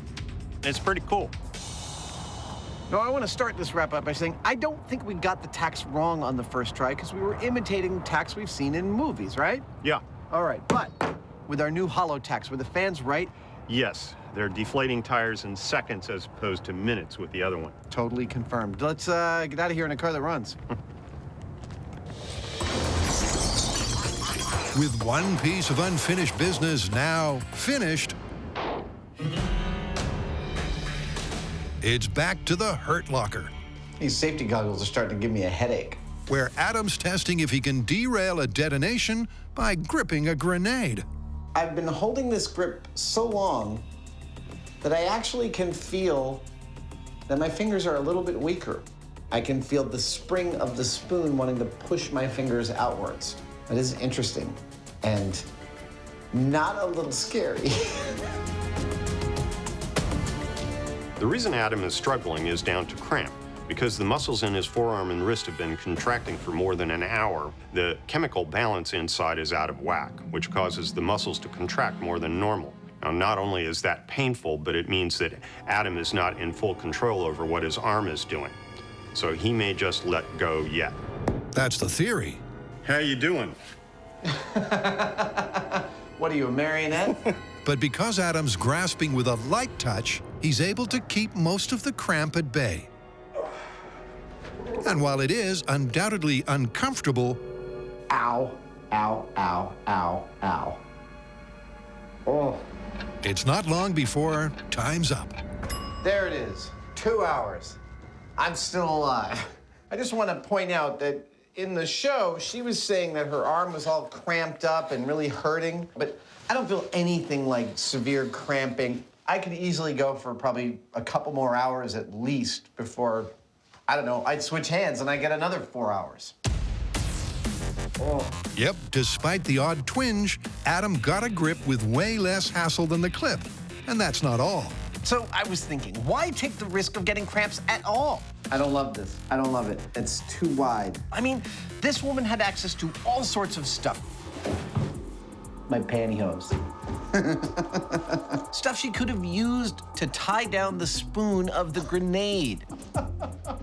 Oh, and I thought this experiment couldn't get less dignified. Surely that is going to be the easiest of all options. Yeah, that's what I'm talking about. I only had to sacrifice my dignity to make it happen. With the grenade bound and gagged, there's no chance of a boom.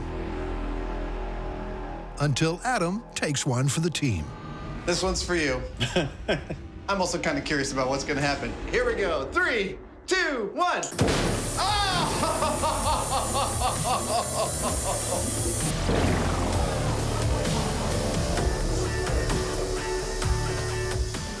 That was beautiful. So the myth that you can't hold on to a grenade for longer than 2 hours? Totally busted. And I think in a mighty fine way. And what about being able to disable the grenade? Totally feasible. Pantyhose fit the bill. Yeah, there are probably a half a dozen different ways you could disable the thing, as long as you're not stark naked in that room. That would really suck. Let's call it.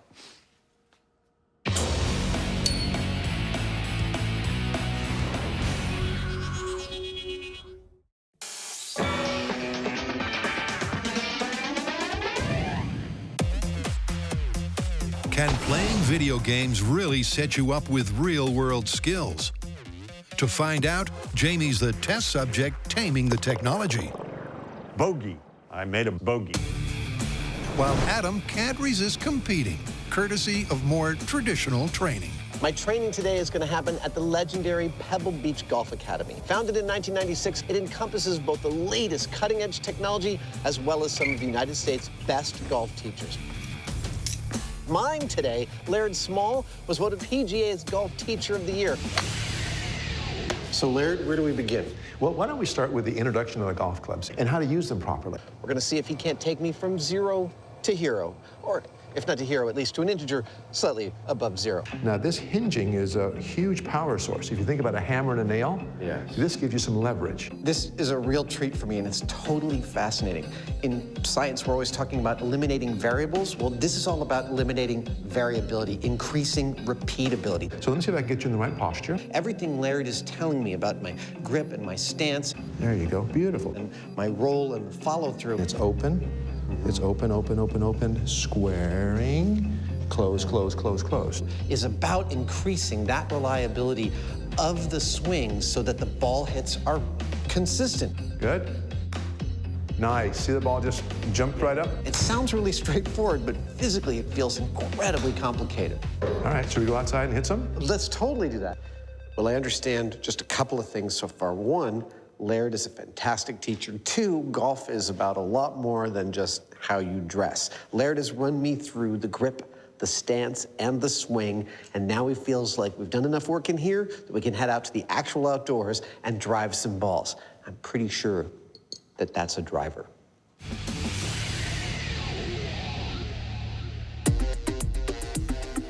Adam's receiving a solid grounding in the fundamentals. Here's your driver. The clubs, the grip, and the mechanics of the swing.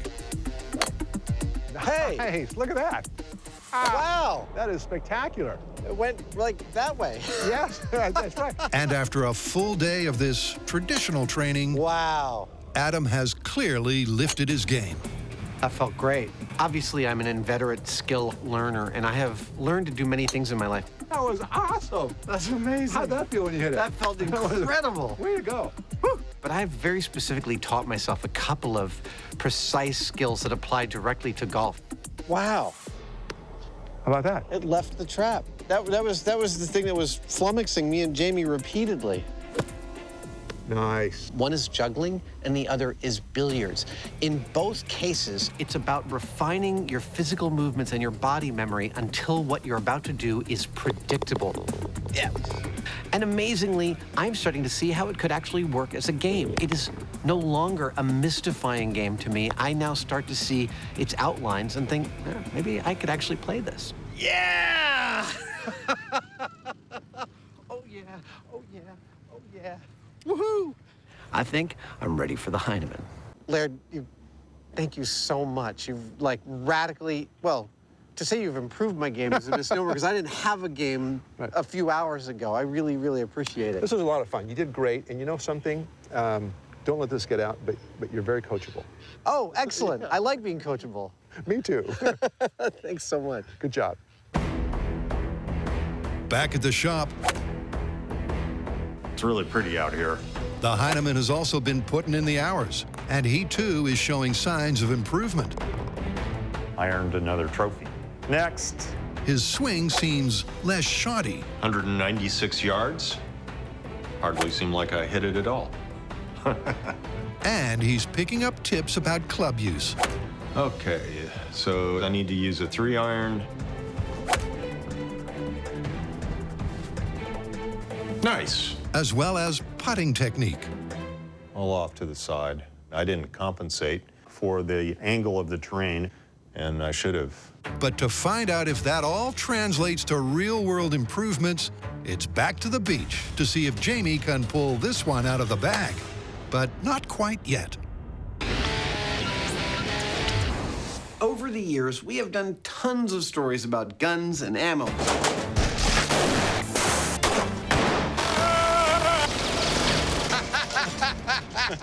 Now fans want us to tackle the modern version of the quick draw.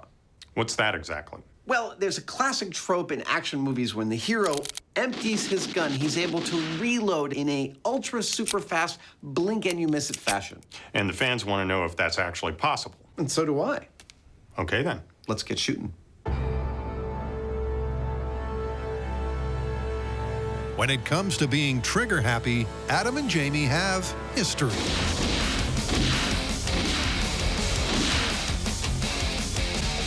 But are they quick enough on the draw? Now, we'd be remiss if we didn't examine the fact that everyone in movies can spray an unlimited number of bullets in a tiny period of time with a high degree of accuracy. And so Jamie and I are going to take a look at just what the real-world threshold is for speed, number of bullets, and accuracy. And so we've come to Milpitas Gun Range in Milpitas, California to test just that. First up, Jamie and I are going to try to shoot 3 full magazines of bullets as fast as we possibly can. Now, this first test is about speed, not accuracy, and so the bullets we'll be using have this funny little pinched end. That's a blank, not a real bullet. Start shooting in 3, 2, 1, go. Mechanically, firing and reloading the gun is a pretty basic process. When the magazine is out, you press a button, out comes the magazine, you put another one in, and you're ready to go again. Wow. But the thing you have to remember is that there's this horrific noise and percussion. It's a really kind of disturbing, violent action that is going on here. And so trying to put that sequence really smoothly together, it's not easy. That's it. 38 seconds. You got slower towards the end there. Jamie's shoot speed was solid, but his magazine change was nothing like the slick and quick action hero. My turn. Can Adam do any better? 3, 2, 1, go.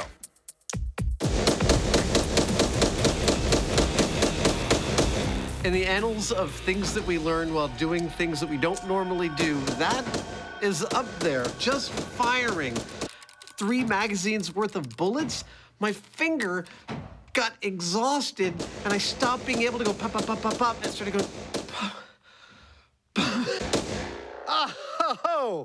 What was my time? 27:66. Woohoo! At a rate of 2 trigger pulls per second with a reasonable reload, Adam has upped the ante. But what if their shots had to count? A lot of work to load 3 magazines. Cue the live ammo. Here's the accuracy part of this test. Our goal is still to fire as fast as possible. 3, but this time to stay with all of our shots. 2, landing within this 7 ring. 1, go.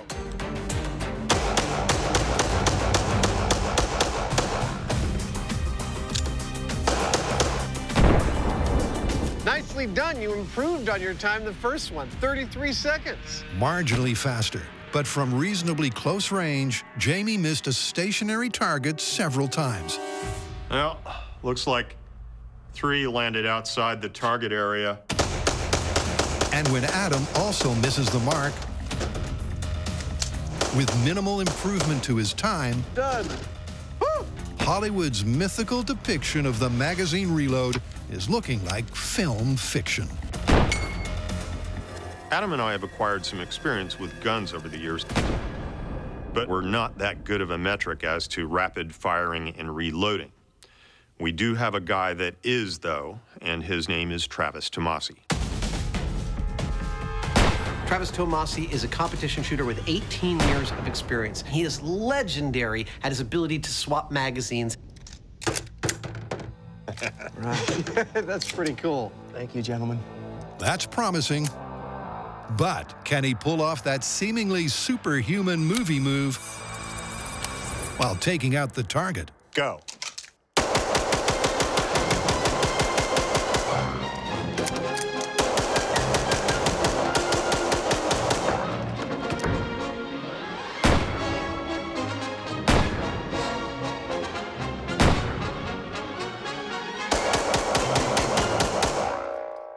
Wow.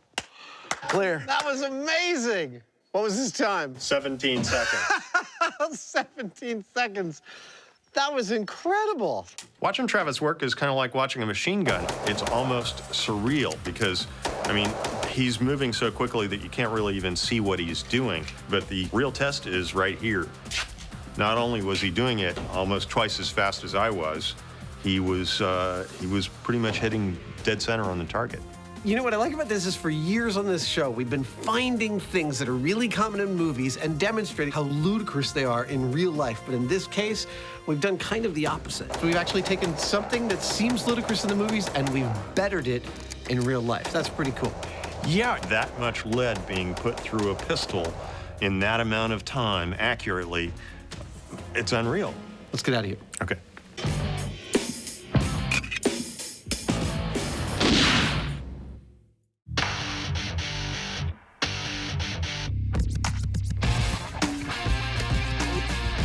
After a truly abysmal game of golf, Jamie and I went off to get some training. Him by a video game. Where's my caddy? Me by a person. Now we've come back to the links at Pebble Beach, and we're going to put those potential skills to the test. Remember, this isn't about whether machine learning is better than person learning. It's about whether learning from a video game has any efficacy at all. Whoops. That's 1. I'm just here to provide a control, and control is what I hope I finally have over this guy right here. Let's get started. Having been trained by a pro, Nice. Cool, that felt good. Adam's first 2 shots show immediate improvement. That worked like exactly how I wanted it to work. The key question is, what happens to Jamie? Nice. Will his video game training result in any improvement at all? Oh. Well, not so far. In the real world, his swing is still unbalanced. That wasn't very good at all. And without computer assistance, he's guessing which club to use when. I think I'll try this one. Still not really sure why, but looks right to me. And that's reflected in the scores for the first hole. Traditional training has seen Adam's score plummet, while Jamie's only betted his best by 1 shot. There are several things that caused me concern about the video game instruction, and one of the key ones was that it seemed virtually impossible to miss the ball. Now, I know that it's possible to miss the ball.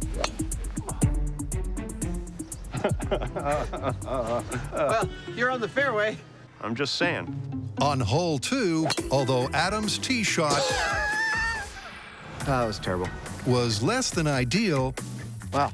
You hear about rough, but boy, this stuff is practically jungle-like. His post-training recovery is the shot of the day. Nice. I felt pretty good. Adam is clearly doing well, but Laird's taught him not just the rules, but also the regulations. In addition to learning what it's like to play golf on a real course, we have also learned that proper playing of golf involves adhering to the rules of etiquette, and there are many of them. Among the most important are, the green is for putting, not for sitting, not for your golf clubs, and definitely not for lying down. Golf requires lots of concentration. It's totally frowned upon to yell on a golf course. And it's vital when teeing off to yell the customary 4 to warn golfers ahead of you lest you strike one of them unsuspectingly in the head. Try as he might, Jamie's not only unable to emulate Adam, Well, it didn't go in a bunker anyway. he's also unable to better his own benchmarks. Oh, I could do better than that. As he takes one more shot on hole 2 than he did pre-training. And that's a pattern that continues on the final 2 holes. Right into the sand pit. So it's no surprise when Jamie stops trying to improve his own game and starts trying to sabotage Adam's. Adam, did I compliment you on your socks? Jamie, shut the right now. Are you kidding? I'm just saying, they're really nice socks. It's now, okay. As they finally sink their final putts. Nice. Yes! That felt good and complete and not stupid. In terms of scores alone, All right, let's tally up our scores and have a beer. Yeah. it's not looking good for the Myth. Adam took 10 fewer strokes on round 2, meaning he improved by 25%. But Jamie, the key metric for the Myth, took just 2 shots fewer, which statistically is no difference at all. But there's more data to come. Frankly, looking at the numbers, Jamie and I don't feel like they tell the whole story. Luckily, because we're thorough types, we did grab one other metric, unarguably the most important metric in the whole of golf, and that is the swing. Laird examined our swings both before and after training, and the results are pretty interesting. How did I do, Laird? Well, come on over. So you can see that as you swing the club back, you can see how your weight is more between your feet. You can see over here that you've landed beautifully on your left foot. Right foot's perpendicular to the ground. Laird, on a scale of 1 to 10, what would you say the comparison is? Well, I think on the first one, I'm going to give you a 3. On what we finished up with, I give it 8.5 to a 9. I think you did really great. Wow. As on the course, Adam's improvement is immense. Can Jamie compete this time? The difference that we see is in terms of how much more range of motion you have. So because of that, you can develop more speed. By developing more speed, you have a chance to hit the golf ball farther. But what's the all-important score? On the first swing, I'll give you 1.5. Second swing, I'm going to give you a 2 at the best. There's not real any improvement in terms of the striking of the ball. There is some in the range of motion and your athleticism, so that's great. But in the delivery of the club to the ball, sorry, no improvement. Excellent. Yep, despite his hours spent flying solo, Jamie's swing is still not the thing. As far as I'm concerned, while the video games did offer some guidance, they seem to be more focused on entertainment than instruction. Well, this is actually kind of fun. So, where they have any real help, not half as much as coming out here and just playing golf. So what do you think, Game Jockey? You think we've answered the question as to whether video games can make you better at real-world games? I think we have. And that answer would be? No. That's pretty definitive. Shall we play another round of real golf? Sure, it's nice out here. I agree. I've learned some things about my swing I could show you. Oh, shut up.